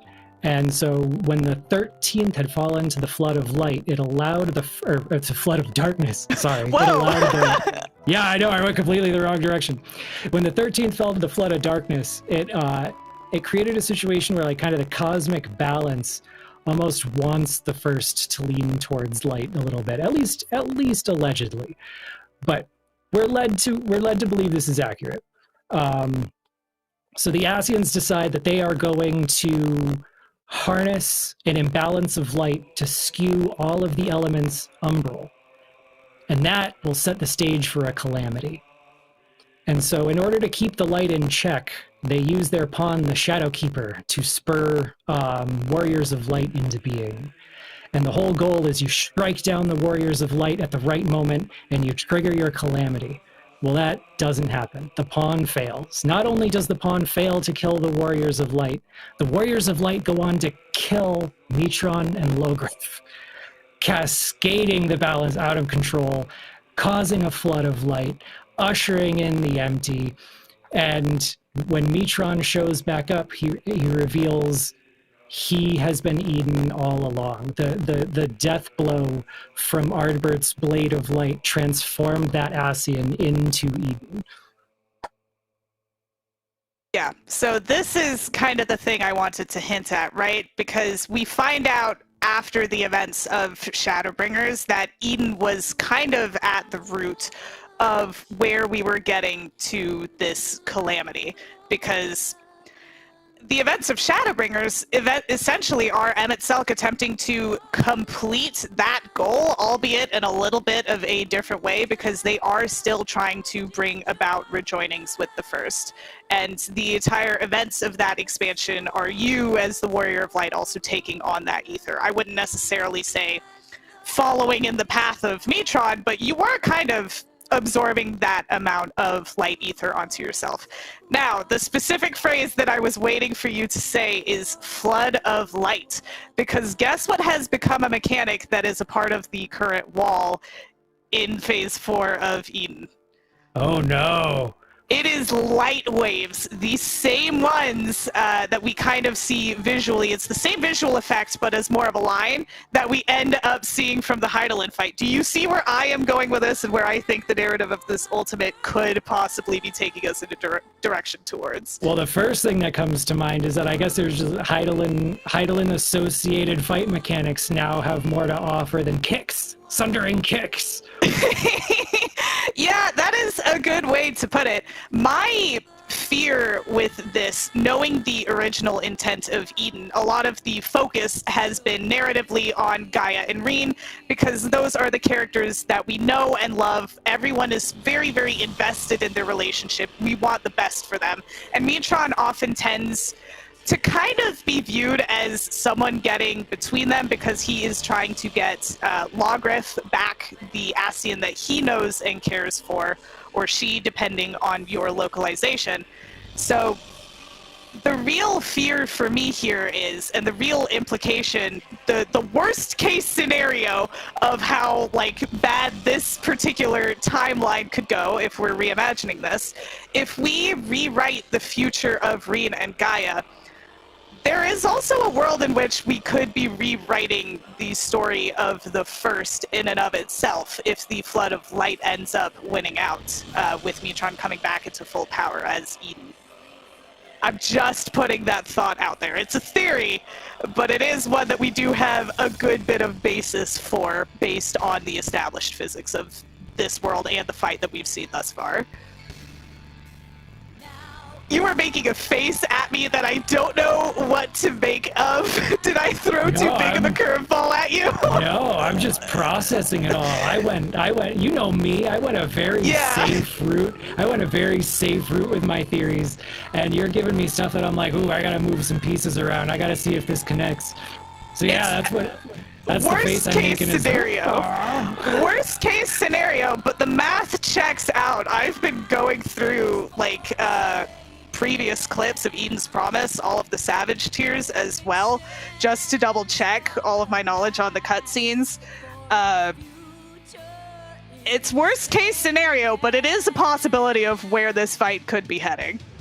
Well, that's when I think about the word rewritten, you gotta wonder, like, does that include the ending? Because if my assumption is usually that we're just, you know, classic wandering minstrel, retelling it, but really exaggerating a certain point, really embellishing the story. But is that rewriting the story? Technically. But it's a pretty strong word for just adding some embellishments, right? So just how much rewriting are we doing? Exactly. And it's also interesting because previous Ultimate fights have referenced something specific, like the Omega Protocol Ultimate. That was just the name of that raid series, right? Dragon Song's Reprise. We knew what we were getting out of there. It was the Dragon Song, like the song, the Dragon Song, and we're telling a different version of it. We're going back in time and we're saving a life that was lost. Futures Rewritten is the name of a patch. It is a patch that is associated with Eden's Promise, which is the basis for, I would say, a good 75% of the mechanics and all of the bosses except for the second phase that we have seen thus far. But a patch doesn't just encompass the raid tier, right? A patch encompasses more of the game itself. So there is a little bit of a higher emphasis put onto that title, at least in my head. It's a little bit of a bigger scope. Oh man, now I'm nervous. I've been nervous all day. I had this epiphany. How dark could this get? Yeah, I had this epiphany this morning on the phone while we were just doing, our tracking thing, idly thinking about it as we get to phase 4 the first time, and I go, oh, this is a problem. This is very, very scary, actually. And it's literally just the fact that the light waves are there, because that is something that we really only associate with Heidelin at this point of time mechanically. Right. And that's another question for me is like, is it because, back when this fight was developed, there was more of kind of like a limited repertoire of Heidelin associated threats, or should we be very paranoid about where this might go? Right. And that's the hard part too, because we do have to think about this as lore experts, but also from the perspective of they are designing a game. When we get to Ultimates, though, every single decision ends up being intentional. We are again back at the intermission, which is a really great example of this. There are multiple ways to get through the next phase. But even the phase 1 portion where I mentioned there's no light aspect on our Fatebreaker because it wouldn't make sense narratively for it to be there. The fact that there are light waves present, it could be that because Reen is still in her light form, she has those Heidelin associated abilities, and that would be our best case scenario, is that she's just doing something that Heidelin would do because Heidelin also had light powers. However, there is an opposite end of the spectrum of Heidelin also had light powers and kind of knew that she maybe should have done something differently when it came to the first, right? So the power goes both ways. Well, we did get the warning that the powers of light and darkness were very difficult for them to control directly. They had to go through their agents. So at least we have that to fall back on. There was one thing I actually wanted to go back for as we talk about like kind of some of the phase mechanics is I love the Hraesvelgr connection. It feels so random at first, but it's tied together in such a beautiful bow. All of the different pieces of it. Like when I mean, it starts all the way back with Thancred and how you have that image of Thancred, but it's wearing kind of that Ranjit Gukumat's kind of familiar look to it, right? Well, that goes on into the Reen-inspired bosses, where even though you have kind of like the Shiva layer, the Assail layer, the Hydaelyn layer, you also have, she's almost kind of wearing Hraesvelgr like her own Gukumats, right? Because she's paralleling her father, which is familial, right. But the tie-in as well, you just mentioned you can't summon the light directly. You have to go through one of its agents. That being ice, the layers of that going through the ages all the way back to Hraesvelgr. Oh, it's chef's kiss. It's art. It's artistic. It's artisanal. I'm going like all the way back to Sor Kai when like all of the dragons kind of have their specialties and the things they're associated with and the titles that they have. Like Hraesvelgr's a name he picked up along the way, right? So even as back as Sor Kai, we're talking 3.3. We're talking over an expansion before they inverted the elemental wheel with that beautiful reframing of how the elements work. Even all the way back then, Hraesvelgr, the holy dragon, had like light and ice themed stuff, and they have managed to tie that into the inversion of the elemental wheel and the kind of connection of Ysael and Hydaelyn through Reen's mind. It's all so cool, and it looks so intentional, even though you know that some of it might not have been known at the time. Yeah, see, and this is what I'm talking about, right? Because they did the same thing in E8S when we first saw Reen kind of take on this Shiva aspected with light form. The second phase of that fight was the first time that we saw this Hraesvelgr form. It is curious to me, but also makes sense that this would be where Metron chooses to make their move, right? Metron already kind of having become Eden, a Sin Eater, would make sense to go for a light-empowered being, such as Reen when she has taken this on here. However, in taking on the light, we can even invert what you just talked about with their agents. He's also taking on the ice. If you listen to some of the voice lines as we go into that fourth phase, which is where we see the Hraesvelgr form, he is stoked. Like, he is so excited that he's like, oh, Hraesvelgr, come to me. Like, it is time to go. Metron I've got an idea. Right, yeah, and here's the thing is, again, intentional voice acting. Metron is excited. Metron isn't just like, oh, a surge of power, I could do so much with this. It feels expected. Because Hraesvelgr isn't just any dragon, right? He is ancient. He knows a lot more. He has a lot more power than anybody else.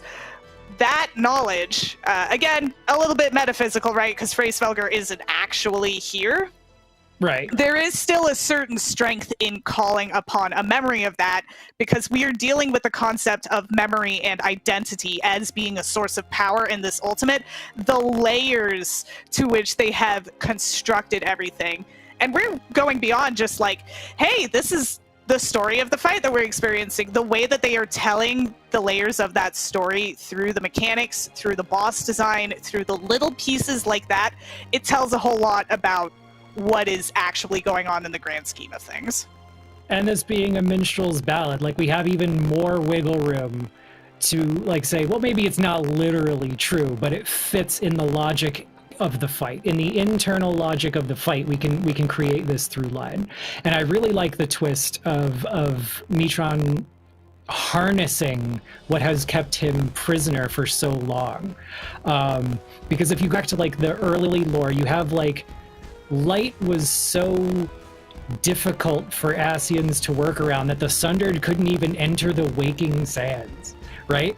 Until we lost the blessing, Nabriales couldn't enter. Like La Habrea could, Elidibus could, the originals could, but even Nabriales couldn't. And now we're seeing like that imprisoning of Metron being twisted into the possession of Reen in a really cool way that doesn't automatically subvert itself by stuff we know, which I think is just really creative. Yeah, this is one of those things where I love talking about Ultimate lore, and I know my statics get so tired of it because we're taking so much of what we already understand about the world to look at the fight.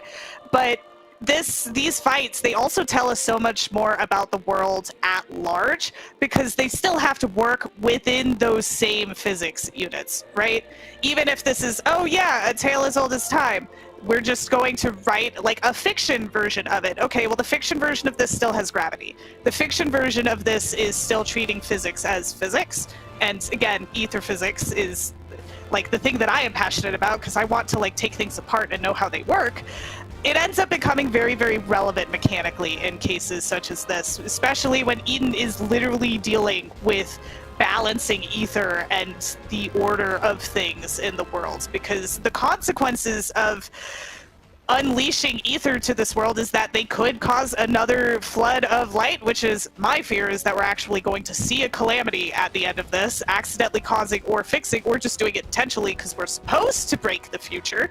Right. We don't know for certain what the intention is yet, but we know that there is a story to tell, and it is pointing us in a direction of Metron gaining power again and potentially fulfilling their original goal on the first. Dude, I should have gone way more crazy with this, knowing that it was kind of the minstrel's ballad and anything could happen, right? Like, I read the dialogue and I was just like, oh, he was inspired by the fact that, like, memories are so powerful that it could prevent kind of the extinguishing of the soul. Like, that's... In this game, soul and memory and identity are so deeply intertwined that, I mean, the threatening of losing your memory is the threatening of losing your soul. And I saw the minstrel refer to kind of the necklace and what was going on when Gaia reasserted herself over the Lawgriff identity. And I was just like, oh, he thinks that's really sweet, so he's going to kind of run away with that, right? So I thought this fight was going to go at least as far as putting Metron far, far more at risk of succeeding, of having Lawgriff reassert that identity over Gaia, and then have it be all the sweeter when that necklace kind of comes back into play and helps Gaia take herself back. And that does seem to be the assumption that our teams are running with. This dialogue being the reason that I believe the crystal that we are protecting in that intermission phase is going to be key to something at the end of phase 4, because that is when we physically see the memory of that crystal come out. Here you can see phase 1, might as well talk a little bit about it. You can see all of the lightning and the thunder mechanics, but you will not see a single flash of light in that gunblade because that's such a cool little quirk. Metron is simply holding on to it, right? Like, they could have done it and it would have worked out fine, even with the narrative that we are already seeing, but they didn't. It's brilliant. It's brilliant storytelling. I love when you see things that feel like someone was looking at the planning and went, hey, wait. And they just turned it into a cool idea of how they could work that observation into the fight so that anybody who noticed would be like, aha! When I had that thought, I think, it was a little bit into phase 2 yesterday, where I was like, hold on, I'm writing up my notes for this, and we haven't been doing any of those. Oh! You kind of start seeing a different puzzle. There's a puzzle of the mechanics coming together, right? But then there's also the puzzle of why, and that's the thing that I've been really, really enjoying picking apart, because there's so much here. I mentioned this earlier, but I understand why this is a world race. I'm rooting for all of these teams, and they've been working so very hard. But after we kind of figured out what was going on with that crystal necklace in the intermission, we stopped having teams do the full LB3 from casters to get all of the crystals down.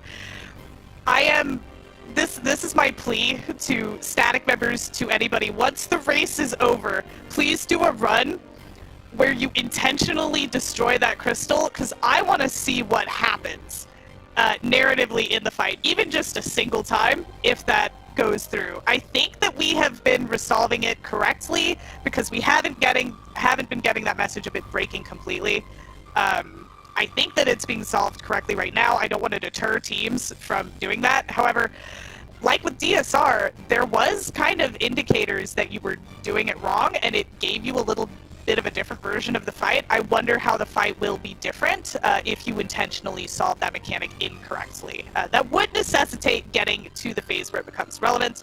I hope we can see a phase 4 pull again while you're here, Moose, because I really, really want you to see the flood of light mechanic that I mentioned earlier. That's actually where I haven't seen like myself. I've seen up to the beginning of phase 4, and I haven't seen too deep into it. But I mean, like that's the name of the game with Ultimate. They know we're watching, they know we're having fun watching, and they deliberately add things to the fight, knowing what people are going to do because it makes good watching, right? They know it makes a good stream if we just assume and do the thing we think we're supposed to, and it turns out to be wrong, and then we see things that we wouldn't have seen if we did it correctly. And yeah, maybe the teams who kind of watch their guide and practice won't ever see those things in person, but they exist, and we got to see them live like this, and I love that experience. It's something that's like unique to this format of this kind of content. And you know what? Here's my promise, because I also do a whole bunch of raiding myself. It may not be the static that I am tackling this race with once this raid with once the race is over. My coffee is wearing thin, Moose. I am sorry. I am doing my best, but I will do. Twister. Yeah, I will do a poll eventually where we can do it incorrectly on purpose, so that we can see how the timeline ends up if we shatter that crystal, because I guarantee you it will probably break some hearts if Reed and Gaia don't get to be together at the end of this story, right? I just assumed they wouldn't do that to us, but then I remembered it was Minstrel's Ballad and anything goes. Yeah, it's Final Fantasy. Wait, I just took why it. Why I would just it took make it for granted. I took it for granted. It's gonna go to the absolute cusp of we lose Gaia forever, and it's gonna be all the sweeter when the necklace comes back into play. Yep, exactly, and that is where I'm hoping the narrative goes, because Reen and Gaia, they deserve each other so much. I love them together as a couple, and I know that the fan base is largely rooting for our favorite girls. Okay, other things that we should talk about lore-wise, because we got the big one out of the way. We got the big. Here's what we're seeing in the fight so far. Here's the Eden. I think Raiders are good. If not, we can always do another one of these as the fight progresses.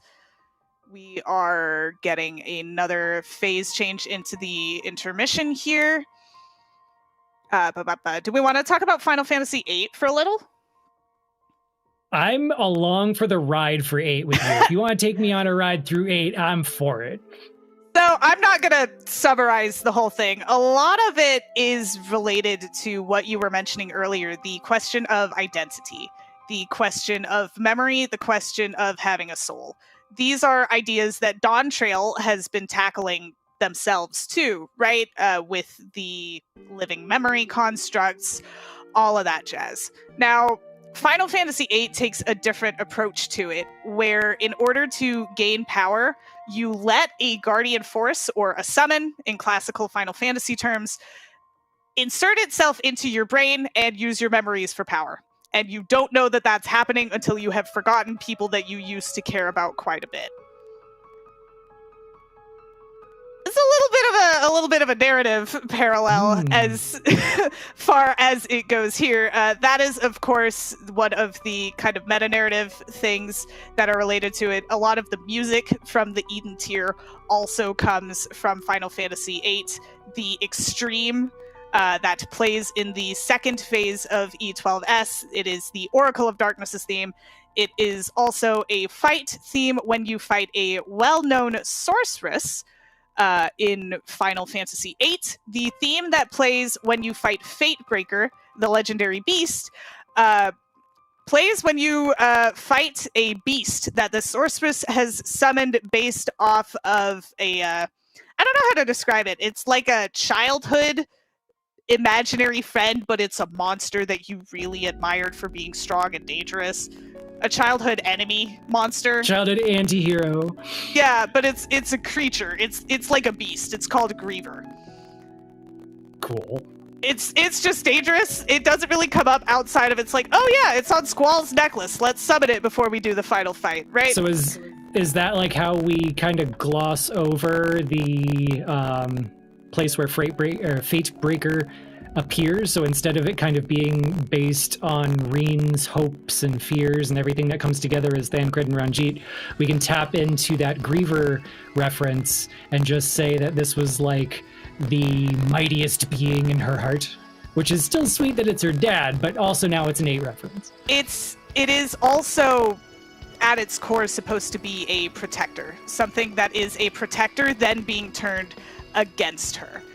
Is kind of the core of where this is coming to. Where this also becomes relevant is that they literally call it a romantic dream in Final Fantasy VIII of a knight and a sorceress. The knights all being gunbreakers, and a sorceress being someone who inherits a bunch of power from a predecessor when that predecessor dies. Again, little bit of narrative context here, right? We could also picture the Fatebreaker as this knight to a sorceress. I don't really think that makes sense, though, because it is a romantic dream. So the fact that Griever's theme, the legendary beast, plays when you fight Fatebreaker, it is the protector that is being let go of. It is a familial tie. You were giving up that protector to become a knight, with Gaia obviously being painted as the sorceress who has inherited power from a more powerful sorceress before her. There is this theme of giving up familial ties in order to serve that sorceress. So I think that there is something to be said for the narrative parallels of Reen and Gaia being intertwined in that way, and the same thing could possibly be said for Metron and Logrif being tied in that way in turn, as the Metron wants Logrif back, but she isn't Logrif anymore. And in order to do that, they'd have to overwrite the memories, inserting himself in her brain and overwriting it. That was the narrative context here. That was the one comment that Metron made where my sympathy just started kind of cresting, going down a little bit, because there's one scene where like Gaia's resisting this whole plan, and he just goes, "You belong to me." And I was like, reevaluating. Yep.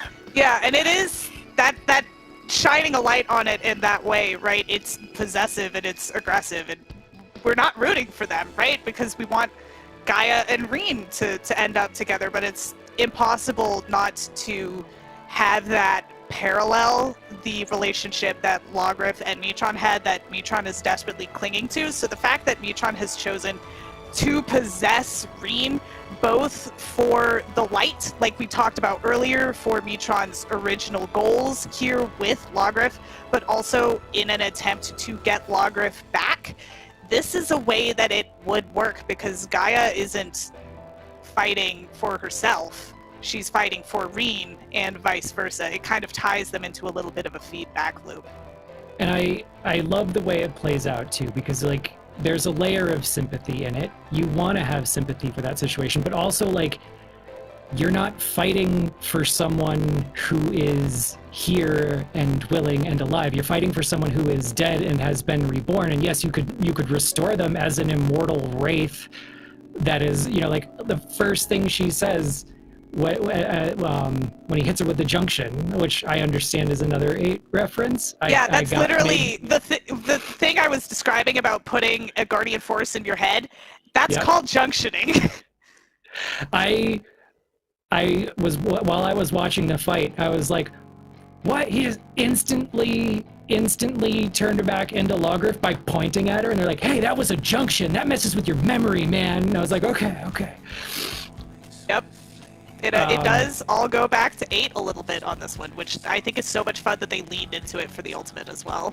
And we romanticize that idea of like, could Lawgriff be restored? Could they be together forever? But when you really kind of break down the particulars of it, we aren't rooting for that antagonistic force.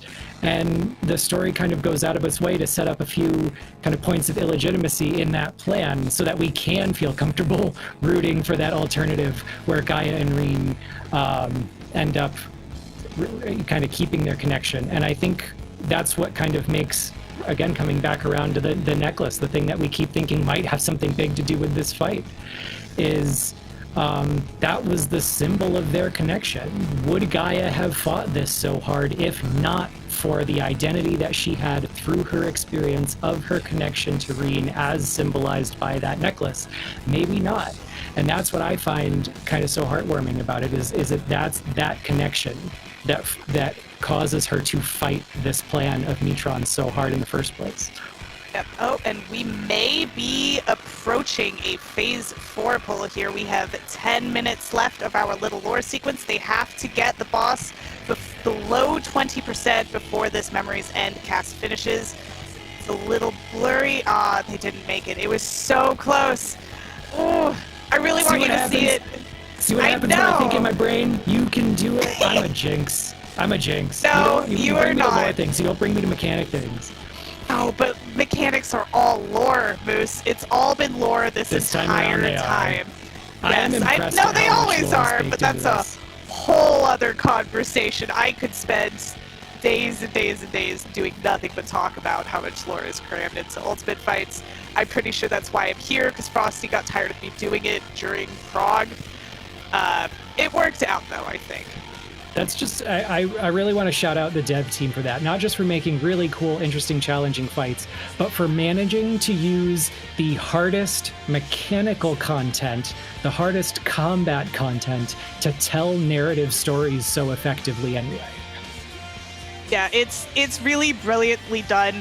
Sam was talking about earlier how much it feels like art when you start breaking it down, and the layers to it just keep getting more and more intricate.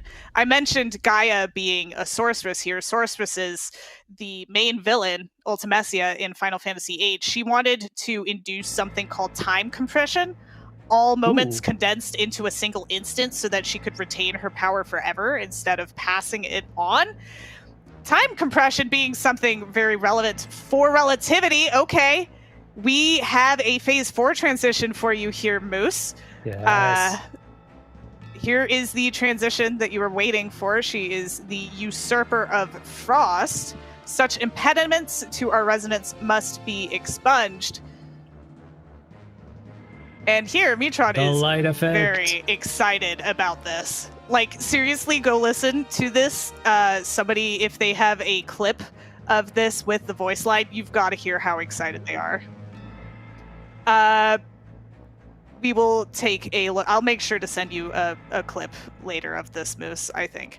So mechanically here we just have a lot of things we've already seen in this fight.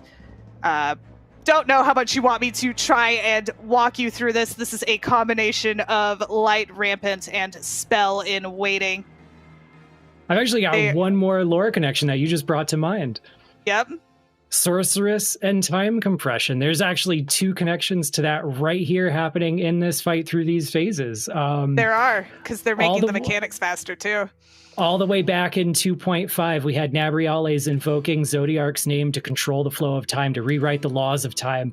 And even here, we see that same kind of ability to distort time and play with time brought about through associations with darkness and dark powers. And also, when you first reawaken Lawgriff, that line in English, I am Lawgriff, servant of Zodiark.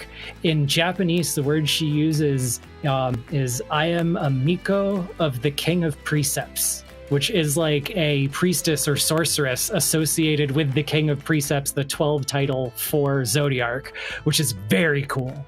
Yeah, see, it's all coming together. You see it. They are pre-positioning here. This is the mechanic everyone has been wiping to. Hopefully they can survive to see. Here we go. There is the light wave. Nope, you got it. We are seeing that light wave come on here. and it is only being initiated once we have Frace Velger added to the mix. We have a healer LB. It looks like everyone is alive. We have yet to see this resolved cleanly, Moose, and the looks like we lost the party again. But that was probably the last pull we're going to be able to see, because we do have a little bit of a hard cutoff at the end of our segment so that the stream can do its reset. But that was the mechanic that I wanted you specifically to see, because you see why my brain just completely fried itself when it came through. The implications are astounding. I know it's the worst case scenario, but I would love to see the rewritten future be addressing what Eden was supposed to do on the first. When stuff like that happens, it's like watching someone hit a jackpot on a slot machine. It's just like everything lights up and comes on at once, and all the excitement. Yeah, it's absolutely fascinating, and this is not the time or place, Moose, but it does lead into another fascinating connection between light and dark and the element of time and apocalypse, both being concepts heavily intertwined with each other throughout Final Fantasy games. But if I start talking about that, it will lead to an FF11 conversation, and you know that never ends in anything less than 3 hours. If there is one thing I have noticed through watching, trying to figure out what I'm watching, trying to see if there are connections in what I'm watching, it is that there are a lot of 11 weapon skill names, it looks like. I mean, everything is Final Fantasy 11 at the end of the day. Everything is Final Fantasy 11. But I digress. That is a pretty hefty overview of what we've experienced lore-wise in the fight so far. There's so much more I could dig into, but I hope that we've kept it to things that are maybe interesting for all of the viewers. I am continuing to make all of my notes, and we'll probably have some sort of a master doc to release by the end of it. Have you got any additional thoughts and theories percolating, Moose, while we have a few minutes left here? No, I think I managed to get through pretty much everything I was currently thinking. Okay. Well, keep thinking, keep percolating. I look forward to getting a DM at some point tomorrow going, and there's this other thing. As we continue theory crafting, hopefully we will be able to do another little lore segment as the fight progresses, maybe see what is happening with that memory crystal so we can come back and analyze it, and maybe we're both wrong and there is a secret third horrendous ending that none of us could have conceived of, because the devs love breaking our hearts. We'll see the next phase transition. We'll be like, oh, I've got a new idea. But yeah, any further questions, any further comments, anybody you just want to bounce your exciting new theories off of, I will be here. I very much look forward to it. Okay, chat, just want to give you a brief warning because this is a 24/7 broadcast. We may have a little bit of a small stream interruption as we do the daily reset. Don't go anywhere. We'll be right back. We have 24/7... 24/7? I have clearly been awake for way too long. We have 24/7 coverage of the race. We've got Sai and Lamatod coming on right after this. As a reminder, we are also raising money for charity. We managed to hit the $15,000 milestone and surpass it while I was on shift tonight. That was absolutely incredible. Y'all are making me eat a lemon live tomorrow after our Thanksgiving meal. That's going to be an interesting time. As a reminder, $1 is one child helped. Thank you so much to everyone who's already donated. If you were considering donating this holiday season, please do so. Thank you very, very much. And I will be back tomorrow. Moose, hopefully we'll be able to have you back at some point too. Until then, enjoy the race and have a wonderful evening, everybody.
Hello, chat, and welcome on into some more casting. I am Cyber. I am joined by Lamatod. Lamatod, how are you feeling? We're going into day 2. We've just witnessed a wipe immediately as we begin, which cannot be a good sign of things. But hopefully we can recover and get some more prog. But how are you doing? Great. What, wiping and my ultimate? Man, that's crazy. That never happens. Now everyone plays perfectly. Now it's the one thing that we all got to get used to is just wiping over and over and over and over and going again. But I'm doing great. Thank you. Thanks. Glad to be here again. Chat, how are you guys doing? Yeah, how you doing, chat? Holy smokes. And while we were gone, Cyber, I don't know if you've noticed, but they have been doing an incredible DPS, which is, again, donations per second. Look at that charity number. Since yesterday, since we were here, it was at 7,000. It's over doubled that now, 15,000. Holy smokes! It has over doubled. I mean, we almost have an LB3. We do, which would be chat. We need a good one for that. What would LB3 be? Figure something out that's really funny, and we can all use that. Yeah, that's insane. I was checking it last night. I was watching it in the stream, and more so than any prog that any team has made, I was more impressed by the donation goal that we've been hitting, and money raised for charity. So fantastic. Phenomenal stuff, Jack. Good job. Keep it up. Heck yeah. Keep up your passing.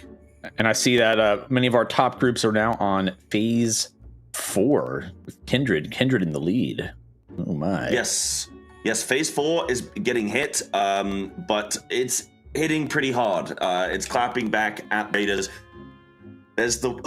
There's so many mechanics. Let's just pray that we at least get a few P4 pulls today. Teams have been doing really well to get there. We had 5 minutes ago, when the previous casters were on, we got to see almost 3 teams reach P4 all at the same time, give or take. That's awesome. That for one ace is not going to be a P4 pull. You can see like teams still wiping, P1, P2 and stuff. It happens. The whole point is getting that consistency further on into the fight. But yeah, what do you make of P4? Do you want to start there today? Do you want to start with P4 conversation? Get into that? Well, I truth be told, I haven't seen it yet. I actually haven't seen what P4 looks like. But okay. No. So well, then let's not spoil the surprise. When we get there, you can just see it all in real time. I would love to see it in real time. Yeah, I'm excited. I'm super excited to see what happens with of course, the rest of P3 and everything, and going into that P4 shoot. Yes, it's and not all these easy mechanics you're talking about. Quite a DPS check to get you into to P4. You've got to DPS check. There is a DPS check. Yes. Uh-oh. Okay. All right. Yes. I mean, there's a couple throughout this fight, but from what I've been seeing from people, they've been saying that it's not been too bad to hit most of these checks. But it's just obviously if you lose anyone in the fight at any stage, then you're making it harder because you're getting, you're losing that DPS. You're getting the the weakness. So it's really heavy hitting in an ultimate. And then of course that damage down is that damage down. You might as well just die. You might as well just wall yourself. At 90% damage down. Almost, it's over 2 minute long. Debuff. Yeah, no thanks. Yeah, it's rough. I have seen a team actually get a damage down on one player and still be able to make a check to phase, but it's not easy. It's really not easy. So that's part of the fight. That's always going to be part of the fight in Ultimates, is not just making the mechanical check, but keeping everybody alive. Yes, you've got infinite reses. And that's definitely a key thing about Final Fantasy rating in general, is the fact that you can just see more of the fight every time when you can rest people. But in Ultimates, they really like to hammer you with the difficulty and say, okay, you got the reses, but can you make a damage check now? You have them, but you might not get across the finish line. You might see the finish line, but you're probably not going to cross it if you have too many deaths. Yeah, absolutely. And chat, I just want to say, how great was that little lore session that we just had? I learned so much about the story. I don't know, Todd, if you managed to catch any of that. I know you're probably doing your own thing tonight as well, but you managed to check any of that? What, the lore session? No, can you? Lore session. Please fill me in. I'd like to hear. Well, this is the test now at the end, the book report. Okay, basically, there's way more going on in Eden than I realized. Apparently, Metron is a fish. I don't know. There's all kinds of things going. He's a fish. No, I don't think he's a fish. He's a fish man. A fish man. A fish man. Yeah, I think he was the Asian of fish or something. This is news to me. I clearly didn't do a great job with the listening. Look, you heard it here first, Chad. Is the Metron is a fish man. He's a fish man. That's what I got told anyway. Okay. Big fish. There's all kinds of cool lore going on with this raid. Even apparently, like, well, you've not seen it yet, but in P4, there's the light waves that occur. Which is his name Joel? Is his real name Joel? Maybe. I think it is. Well, shoot. All right, Metron is Joel. Okay. Now we know. I don't know what we've started now, but I think this could be carried forward. I think so. I think anytime Metron shows up, we just have to spam Joel because he's the fish man. I think we're gonna have to. I think so. I think we've started something new. I think we started. So you know how like with Asians, you've got like their job title, and you're like, and then you've got their actual name. Maybe the title is Metron, and then their actual name is Joel. Yeah, maybe we have like the fishmonger or something. Like, yeah, the fishmonger. Yeah. I mean, how many fish is he gonna sell in Endwalker? That's the question. Yeah. Is he gonna get the 3 out of 3 sold ending? I only got how many fish did you get, Todd? I only sold 1 of 3 fish. I wasn't too honest a salesman, so I got the bad ending. Oh yeah, I remember that. I think I might have just done one or 2. I don't think I got all of them. It's too hard, dude. It's too hard. Game's too hard, man. Game's too hard, man. Way too hard. You tried being a fish salesman in a delicate time. Financially, it's hard. That was rough. Yeah. People just weren't like buying my stuff. I was like, I got some really nice fish, and they're like, nah, I'm good.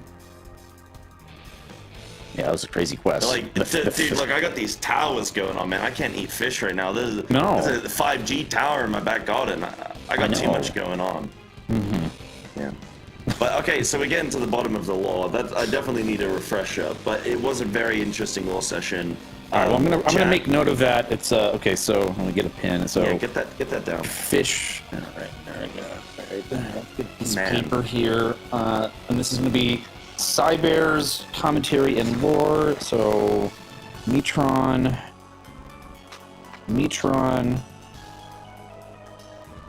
equal Joel. All right, and then I'm gonna draw a little fish. So you draw a little fish. He's kind of smiling, and then I'm going to draw like a little rotating thing. So here we go. I don't know if it can. That's probably not. Wait, is he rotating clockwise or counterclockwise? Because it's RNG on which one you're going to get. You know. Oh, I drew counterclockwise this time. Okay. Yeah. It's RNG. You got to be adaptable. You got to be ready to adapt to the spinning Joel. Maybe I should have done because the emote is actually clockwise. I believe it is. Yeah. Well, I'm just gonna change the arrows then. Or I'm gonna put arrows so like you can decide.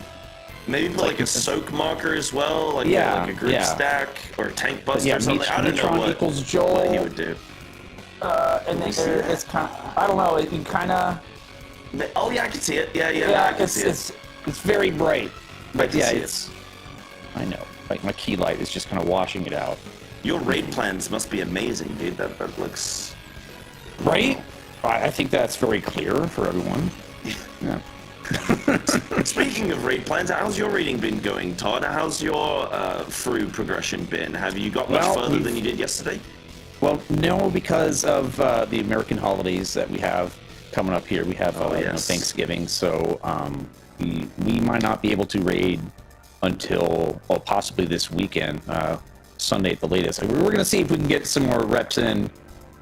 Maybe Friday or Saturday, but I'll probably hop into Party Finder myself or with my viewers later tonight. So deal. I just want to just to see some more. Well, tomorrow's segment when we're back on together, you can tell me how that goes. I imagine you have an absolute gamified chat, and I bet you guys are gonna. You guys might even end up on the leaderboard. Which is looking very stacked right now if we look at it. I know. Kindred, 18% of P4 best. I mean, that's looking really good. We could see some P5 today maybe, which some people are speculating is the last potential phase. I don't know how. You think? Well, no, that's not what I think. It's just what I've seen people saying, and they probably know better than I do when it comes to. I mean, because I think Lithy said it well, but you kind of got like, when you look at it from a design like fight allocated resources, right? Like, how long can a fight be? You've got a finite amount of time. How many phases can you stack them with and stuff like that? And when you actually look at how much of a chunk of this fight is taken up so far, it's about something like 12 plus minutes, the point that we're at, or at least it was, I think, before I went to bed last night. It might even be, I think the team's even done a little bit better since I've been asleep. So about that 12-ish minute mark, you know, it's like, okay, is it going to be an 18-minute fight? Is it going to be a for sure 21-minute fight or something like that? You know, depends how they end up going with it. Yeah, it could be. Yeah, I mean, on average, I'd say 18 minutes or so, or for your typical ultimate. Yeah, they could surprise us. You never know. They could surprise us. They like to do that. I mean, we'll see what we get. I don't like to speculate too much on stuff. I know it is called Futures Rewritten, and there's probably, you know, scope to rewrite things, and that's the whole point.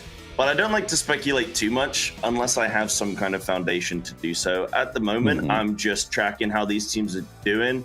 At the end of the day, it's a race, Todd, right? Like, we're here to see who can do it the fastest. So it's kind of about the teams versus the teams rather than the teams versus the boss. This is a PvP event.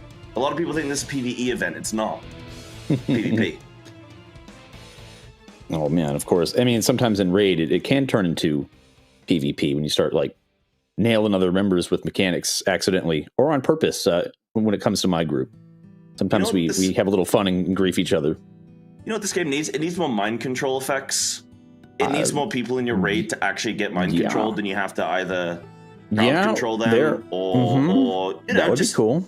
You get to choose whether or not you want to kill them. That could be fun. Actually, that would be a really good way. Instead of getting like a damage down when you fail a mechanic, you should get mind controlled, and then your team become the jury and the executioner, and they decide whether or not they, you know, you're in the Colosseum. Are they going to let you live? I've got a Luca here, giving me some hugs, some free hugs. I think you're just playing it for chat, dude. This isn't fair. I don't have a cat, okay? I can't win over the hearts of chat like this. This is how I become the favorite. I got the kitty. And she's purring. She's giving me hugs. She's gonna drool all over my shirt because she's purring so much. Yeah, I've got two kitties. It's emotional manipulation. Ayla and Luca, named after Chrono Trigger characters. If you're a fan of that game from the late 1900s. No, Todd, we've spoken about this. You can't keep saying the late 1900s. Well, there are more people that are probably new to chat that have yet to be traumatized by that statement. Yeah, true. Yes. Yeah, true. Depends if we've got the same bunch as we did yesterday, but we've got a great poll going on at the moment. Todd, we've got everyone alive here on screen from No CCHH. Right. They are doing a nice little job here of ultimate relativity, so we could actually see I don't want to jinx it. Let's just watch and see. You know, I'm not going to jinx it. See if they do the correct baits. Yeah, they seem to. Their placement seems to be nice.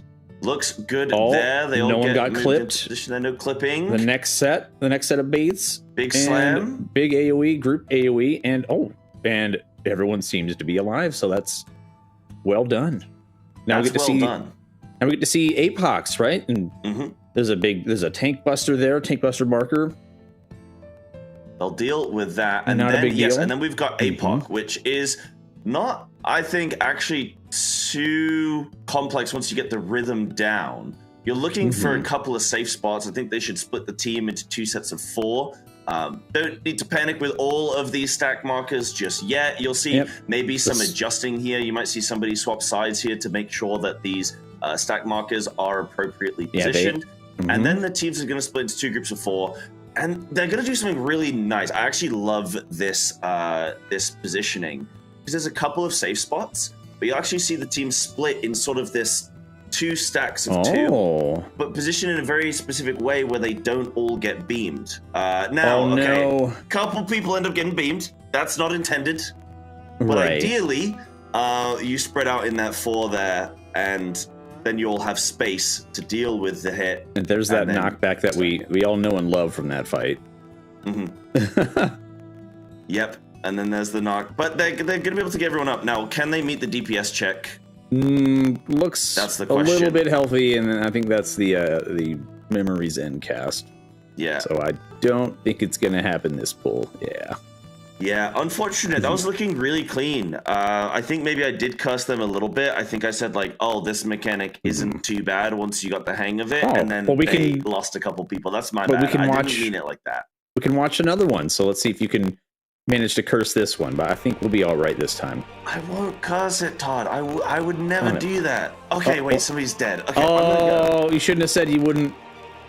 See what you did. Never say you're not going to curse something, all right? You just got to let it happen. Yep, all right. Well, it's just us now, all right? It's me and my co-host, Luca. And she is kind of falling asleep right now. She made some biscuits on me, and she wore herself out. Now she's a sleepy little baby. Let's see how long she'll stay. I didn't mean to ruin that. Is this still the same? Is this still the same pull? Are they going for it? Yeah, yes, because one died, so they're gonna. He's got his weakness, so they're gonna see if they can kind of recover this at all. They're doing some friendly hops. Oh, never mind. That might have been some defiant jumping, like yes. this defeated jumping. I think. Yeah, defeated. Yeah, jumping in defeat. The classic ninja way, doing flips in defeat. Yeah, just waiting for the wipe. Yeah, that's unfortunate. We had a good couple. We had two teams there, both getting almost to P4, but both slipping up on the APOC. That you have to just very carefully position in between those beams that are sort of rotating around the room. Right. And you've got to position in 2 layers of 2. Then you have to do it mirrored on the other side of the room. And there's this it's like not a straight line across, it's kind of sort of angled slightly, where you can fit all 4 players in those safe spots. And then you need to run in very quickly. I even heard some teams saying sprint to make sure they've got their sprint there to use so that they can get into the middle effectively. This is where we need the ninja, right? Well, they have no problems getting using their gap closers. Ninja, you know? Well, not only that, but they have the movement speed bonus as a passive trait. That's really nice. Comes in handy. I had a chatter ask, what does Luca think of the ultimate? Well, she heard us talking about Metron, which we now know, due to my notes, is Joel, which is a fish or fish man. So she's very interested in seeing Metron because of Joel and the fish part of the raid. I don't know. But she perked up, she came up, she ran up here, jumped on my lap, so I can just said, hey, where's the fish man? I want to see the fish man, Joel. I heard Sai was talking about fish man. What's this all about? It's fish on ice. It's sushi grade fish, actually. Yeah, pretty much. Can it be turned into a little pate? That would be, yes, a nice servable form for Luca here. This is where you have to do the crystals correctly, because you need the wet or the dry. You know what cats are like. They won't eat it. They get too fussy. You need to get the right ending for them. Otherwise, they're not interested. Yeah.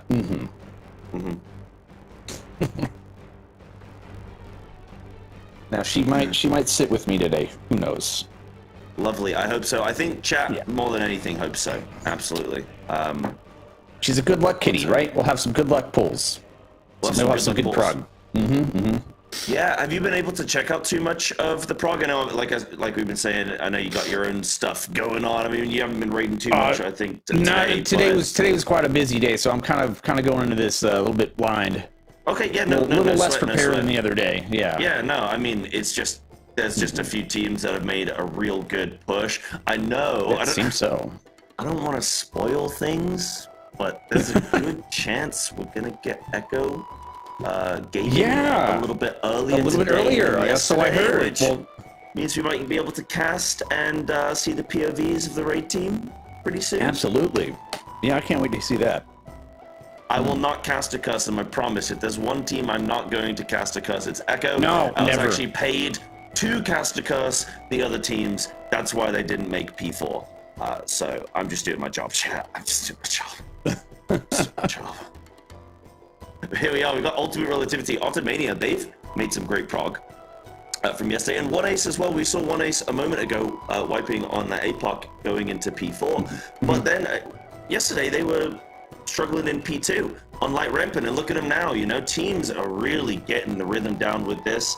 I know some teams, I don't even know if like how much they're doing blind versus actually looking at other people's strats. I was looking at what they called Orc raid time, I think it is, Mr. Happy's team.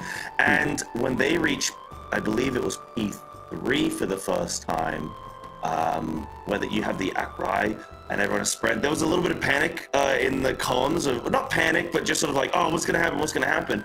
And then afterwards, I think they had their 9th man after they wiped, saying, you know, talking about strats and stuff for it. So it seems like they do have people helping them out with getting things ready. But the raid having is a 9th man just focusing on what's happening in front of them. And then when they reach a new phase, I think that's where they're getting the lowdown. Do you think a lot of teams are probably having something similar, like to not get overwhelmed with mechanics they don't need to worry about yet?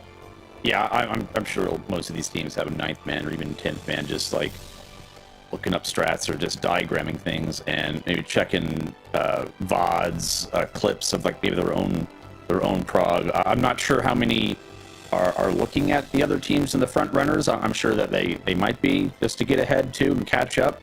But yeah, just having that 9th man just help out and just kind of like be like the single voice to listen to, because it can be like maybe, I guess, too many chefs in the kitchen with a lot of people talking. So just having that one person to just kind of like solidify things and like, all right, here's what we're doing. This is what was missed.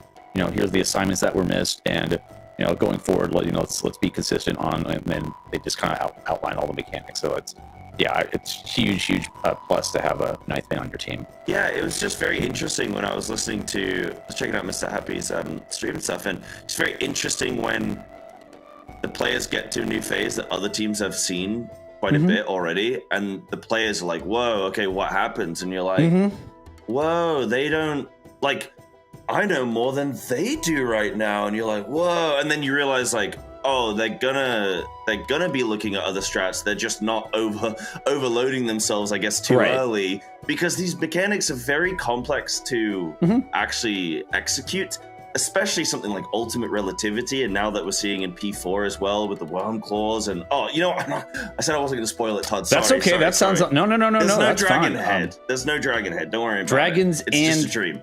All right, dragons and fish. All right. Dragons and fish. All right, I'm going to put dragons. Let's see if you can, if I just sprinkle in a few mechanics here and there, if you can piece together what the phase looks like, okay? We'll try. I want a complete raid plan on paper after this is done. Yeah. I'm going to draw like a really mean dragon. Yeah, I didn't say which dragon. I don't know. I'm just drawing a dragon, but he kind of looks like Godzilla now a little bit. So, but I did draw like the head of a dragon. Well, we do have a lot of Japanese teams raiding, so it could be Godzilla. Could be. It could be. Could be. And he's like breathing fire. All right. Cooking up Joel. Yeah, maybe. I mean, it is kind of like underneath Joel, so maybe the heat will rise. Get a nice even cook. Okay, so no, we're no longer going for sushi grade Joel. We're going for I mean, I could go for some seared tuna, right? Yeah. I mean, geez, that sounds amazing. Yeah, sounds delicious. Like a tuna steak, even. Man, sounds like delicious. Maybe salmon, like whatever. What is Joel? Joel maybe he's a kind of a lean fish. I don't think he's a tuna. Tunas are the big chonkers. I don't know actually. Maybe a sardine or something. Chat will have to press it again. Yeah, that looks like a sardine to me, dude. I don't know. I've played enough RuneScape. Maybe a trout. He might be a trout. Yeah, I don't know. Be a trout, actually. You think he's a bit big for a sardine? Anyone got some raw lobbies? Sturgeon, even. Yeah, okay. I need to cook.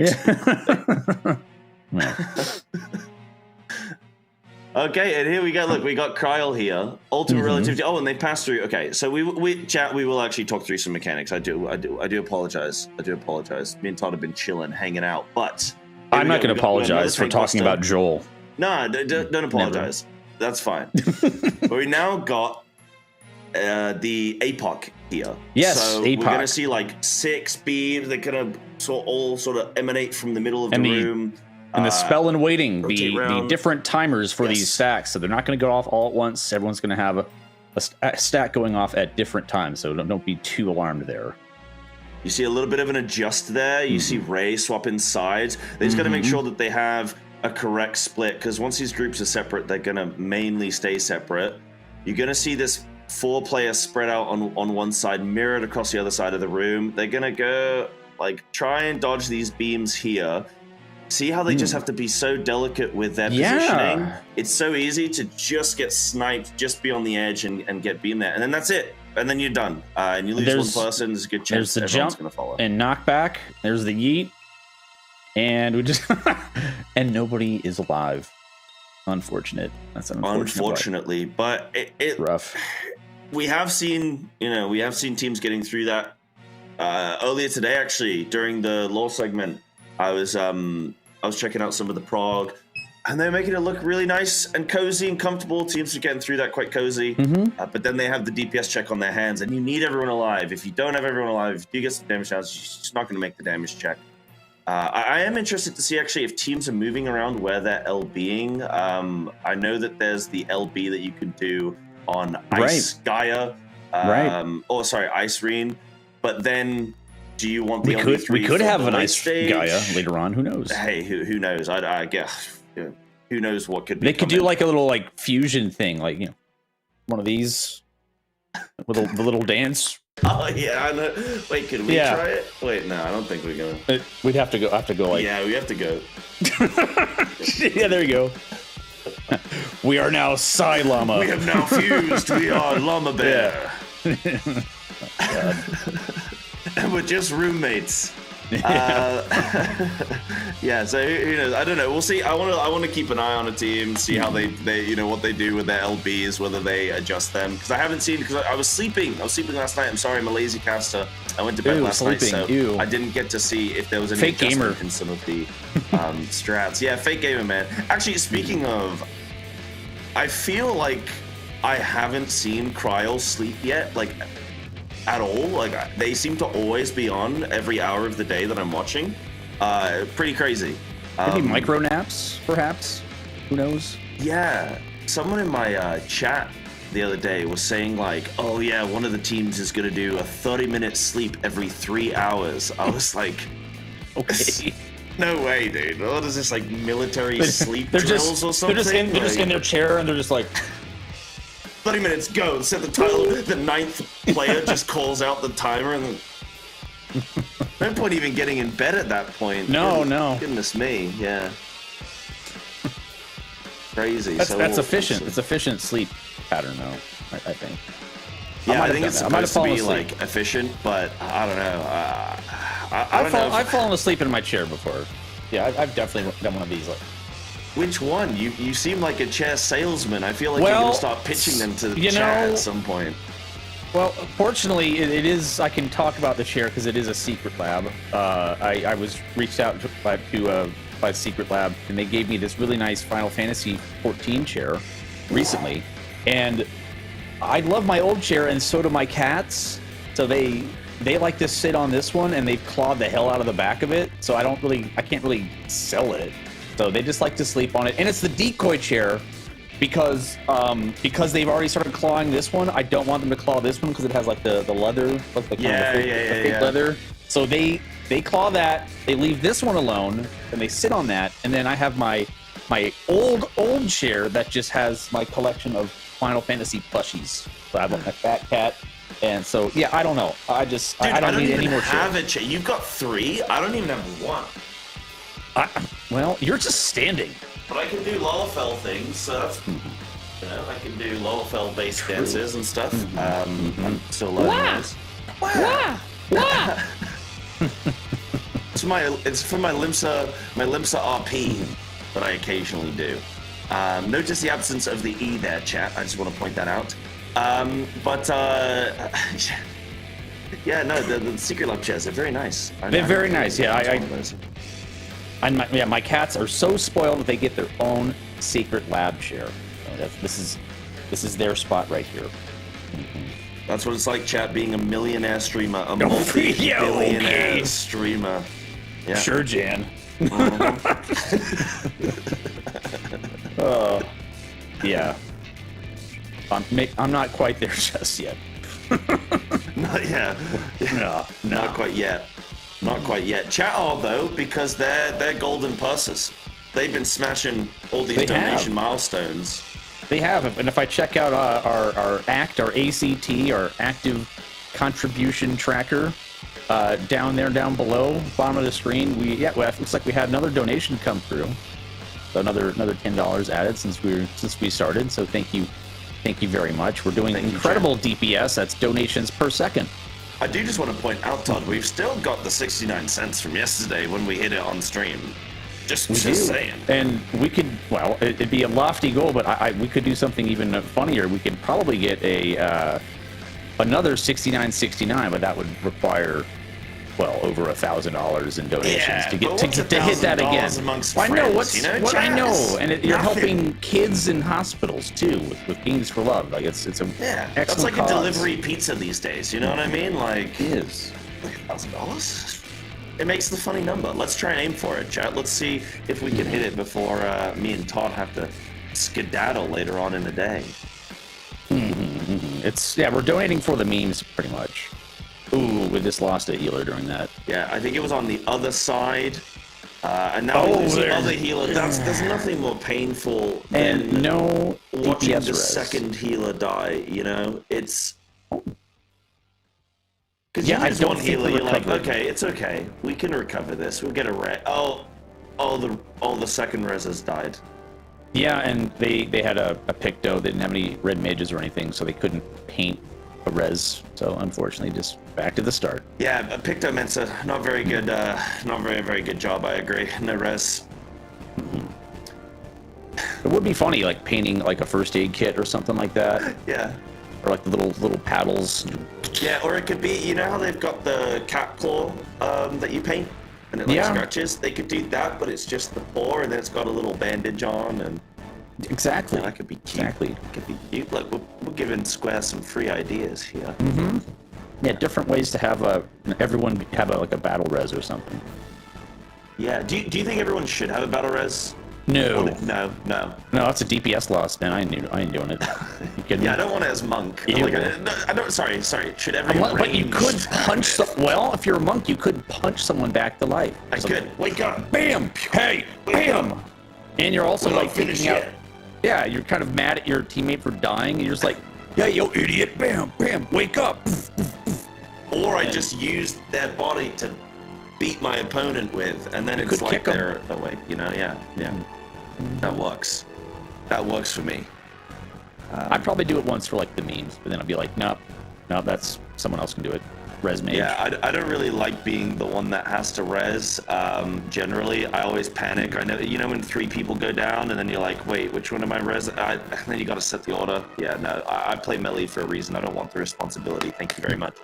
But I don't know. It's definitely a discussion that I've had before with people like, what if all supports could res? So like tanks and healers or something. I kind of like, yeah, I kind of like the Guild Wars 2 like method where it's like everyone just kind of, well, it's like you're kind of dead. You can while you're laying down, you still have like these almost dead actions to like try to res yourself.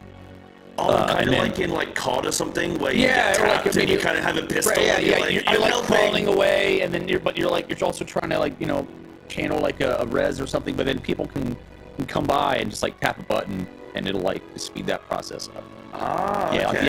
You're down state. Yeah. So you're just down. That's very interesting. Down, not out.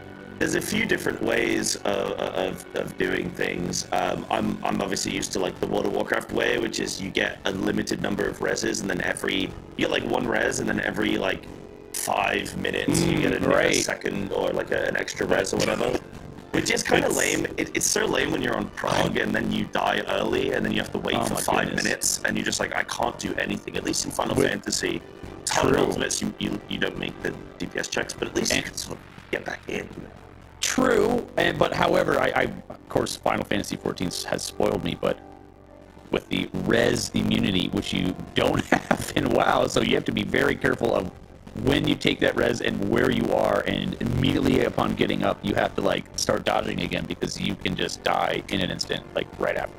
Yeah, when I was still learning the game, that's I mean, even sometimes I still get caught by that where I'll res and I'll be like, all right, I think I'm good, and I'll start DPSing, and then a big AoE comes in and I die again, and then I have to apologize. And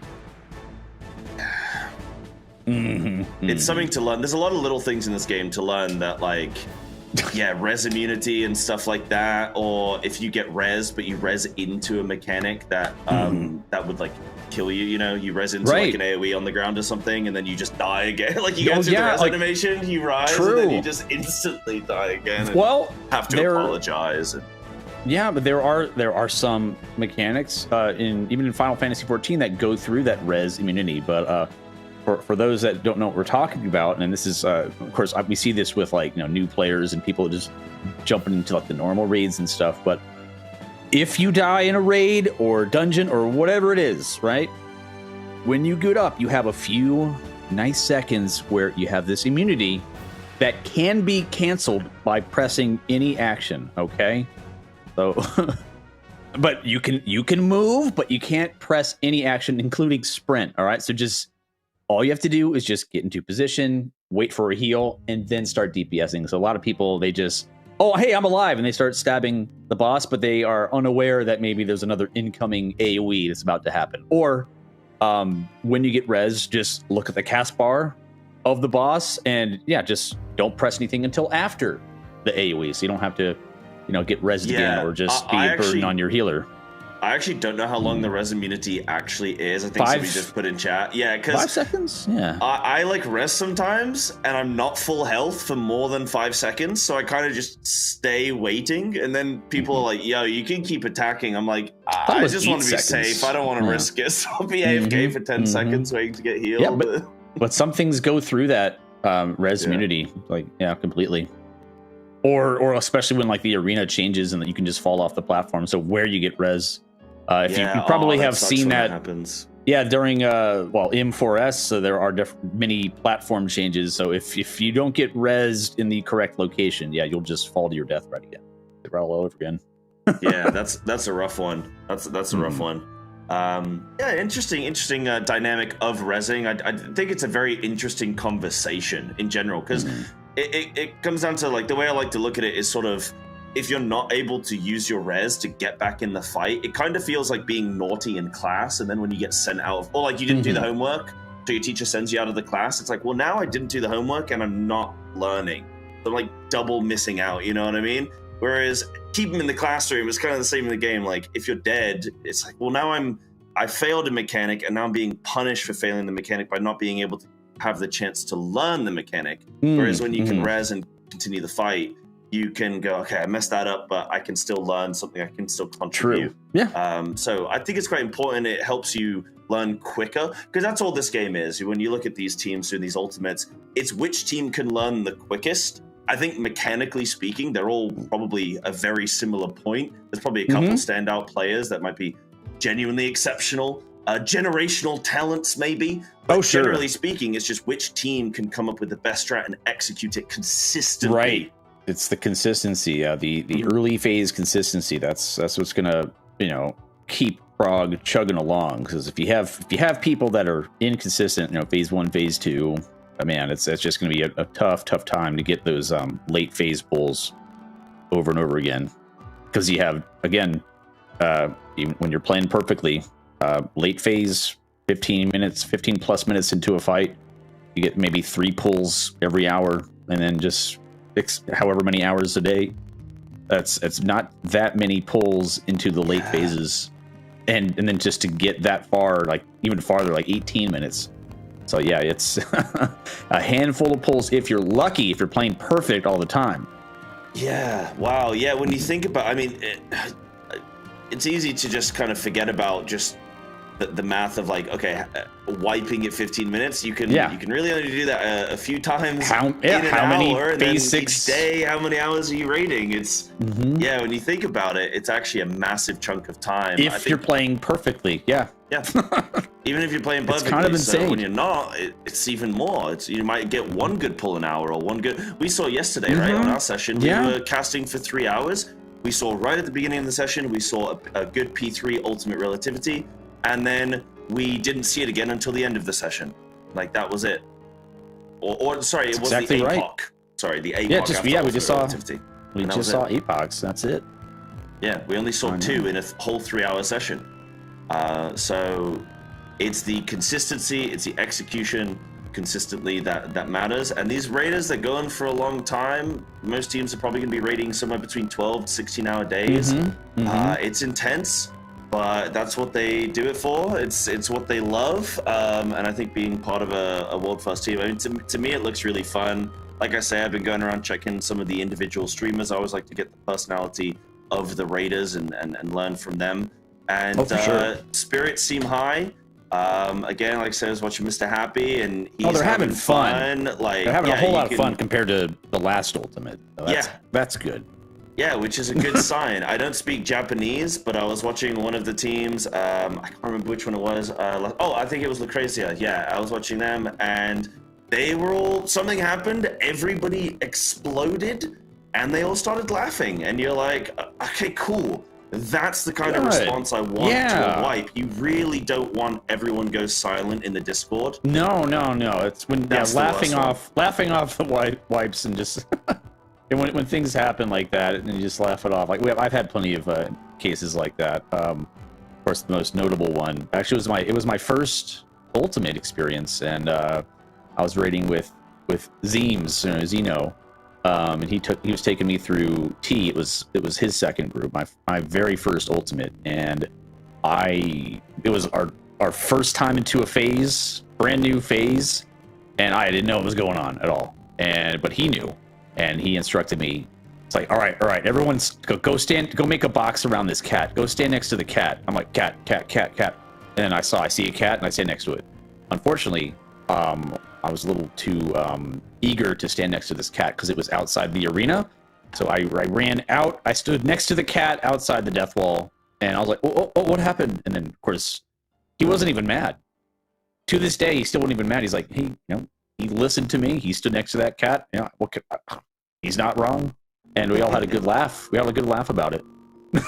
Yeah, I mean, some of those memories are the best memories. They're the failures, not necessarily the funny failures. Successes. Yeah. Mm-hmm. Yeah, absolutely. Yeah, absolutely. And speaking of failures, we see another wipe here in Ultimate Relativity. This one is still an awkward one for a lot of teams. Todd, there's just so much. Should we just talk about a little bit of what's going on there? So you can see, chat, there's a lot of beams. Right, there's a lot that you've got the vessels which are filling at different dynamic times. You've got quick fills, short fills, a sort of a regular neutral fill rate. These vessels, when they fill, they start erupting and beaming around the arena. You can see there's either a clockwise or a counterclockwise rotation, and players can actually bait those by being the closest player. You will actually direct the start point of the beam. They rotate quite slowly, actually, which is nice. It's not like a rapid fire. They're rather large. That's quite nice. Yeah. They are quite large, though. Yeah, so you do need to make sure that you bait them carefully and then get out of the way. You can see the teams are using the middle of the room quite a bit as the safe spot. This is good for 2 reasons. It's good for boss up time generally across all mechanics. If you can if you can solve a mechanic underneath the boss, that's really good. Sure. Everyone gets up time, nobody has to move, which is fantastic. So keeping the middle of the arena really safe is nice. And then there's a bunch of debuffs go out, which I'll talk about when we get back to Ultimate Relativity, because I don't want to just splurge a bunch of stuff that you can't actually see. Some dark eruptions. Yeah, so a whole bunch of the stuff that we saw in the relativities during E12S definitely have made a triumphant return. So yeah, we see a couple of rewinds. Some dark eruptions. Some eruptions. Some big flames. Some big AoEs. We see some water, like shared soaks. Yeah.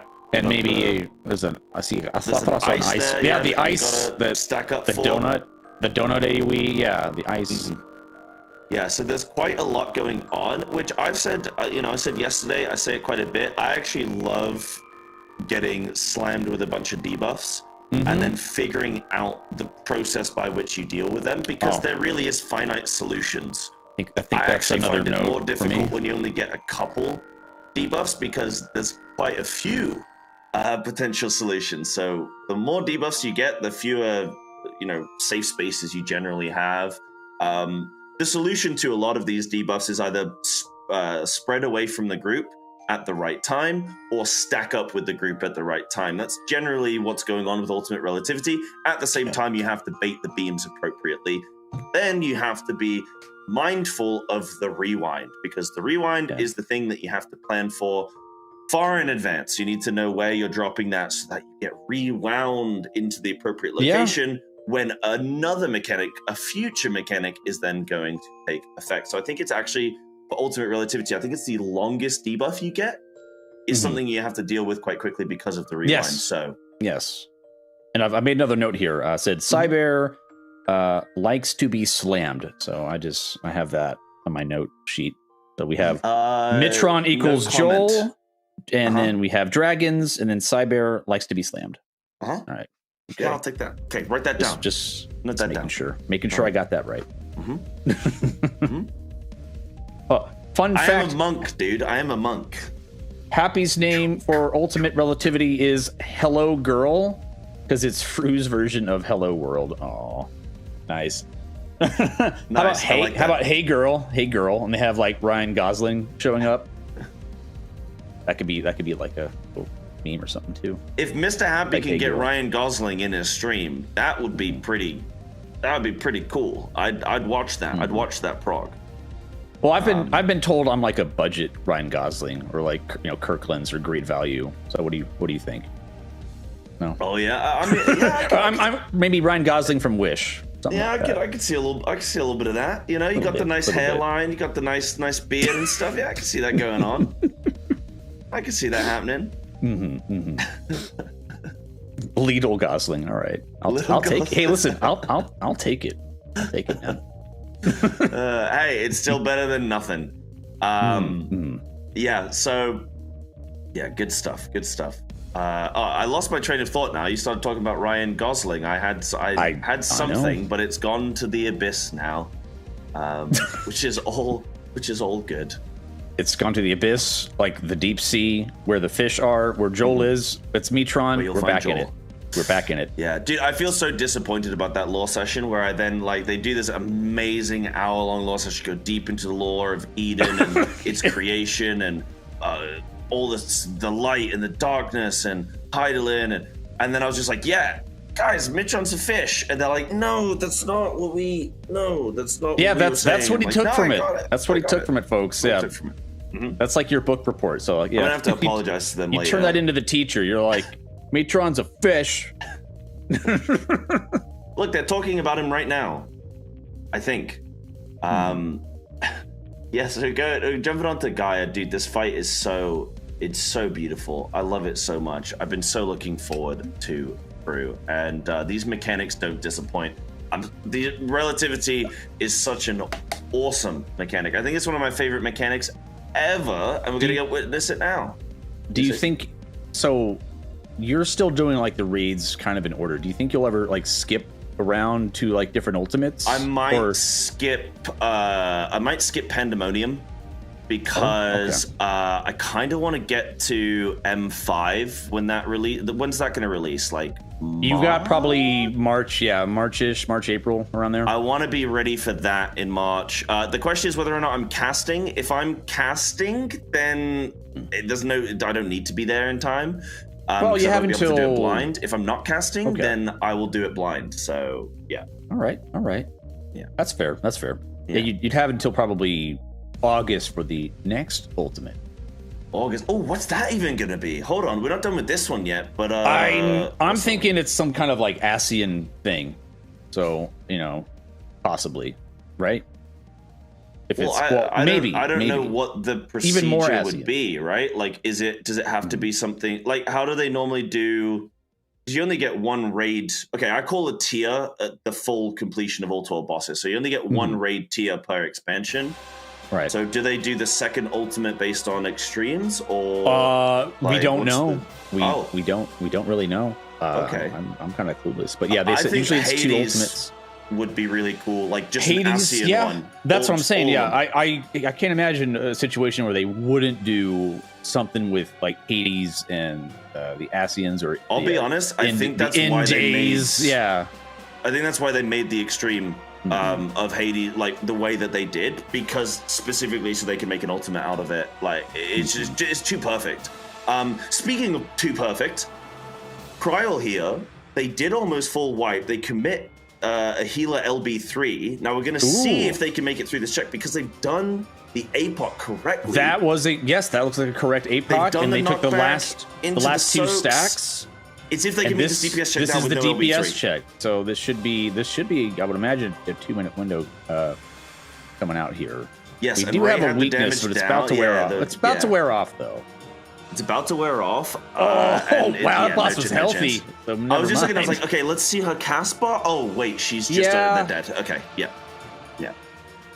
So that was something. That's a shame, but that's how tight the check is. I mean, if you have to res the whole raid with an LB3, then you don't have the damage. So note that down, chat. Note that down.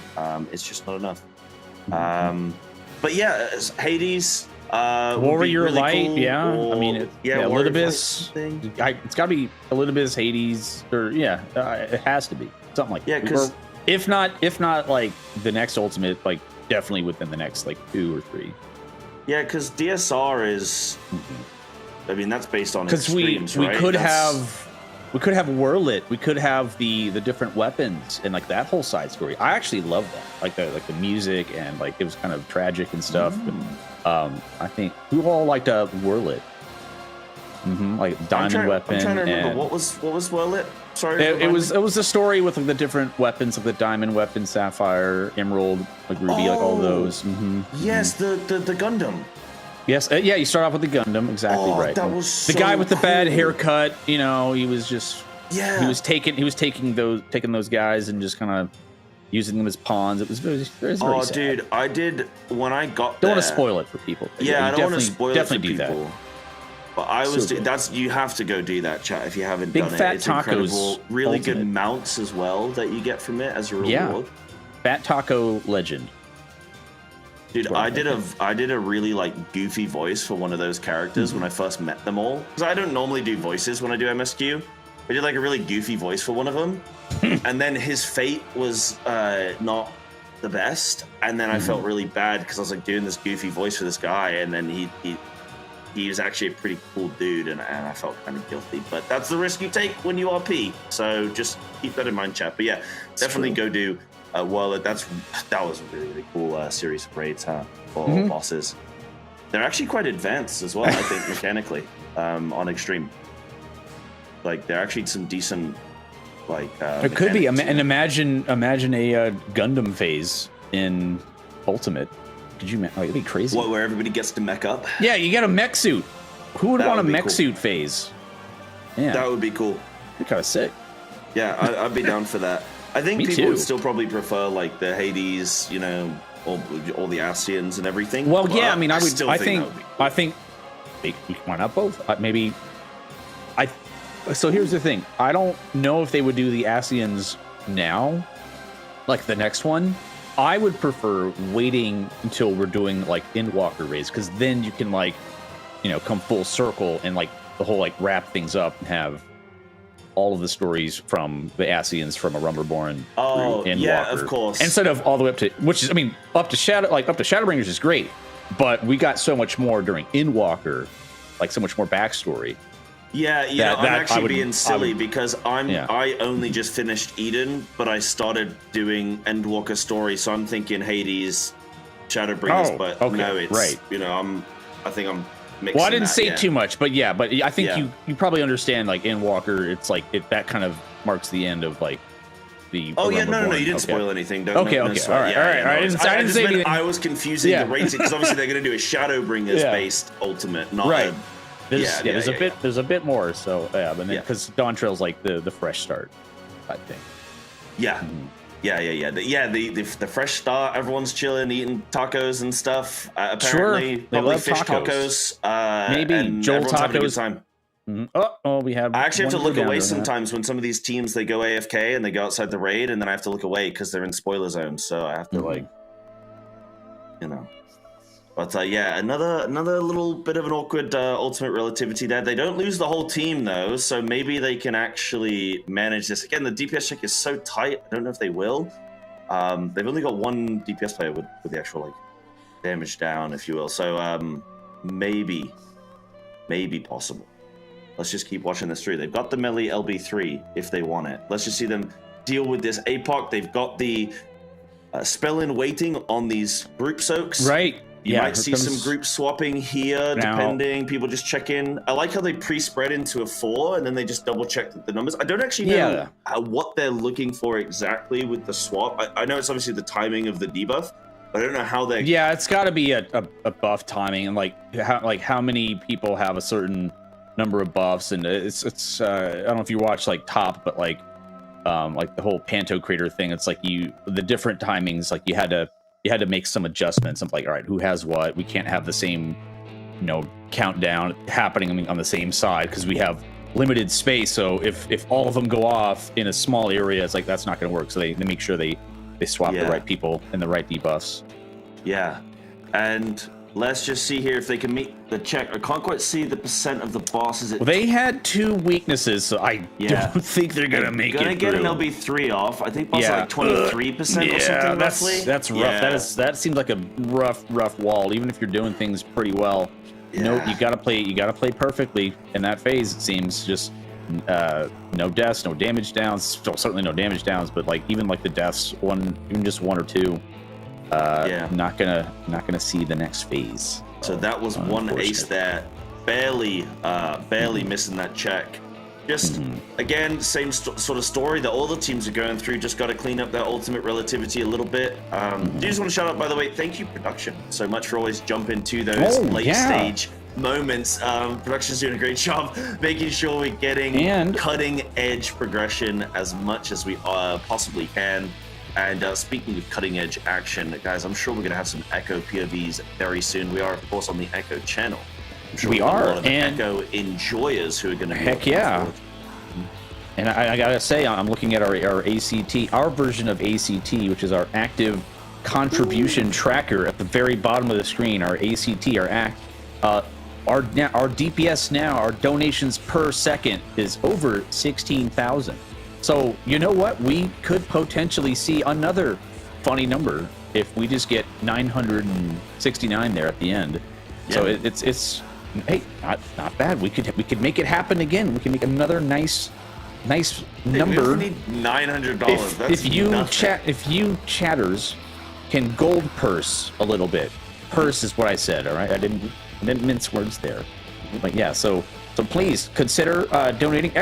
Donate. It's going to go towards Games for Love, children's charity, helping these kids have access to video games while they're hospitalized. It's a great way to what's called distraction therapy. So while they're recovering with who knows what, they definitely deserve some video games. So ! Donate and help pad your DPS with your donations per second, and we will shout you out. Yeah, video games can be a great distraction. Like we say, we just want kids to be able to just be kids, man. And when they're doing these, these awful things, they're in the hospital and stuff. Being able to play some video games, playing some Final Fantasy 14, who knows? Creating a whole new generation of FF14 enjoyers. It's true. You can make the difference. And we take any type of purse, like gray purses, they count too. Every single color of purse. Whether you're gray, gold, pink, blue, doesn't matter. And Todd. Oh boy. Not to interrupt you there, but what do you see? I see a light party right there. I see 8 players grouped up. Who Echoes, are those 8 players? They are awake. So we're actually going to get to see a whole lot of Echo. We're going to see at least what, 2 hours, depending on when they start. At least 2 hours. Yeah. Heck yeah. Depends if they do their 30-minute nap every 3 hours or not. Hopefully we're going to get a full 2 hours of raiding. They might have some coffee. Who knows? Maybe they're ready to go. Yeah, they got the whole setup. I really want to do some I'm not going to do some interviews, but I really want to see the interviews of the raiders after, because this is the first time, as far as I'm aware, that we've had an offline event for any FF14 raiders. Now, the ultimate goal would be amazing to get multiple teams in the studio all together. I think that could be fantastic because Final Fantasy is a community event. It's so great to have Mogtalk as well, joining up with Echo here for this race. We've got community casters, community analysts, community lore, and whatnot, enjoyers, and we can all come together for this event. But yeah, getting the perspective of the Final Fantasy 14 to the Echo team and how this experience has been for them, you know, they must be pitching themselves, whoa, we're in person here all together. This makes it so much easier to get prog, and when you look at their prog, they're doing pretty well. 55% into P4, and they're EU based. Like, you can look at the teams above them and go, okay, well, Kindred and Aether are NA, but EU, yes, the whole raid releases for everybody at the same time, but it's a bit more awkward when you're EU generally. They'll probably raid release right at night or whatnot. You know? Yeah, they'll probably catch up with the NA teams now, right? Because NA is probably fast asleep for probably another 5-6 hours or so, unless they just want to wake up early too and just wreck their sleep schedules, which we often see. But I'd like to see Echo catch up with the leaderboard here. Maybe jump a place or two. Be nice. Yeah, and actually, in this race, EU actually has a decent time slot. It's like 10 a.m. for EU when the raid release actually, though, isn't it? Yeah, so actually, EU's quite That's nice. perfect. I'm in my WoW race toward first zone where like super it nice at 4 a.m. Wake up at 9. You can have you could actually have time to go out and like get yourself a nice croissant or something or whatever the Europeans do. Get some coffee. All, Europeans just eat pastries What? all the time. I'm jealous. I don't love like a that you just croissant. assumed that we just eat pastries all the time. A pastry and a cigarette and a coffee or something. That is a very European breakfast. I feel like that would be okay. So I'm not wrong. Or maybe some beans if you're like the UK. I do like my beans. Yeah, I do like Your my beans. beans. It's like the red beans and the on toast, like the red sauce. Yeah, beans and tomato They're kind of sauce. They're tomato-y. Yeah. Actually, I've had that. I actually kind of like it. They're good, man. Yeah, I put them on pretty good. pizza sometimes as well. All right. You know how Now has cursed pizzas? I'd give him a run for his money. I have some pretty cursed foods, yeah. Now, Yeah. can you have a pastry with beans, like a Danish with the beans in the middle? Is that kind of weird? Has that happened? There's a really horribly cheap bakery called Greg's. I think there's even a Greg? emote. Can we? Is it old Greg's? I'm old Greg. You like some beans? We only serve Baileys here. Baileys, bring the beige. Dude, I got some Baileys last night. I don't know who old Greg is, but yeah, we've got Greg's. You don't know who old Greg is? No, who's old Greg? Oh my God, chat, please educate him. Who's old Greg? Oh my Lord, I can't believe it. You don't know who old Greg is.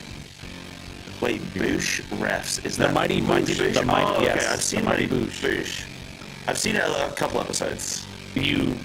That is a classic. That is like the classic episode with old Greg in there. So yeah, definitely look at the old Greg. Maybe even make it some React content because first time WoW / Final Fantasy Raider watches old Greg for the first time, and you're doing like one of these or like, you know, Or an one of those faces, one of those or one of the many faces on the YouTube thumbnails. Yeah, I wish I was a VTuber. It would be much nicer, wouldn't it? You don't have to do those It would be. silly little faces. Okay, I'll check out old Greg. I'll do that. You have my word. But yeah, we have pastry filled with beans and cheese. Actually, it's pretty good. Oh, so it does exist. All right, beans and cheese pastry. Yeah. All right. We'll put beans in anything. We'll put beans in our coffee. Who knows? Ooh, well, I mean, coffee beans. I mean, it's already beans. Coffee beans. I much prefer You're not coffee wrong. biscuits. Yes, absolutely. I'll be honest, I'm a I don't donut actually guy. know what I a coffee love biscuit donuts. is, but people get really excited about coffee. I'm American, so I like my donuts. Yeah, donuts yeah, and coffee. classic. Or we have amazing breakfast burritos here as well. Yeah, I miss good Mexican food. I don't know if you'd call breakfast burrito a Mexican food, but you know what I mean. Like, well, I mean, I guess, yeah. It's well, Is it no, probably not. It's probably more Tex-Mex and stuff. But Maybe yeah, more you get Tex-Mex. I mean, there's but- peppers in it. Sometimes you add, dip it in some salsa. It's delicious.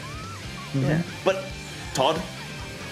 Well, yeah, We're talking about breakfast because we don't want to cast a curse, but there is a really good ultimate relativity here. We're getting to the final stages of it. We're going to see the players all crowd up in the middle here. Big slam. One heel goes down, but it's right at the end. Maybe they can still do this. Yeah. And then so we're going to get... AoE stack marker is going to be going out. A little more heals. That healer there, I think, probably was the rough one. It seems they had Reprisal and Addle up. Maybe just something was a little bit off. Maybe something missed. I don't want to blame the healer's fault, right? But maybe one more mitigation would have kept them alive or something. Yeah, I mean, having to commit the LB3 there, we know that they're not gonna. I'd be very surprised if they meet the DPS check, but they are going to just practice this APOC, which is something. If you can even just, they're not going to kill the boss on this pull, right? But if they can get some more prog. More practice on this, then it's something. And that's what matters. We've seen teams get through ultimate relativity flawlessly, and then they do die here on APOC. They lose 1 or 2 players because it's so tight. Watch this squeeze. It's right on the edge here, as you can see from this POV that we've got, and then they have to run right through the middle at the right time. And you can see where OK's died coming into the middle where they've just got sliced. And I could just hear them say in their own way, I was out of that on my screen. I mean, none of us have ever said anything like that in the history of rating, right, chat? We never say that. Dang server ticks. Dang you server ticks. I was out of that. Yeah, no, you weren't. I'm actually the opposite. I've had some of the most disgusting server ticks you've ever seen, where I've just run through I've just gone through a landmine at multiple and just dodged everything. And my chat, what are you? How did? And I'm like, look, it's easy, bro. Just you gotta, you just gotta have the timing. Gotta have the timing. Yeah, whatever, man. This game sucks. I can't believe it. I was out of that. Yeah, we say that. We say it over and over, but then we continue playing the game 24 hours a day. Yeah. This game sucks so much. I'm gonna keep playing it. I'm gonna keep reading. I'm gonna log on. That's it. I'm gonna log on tomorrow for 12 hours. Yeah, I'm gonna show them. I'm gonna play even more. Yes, I've got an active sub for the last 5 years. Yeah. I'm gonna buy a dozen, things on the shop or something. Yeah. That's one of the first things I did when I first started playing this game. I got the Carbuncle slippers. I got the Carbuncle mount. Yeah, I loaded up. I'm gonna buy this mount. I don't like this game so much. No, you got to just learn to play with it. You got to learn to play with the server ticks. You got to embrace them. It's part of the charm of the game. Honestly, you know what I just discovered? And chat, I don't know if you've ever done this, but I just discovered the other day dueling. You guys ever dueled in this game? Have you ever dueled anyone in this game? You have to go down to the whole PvP area. Yeah, you got to go down to the pier, the harbor, and you got into the PvP zone. I can't remember what it's called. It starts with an M, I think. But you go down there, and you can duel people. Holy moly, it's the most fun I've ever had in this game. Wolves Den or something, yeah. Yeah, Wolves Den, that's it. Yeah, flip you were close, yeah. Moles Den. Moles Den. The Moles Den. Yeah, the Maldives. But you go down there. I would love to go to the Maldives. You can start dueling people. It's insane. Todd, you have to try it. It's at first you're kind of like, wait, this isn't very good. But then you get the itch, and it's phenomenal. I think they should make ranked 1v1 in this game. Oh, no, it doesn't even have to be ranked, but they should just do 1v1 in this game as an official arena mode, as official PvP mode.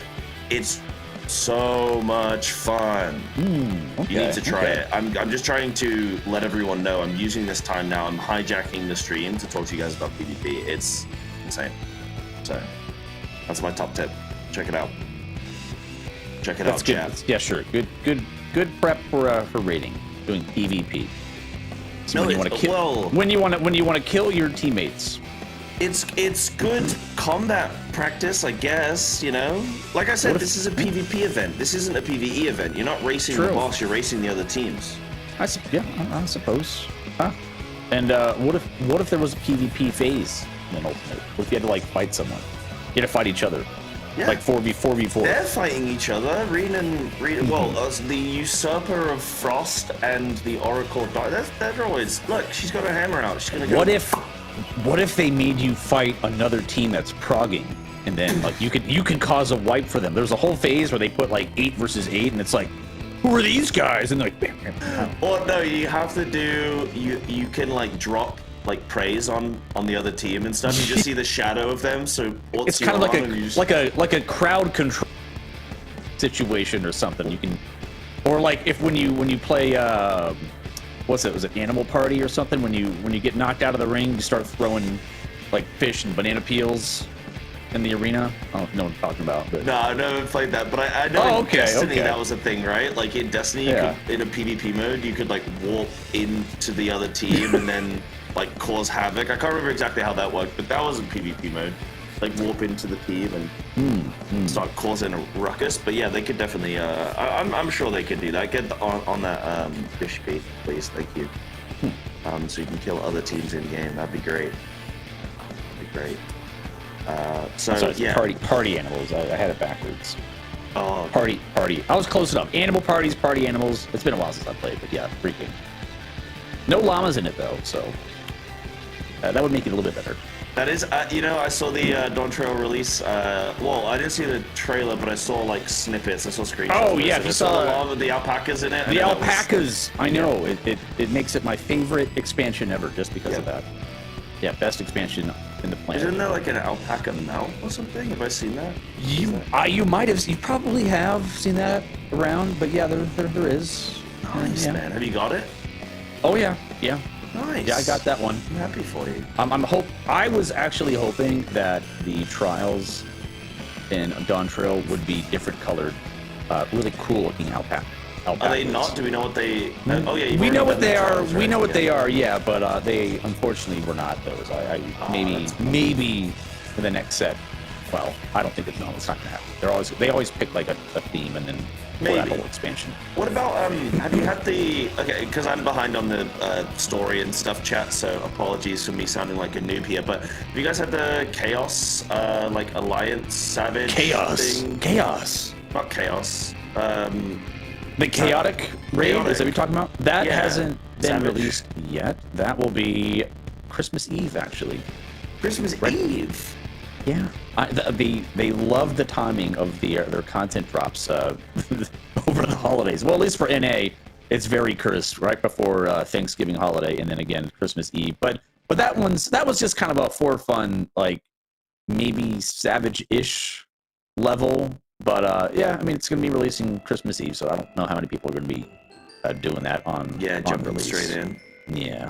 Yeah. Okay. Well, hey, I'm looking forward to seeing some of that and seeing the now because they've never done one before, right? That'll be the fun. That will be PvP. And you've done the Eden raid, so you've done E9S, right? So with the tiles. Oh yes, Cloud of Darkness. So yeah, it's going to be another cloud. Okay. All right. No, sorry. Don't worry about that. Continue. Some people know what I'm referencing. It's fine. Oh, okay. Yeah, it's going to be more PvP tiles. So I can't wait. With a lot more people. That's really sick. Actually, I did really like that boss when I've seen that famous clip. Yeah. With I think it's like a Rewritten or something, and he raises, and then he just runs across the whole platform, sprints, and just takes everybody down. That's such a good clip. I love that. Really good boss design as well, actually. Fantastic boss. The whole of Eden, I struggle to think of a single boss where I'm like, nah, it's just not a very good boss. I think every single one of them absolutely nailed it. I think Thank Dad was my favorite. One of my favorite fights I've ever done as well. Great fight. To heal it. Yeah. I've never healed a fight before. I think I've done 1 or 2 fights non-savage that I've healed. But that was really, really awesome. And I love seeing its involvement in this raid. It seems like they kind of chose the bosses more so for choosing, like following the story, right? It makes sense for E11 to really feature. It's a shame that we haven't seen like E4 or anything like that. They might work those in kind of how they did in the first phase of E12, where they're just kind of on the side and they're channeling these elements and these primals and using their abilities. So we might get to see. It might not be like a big feature, but we might get to see those like classic mechanics like we got in like Leviathan or Titan, of course, with the yellow, orange, and blue debuffs. And yeah, we might get to see some maybe Garuda, Rakhtapasa. We don't know, but I would imagine we get some sort of combination of that down the road. Yeah, I guess wait and see. But something that we don't have to wait for any longer, Todd, is Echo POV. They are Hooray! in. It looked like that was maybe their first pull. They're in. Not the best one, but it's the warm up, dude. It's first pull of the day. You can't be harsh on them, you know. But we're gonna jump quickly to Kryl because they're in a late stage pull. We are trying to feature as many late stage P4s as we can. P4s as we can here, so that we can. Sorry, P3s, so that we can see some P4. So yeah, we're gonna jump to Kryl here. They did have a death. They got him back up. Boss is looking very high, very high. Okay, so they're looking kind of low right now. Yeah, they're looking low. Boss was looking high. We didn't get to see the full clip there of exactly what happened prior to that. But we've got Echo now, so they're back to where they just wiped a second ago. See if they can do this time and get a nice late stage pull here. Mm-hmm. Have you been able to check much of the Echo prog so far, Todd? Because I know for me, they've been raiding like right when our shift ends, and then their back on. Shift is difficult. I might catch like the tail end or something. That's usually like when because I have such a terrible degen schedule in NA, so it's usually when I'm sleeping. And since I did catch everyone at server up day one though, so I was watching that for a little while. Mm-hmm. So I got to see like all the teams starting together at the same time. That was cool. Yeah, I didn't actually get to check all the teams starting. I came in a couple hours after the race had already begun, but people were already in like P2. I think after a couple hours, it was quite quick. So another not just a couple warm up pulls here going on for Echo, getting into the groove of things, starting off the day. But I'm sure they're going to get up and running very soon. We'll try and maybe check in and see what they've got going on. I mean, so what comp are they running? So they're running. I always just check the DPS comp mainly. It just being a DPS main, but yeah, they got the Picto, got Ninja, got Dancer, got Red Maid. Okay. Yeah, that's okay. So yeah, one melee and Red Mage, Picto, Dancer. That's a good comp. Mm-hmm. Yeah, they got their Astro, got the Divination buff, they got Scholar, so some really good raid buffs going out for their twos. Yeah, definitely. You'd love to see it. Mm-hmm. Yeah, definitely. And that Red Mage for we don't know if they'll swap to like Black Mage later on, but it could just be Red Mage for prog purposes. But that could be something they do. Do you think that would be a likely one? Because I've heard some not so great things about Black Mage at the moment. Are they true. A good replacement for the Red Mage once like prog is comfortable, or is it kind of could be? It really depends on the player. But if things are going well and if they're making the damage checks, they probably don't need to. Yeah, sure. Mm-hmm. Sure. Okay. So we're gonna deal with these tethers. Oh yeah, go ahead. Right. No, I was just gonna say because. Chat's like, oh, they're awake. Yes, chat. Echo, they are starting a little bit earlier. So I am very excited to be able to watch them. We're going to, like about almost 2 hours earlier than the previous day. So yeah, see some it's about Echo 9:30 gameplay in Germany at the moment. So early enough to get raiding, I think. 9 a.m. They've had their, what do Germans have for breakfast? Is it like sausages and beer? Beans. They have beans too. They have beans as well. No, I don't know what the. I don't know. Just not beans. I'm hearing some defiant no's, like no beans. Like production's beans out of here. Yeah, production's been quiet. They're almost offended that you say beans. Yeah, production didn't like that. I'm sorry. No. Yeah, I'm sorry. No, they didn't. I don't know. What would maybe sausages or something? Maybe broch. I don't know how to say that. Brochen. Bread and butter. And sausage. So there is sausage. I was right. I said sausage. You said beans. I said sausage after beans. Yeah. Okay, good save. Well, I said sausage and maybe some bread and butter. That sounds like an amazing breakfast. Todd, I've got a movie reference for you. They've I believe the chef working at the event, the Echo, is their Twitter handle is Julia Gulia, which we know from which movie? That is it's a shoot. I know the one. It was Wedding Singer. Yeah, Wedding. I was gonna say. Yeah. I was about to say Wedding Crasher, but it was Wedding Singer. I was like, I'm gonna set you up for a movie reference. So your name is gonna be Julia Gulia. Julia Gulia. And then Sting was on the airplane. Yeah. I love that movie. But so that's just a nice little. I know you like your movie references. I thought that's a good one. The chef Wedding is Singer. called Julia Gulia, so I think that's fantastic. Okay, so now that Edgar he's trying to distract us sausages, from the fact that you're trying to just distract us from their whole bean thing here. Yeah, I'm sorry with the beans. It's not all of Europe. It's just England. So players are gonna get knocked back here. We got this P2 phase going on. We're gonna see the groups mirror each other as they just move around the edge of the arena here. They're gonna group up. And, Excellent. They have to look away, and this is where they have to go ice skating. They have to go sliding across here. And they have to time that right. You're looking for the silence or the stillness, I believe it is, the two different ones that you have to look out for there. And then we have this wild chart. So everything's being handled well so far, Toddy boy. Yeah, they're doing a great job. Yeah, they're up and running now. They're getting into it. So now we've got the mirrors, which I know is the mechanic that you personally hate. I hope the raiders are going to be locked in here for this. You got to split the group into 2 groups of 4, and then you have this sort of awkward. Like, lines. Look how careful your position there. So you don't want to hit the mirrors in front of you, right across the arena, and then you got to reflect it again, do it all over, and then here they go, blam. There it is. It's that scythe jumping out of the mirror, so you got to be in that little tight circle. Yeah, it's really tight. We do see people die there sometimes with just clipping each other because of just how precariously you have to position there with the mirror. And you're looking away as well. I think it's a really great mechanic because you're not looking at the other side and going, wait, hold on, I've got the angle. Like, you're looking away and you're just trusting. You're like, I hope no one's going to cleave me right now.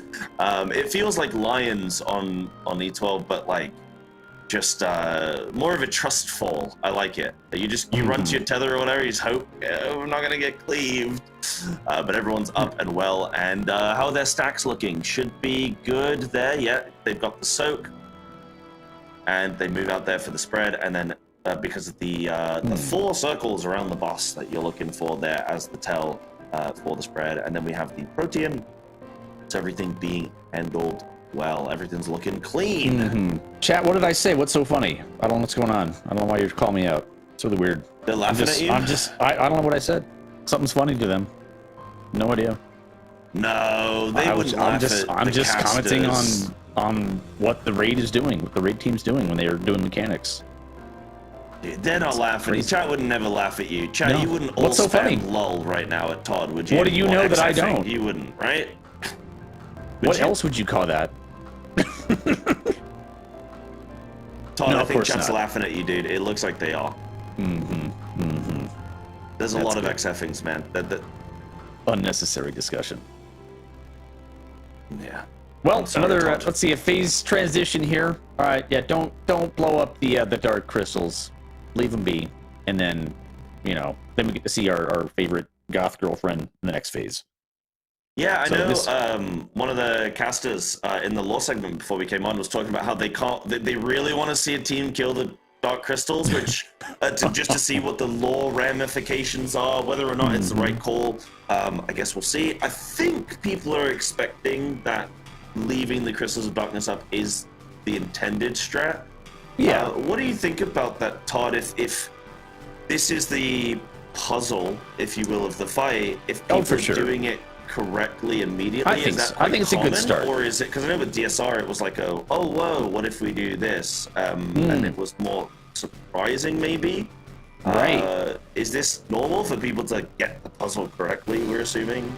Well, I mean, it's probably just one piece. It's probably there's probably a couple other things you have to do that we don't know yet. So there's still a few more phases. Maybe there's some secret in phase 4, even 5.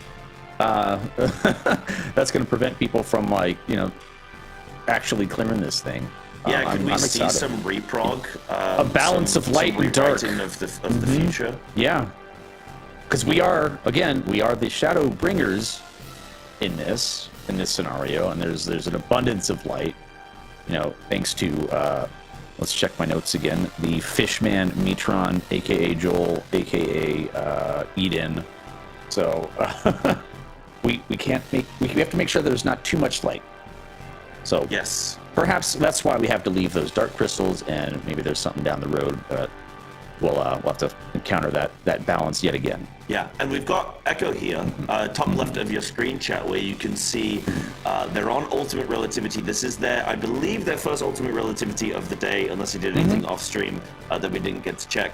So, I'm so sorry. I'm so sorry. I can't believe you've done this. I shouldn't have said that. Shouldn't have said that. Yeah. I should not have said that. I should not have said that.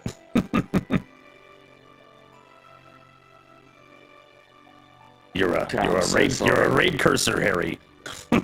I'm so sorry, chat. I didn't mean to do it. I didn't mean to do it. I promise. Production's yelling at me again.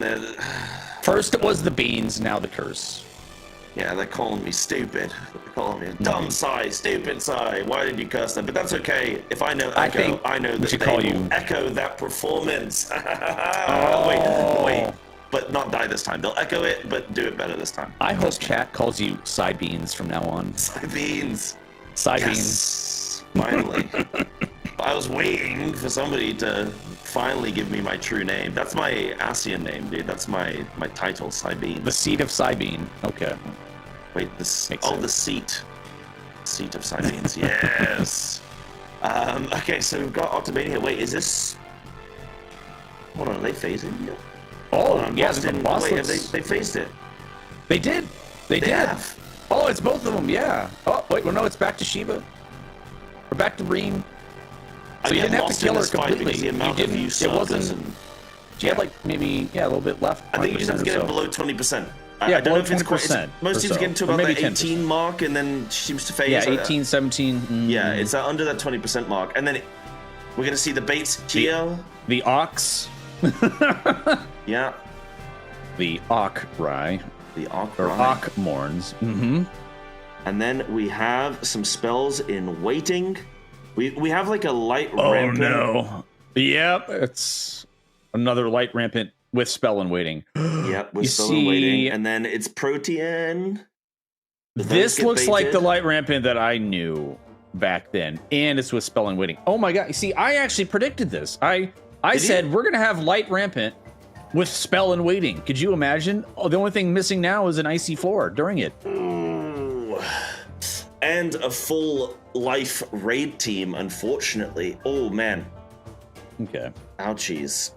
Oh, maybe after this poll here, we're gonna take a little quick 5-minute break or so. Just a little bit. Yeah, or maybe the next. Whenever production feels the need. But maybe we can jump in with comms or something, maybe, and whilst we're away. But if production's ready, then we can jump to a quick 5, can't we, Todd? We can. Yeah. Go get a refill of your beans. I'll refill my beans. Refill your beans, bro. See you soon, chat. Don't go anywhere. Keep those donations coming. We'll be right back.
Not that AFK.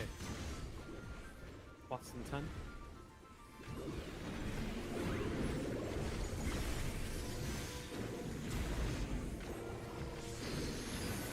Buffing now.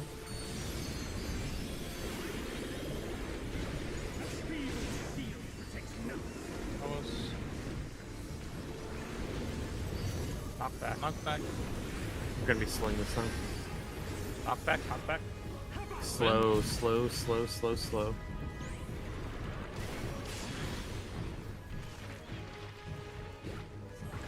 Only I can protect her. Kill it. Alright, kill it now.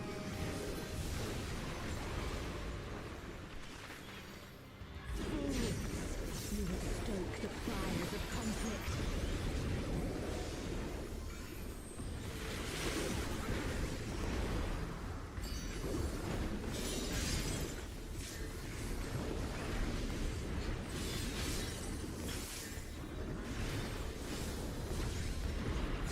Guardian. Audience, everybody?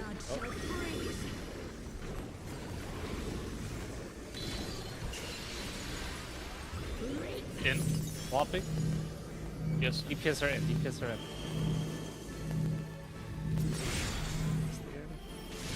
AC. Away from her. Away from her. Slowly. Take it off. 1, 2, 3. Oh, right, quick. Cast bar. Go back. Okay, don't move. Back in D. Plus and 10.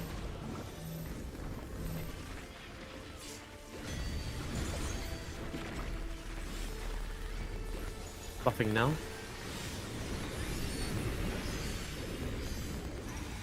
Away from blue.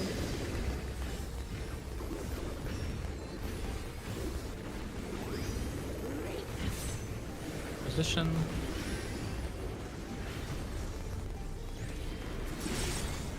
Together. X1. Don't hit each other here.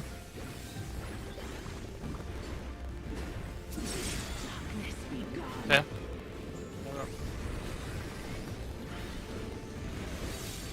That rampant for you. Light consume you. Yeah. Photos to BD. Things can move. Meeting at 2-4. Sorry, buddy, come on. Wait up. They stack. I'm waiting. Wait. Go. Who's in? Who's in? And spread. Let's watch on middle. Tank's holding 6s. We can actually hold like quite a bit of resource here. If you have any extra gauge, hold it. Shooting Guardians. Very ahead. Guardians.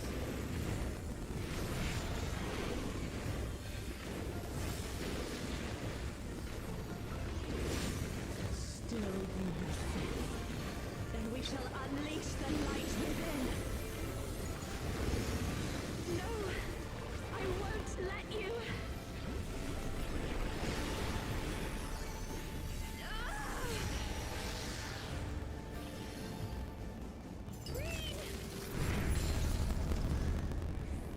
She won't last much longer.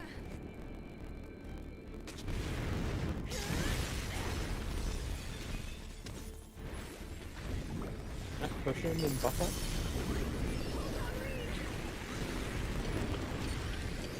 Ready. First bait.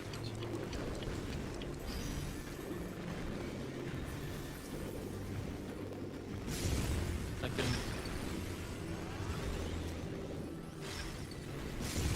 Third. Middle. Oh, the last one. 4.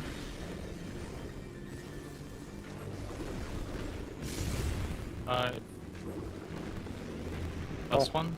Already dead. Holy cow. Actually, go to 0. Maybe the secret phase. Go to 0. Oh, careful. Yeah, I also got it right now. Funny. Okay. I've gotten it like 15 or 20 times. Wait, you got the bugs in? Yeah, I got it like on 2 sets now. That's fine. I'm always looking for it anyway. No, that's fine. I get it a lot, but only on the last hit. Oh, weird. Towers? Think about towers, guys. Everything in your head should be towers right now. I am Logric, servant of Zodiac. They'll be through when you're good. I shall restore the power of darkness to the stars. Take a deeper. Let's do this. Future. Infinite possibilities condensed into a single moment. Look at yellow. That's that.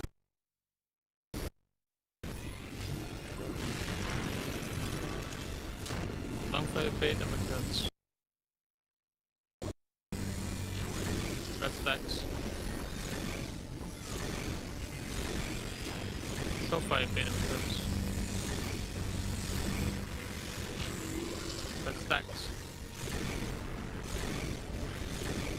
Medium players go bait. Looking at it. 4, 3, 2, 1. Look out. Attack, attack, attack. Go outside. Oh, that's bait. Oh, wrong way. Succumb to the darkness. West DPS. It's okay, go again. Pulling. Pull.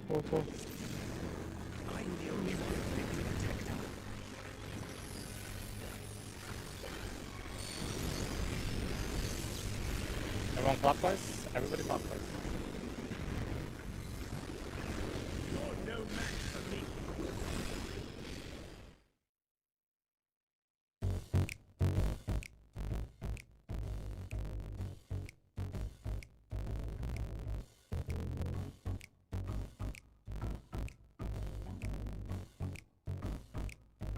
Welcome back, ladies and gentlemen.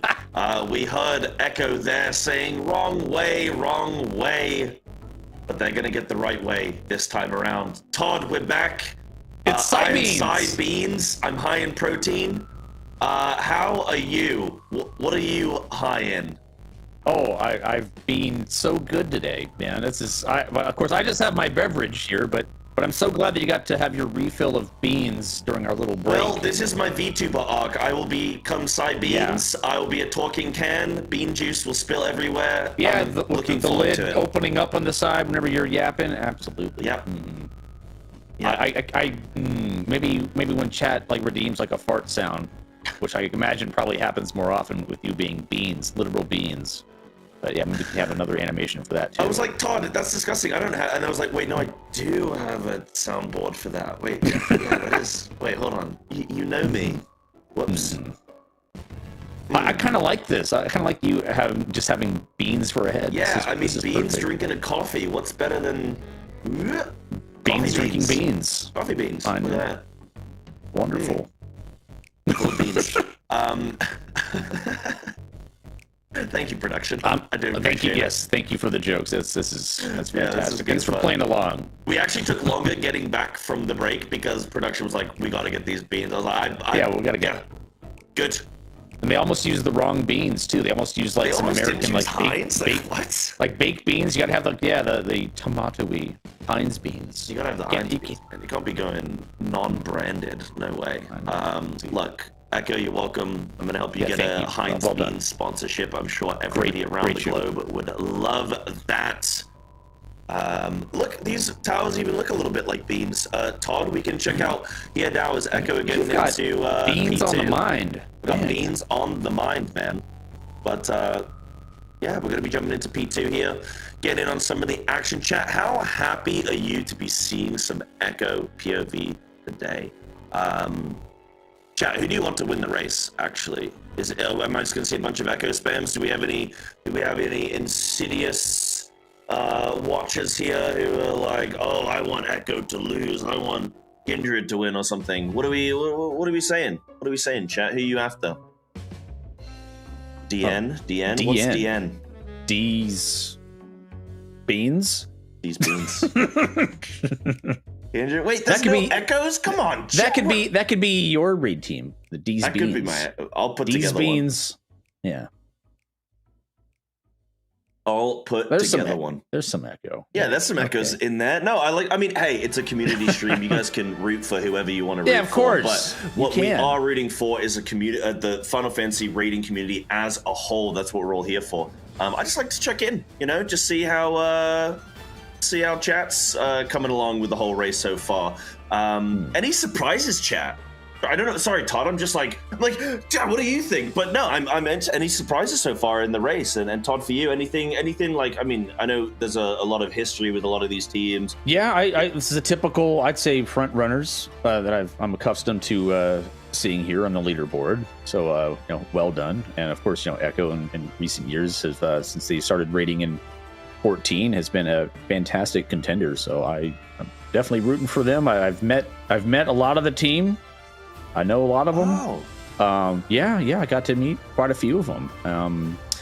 And yes, I'm definitely cheering for them. But yeah, I cheer for all my friends. Of course, I have my longtime Final Fantasy 14 streamer friends with the operators, right? With Paps and Whoops and Zep. So, those are all just sounds, by the way. Those aren't names. Those are that's like Happy. It's Mr. Whoops, Happy and Zeph Sayora and Whoops. I know. Yep. It is. It's just a bunch of sound effects, pretty much.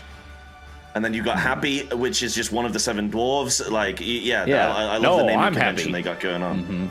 Yeah. But we've got here one ace. Speaking of Prague, they're on ultimate relativity here. Let's see if we can get it clean through. There's a lot going on here. You've got rotating clockwise and counterclockwise beams, which need to be baited out of the middle. We want uptime on the boss, so we want everybody trying to go to the middle when they've resolved their individual debuffs. We've got spreads, we've got the dark flames to drop, we've got ice to drop in the middle as well, which you need to be careful of. You need to be in that little donut center in the middle. Donut AoE, and I know. not be in the outer ring that is going to cleave everybody. Now they've cleared through that successfully. Okay, so if I do not curse them right now, Todd, then they should get into the next phase, and they've only got to deal here with the APOC, which we're going to be coming up in a second. Yeah, and these these spell and spells waiting, in waiting. Yeah. stacks. So these are all delayed. They're going to have to make a few adjustments to make sure people with the right timers are on the appropriate light party of 4 and 4, and they're going to see these APOCs go out across from each other, and there they are. They're started going in a clockwise rotation, so they're going to have to shimmy around a little bit where that first one went off, and then spread appropriately. Hopefully, a little overlap. They made it, and then go in without getting up. There's a little clip there, so that damage down is super rough. A lot of damage down. So, and a death. They're not going to have the soaks. That's the issue. They're not going to have the if damage. You lose somebody there, you don't have the numbers for the soak, and that's and they had to be a manual res since they did trigger the LB3. But what is boss at? Boss at 34%, I think that is. So that's going to be too high. That's too high for this cast. About 18. Well, it seems to be under 20%. Most teams get into about that 17-18% under each time 20. when they're successful in the execution. But that was a close one. As you can see, Todd, it's just those beams coming around during the APOC where you've got to position pixel perfect to get that right. You have to use, I'm assuming they're using the lines on the floor as I hope they are. Most people would. Yeah. But you've got shoulder to shoulder there with your group. You're in this nice little four-player square that you've got going on. But now we've got an Echo POV. Jumping into how they're looking right now. Just starting off this phase here. Ultimate relativity coming around. So we'll see all those stoplights. All green for go. Let's go. And they're going to be getting their different timers, their rewinds. They're going to be saving their locations of those debuffs and baiting these AoEs. Or these line AoEs coming from the bait always scares me here, where they're just positioned. Well, he drops the rewind, and then you'll see the move out with the bait. You'll see right now, ready, just there. It always worries me that someone's going to accidentally be a step or two back and just bait it straight into the team in the middle of the room. But There we go there. So that was well handled. Coming to the end of this phase here, everyone's going to get rewound, and they're going to drop their spread ability there, the spread mechanic there, and then we have a big slam. Everyone's healthy. Everyone's looking fine. We're going to get the Tank Buster coming in soon, and dealing with that. Got the big AoE here first. Well mitted. Everyone's healthy. Here's the Tank Buster. Then we're going to see what we just saw a moment ago with one ace. This time, hopefully, the Echo. It's going to be looking clean, but I have not casted curse them yet with their ultimate relativity. No. Now we just need to see a clean APOC. So we saw some twos go out. So we had a nice 2-minute window here. Here's another spell in waiting with these stacks. Yeah, we're going to hopefully they get through this APOC mechanic here. We've seen some little adjustments here to make sure that they've got the right timings across both 4-player teams. Here's the spread. We get the tank bait slam there. And then now they just have to deal with the spread, dropping of their praise here, and then they can move into the middle. They gotta move, go, and then you gotta move in for the next set. You can see how they use that line there, and they've all done it successfully. They did. So we should get a nice phase here. And there should be some stacks though. The water stack should be shared. Yes. There you go. There's the 2 water stacks, and they have resolved all the mechanics. Also, 23% looking. Oh, I think this should be a nice, easy phase push here. You can see Memories End being cast now. 20%. There's 19. So that should be enough. Yep. There we go. There we go. And we're into P4. This is what we want to see. P4. Echoes let's go. Straight in. We've not seen too many P4s today. Echo's only been raining for like half an hour, and they're already into P4. So this is good stuff, Todd. Right. That's right. This is great stuff indeed. And the first mechanic that we're going to see is a reminiscent of the old Light Rampant, but with a spell in waiting, something I had predicted months ago. I was like, you know what, we're going to have spell in waiting with Light Rampant, and I even said, what if the floor is icy? But that'd be kind of crazy having all 3 of those happen at once. So I'll take 2 out of 3. It's still quite a challenge. I think an icy floor could be pretty cool with would be in combination with these mechanics, but they've got to get they're doing the bow tie here correctly. Their little bow tie, they're going to split, and then they've also got the Protean, the people that don't have a Light Rampant tether. They're going to bait those correctly, and then we have the spell in waiting. Oh, so they actually have to go to the side here. Yeah, just that because she's gonna do. Oh, she's doing the half room cleave. Yeah. Oh shoot. Oh my goodness. She's gonna do the. You got to be observant of that. So that's why we're gonna adjust to one of the sides.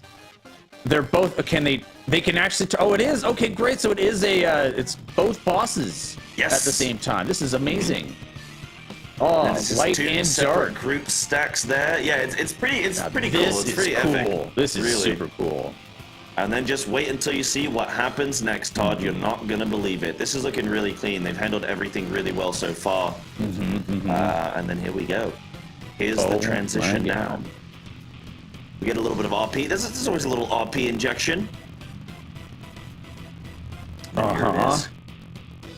Here it is. So you can see at the back of the room, just off of our screen now, Todd, you can see the dragon heads roaming free. Is it like a Worm's Lament type thing? Yeah. Oh, I didn't quite see what happened there. They got shot across and died. Yeah, you've got the waves coming across. You've got the dragon head. You can see just coming around in front of our screen now. Oh, it's like a wave of light. Yeah, look at that. And it goes sort of cross-platform. Well, that's you've got the knockback, you've got rewind. There's a lot going on. I actually haven't seen too much of this phase, start to finish, but that's where we're at. That's where we're at. That was a lot of things happening at once. What a fun phase. What do you make of that so far, Todd? From what you've seen, I know that's probably first time seeing that now. Yeah, it was the first time seeing all of that. So yeah, it looks like they started off with some variations, so a combination of different mechanics that we've seen in E12 and E8, and yeah, they're just mixing it up, man. It's a mashup. So we had like our bow tie Light Rampant. With some spell and waiting, and the room cleaves from Shiva. So we had all that happening at once while executing a version of Light Rampant, and then that one looked like it was a combination of relativity plus some perhaps Orm's Lament, but like these waves, like a flare kind of march, but all in a row. So like an exa wave or something. So that's yeah, cool. it's a lot. I don't really know where the teams are at in terms of their, because I went to bed last night as the teams were sort of figuring that out. I don't know if Echo have I mean, that you can see they're paused up now, having a little chit chat.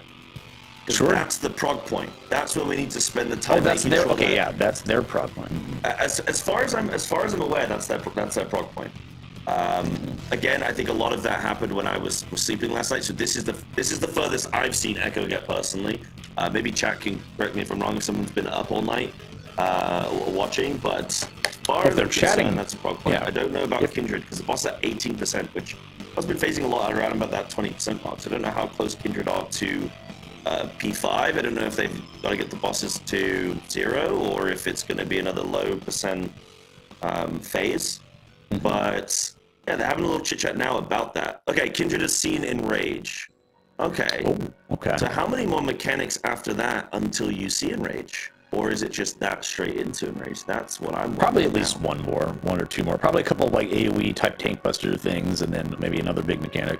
Yeah, just a few little sprinklings of mechanics. Yeah, a few light slams here and there. Mechanic, because it does seem like each phase has one or two major things, and that's two major, and then like some like heal checks, tank checks, type stuff. Yeah, little DPS checks here sprinkled in as well to actually get you through to the next phase. Kind of like, okay, maybe you've done everything in the phase so far, but did you do it correctly? Because now we have the damage check right at the end, right? And that seems to be the style of the fight, really. Yeah, there's a few situations where it's like the boss isn't even targetable, so it's just how well do you execute this mechanic? So how well do you do the bosses? Mourn afar and then Enrage. So yeah, not too much really after that, but ooh, and it's like a lot.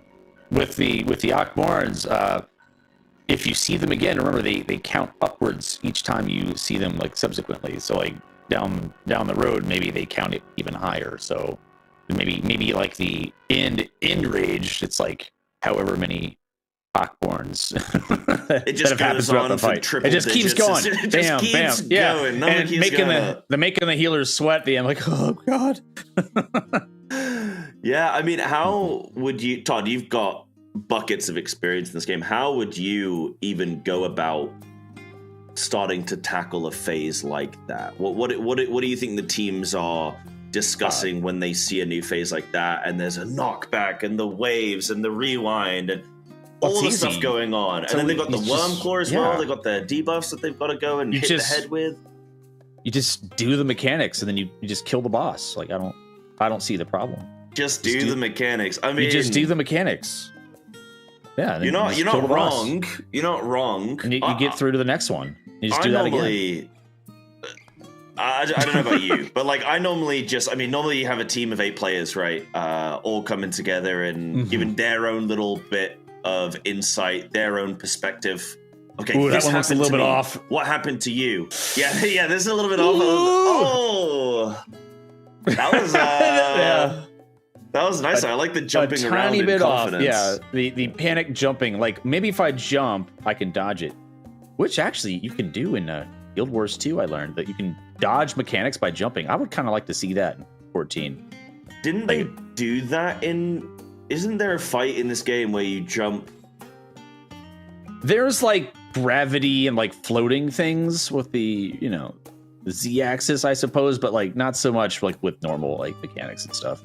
Like just jumping over stuff. Yeah, there's no jumping. Yeah, I mean, how does the game register you in jumping? Does it register you as being planted on the ground? Because I know for FF your hitbox is like a tiny little, well, I don't want to say tiny pixel, sometimes it feels pretty big. Well, but, I mean, that's like I'm not talking about like just moving your character. There are mechanics where it's like you're jumping and wiggling around. That's just registering any type of movement. But I'm talking about like a wave of fire is coming at you, but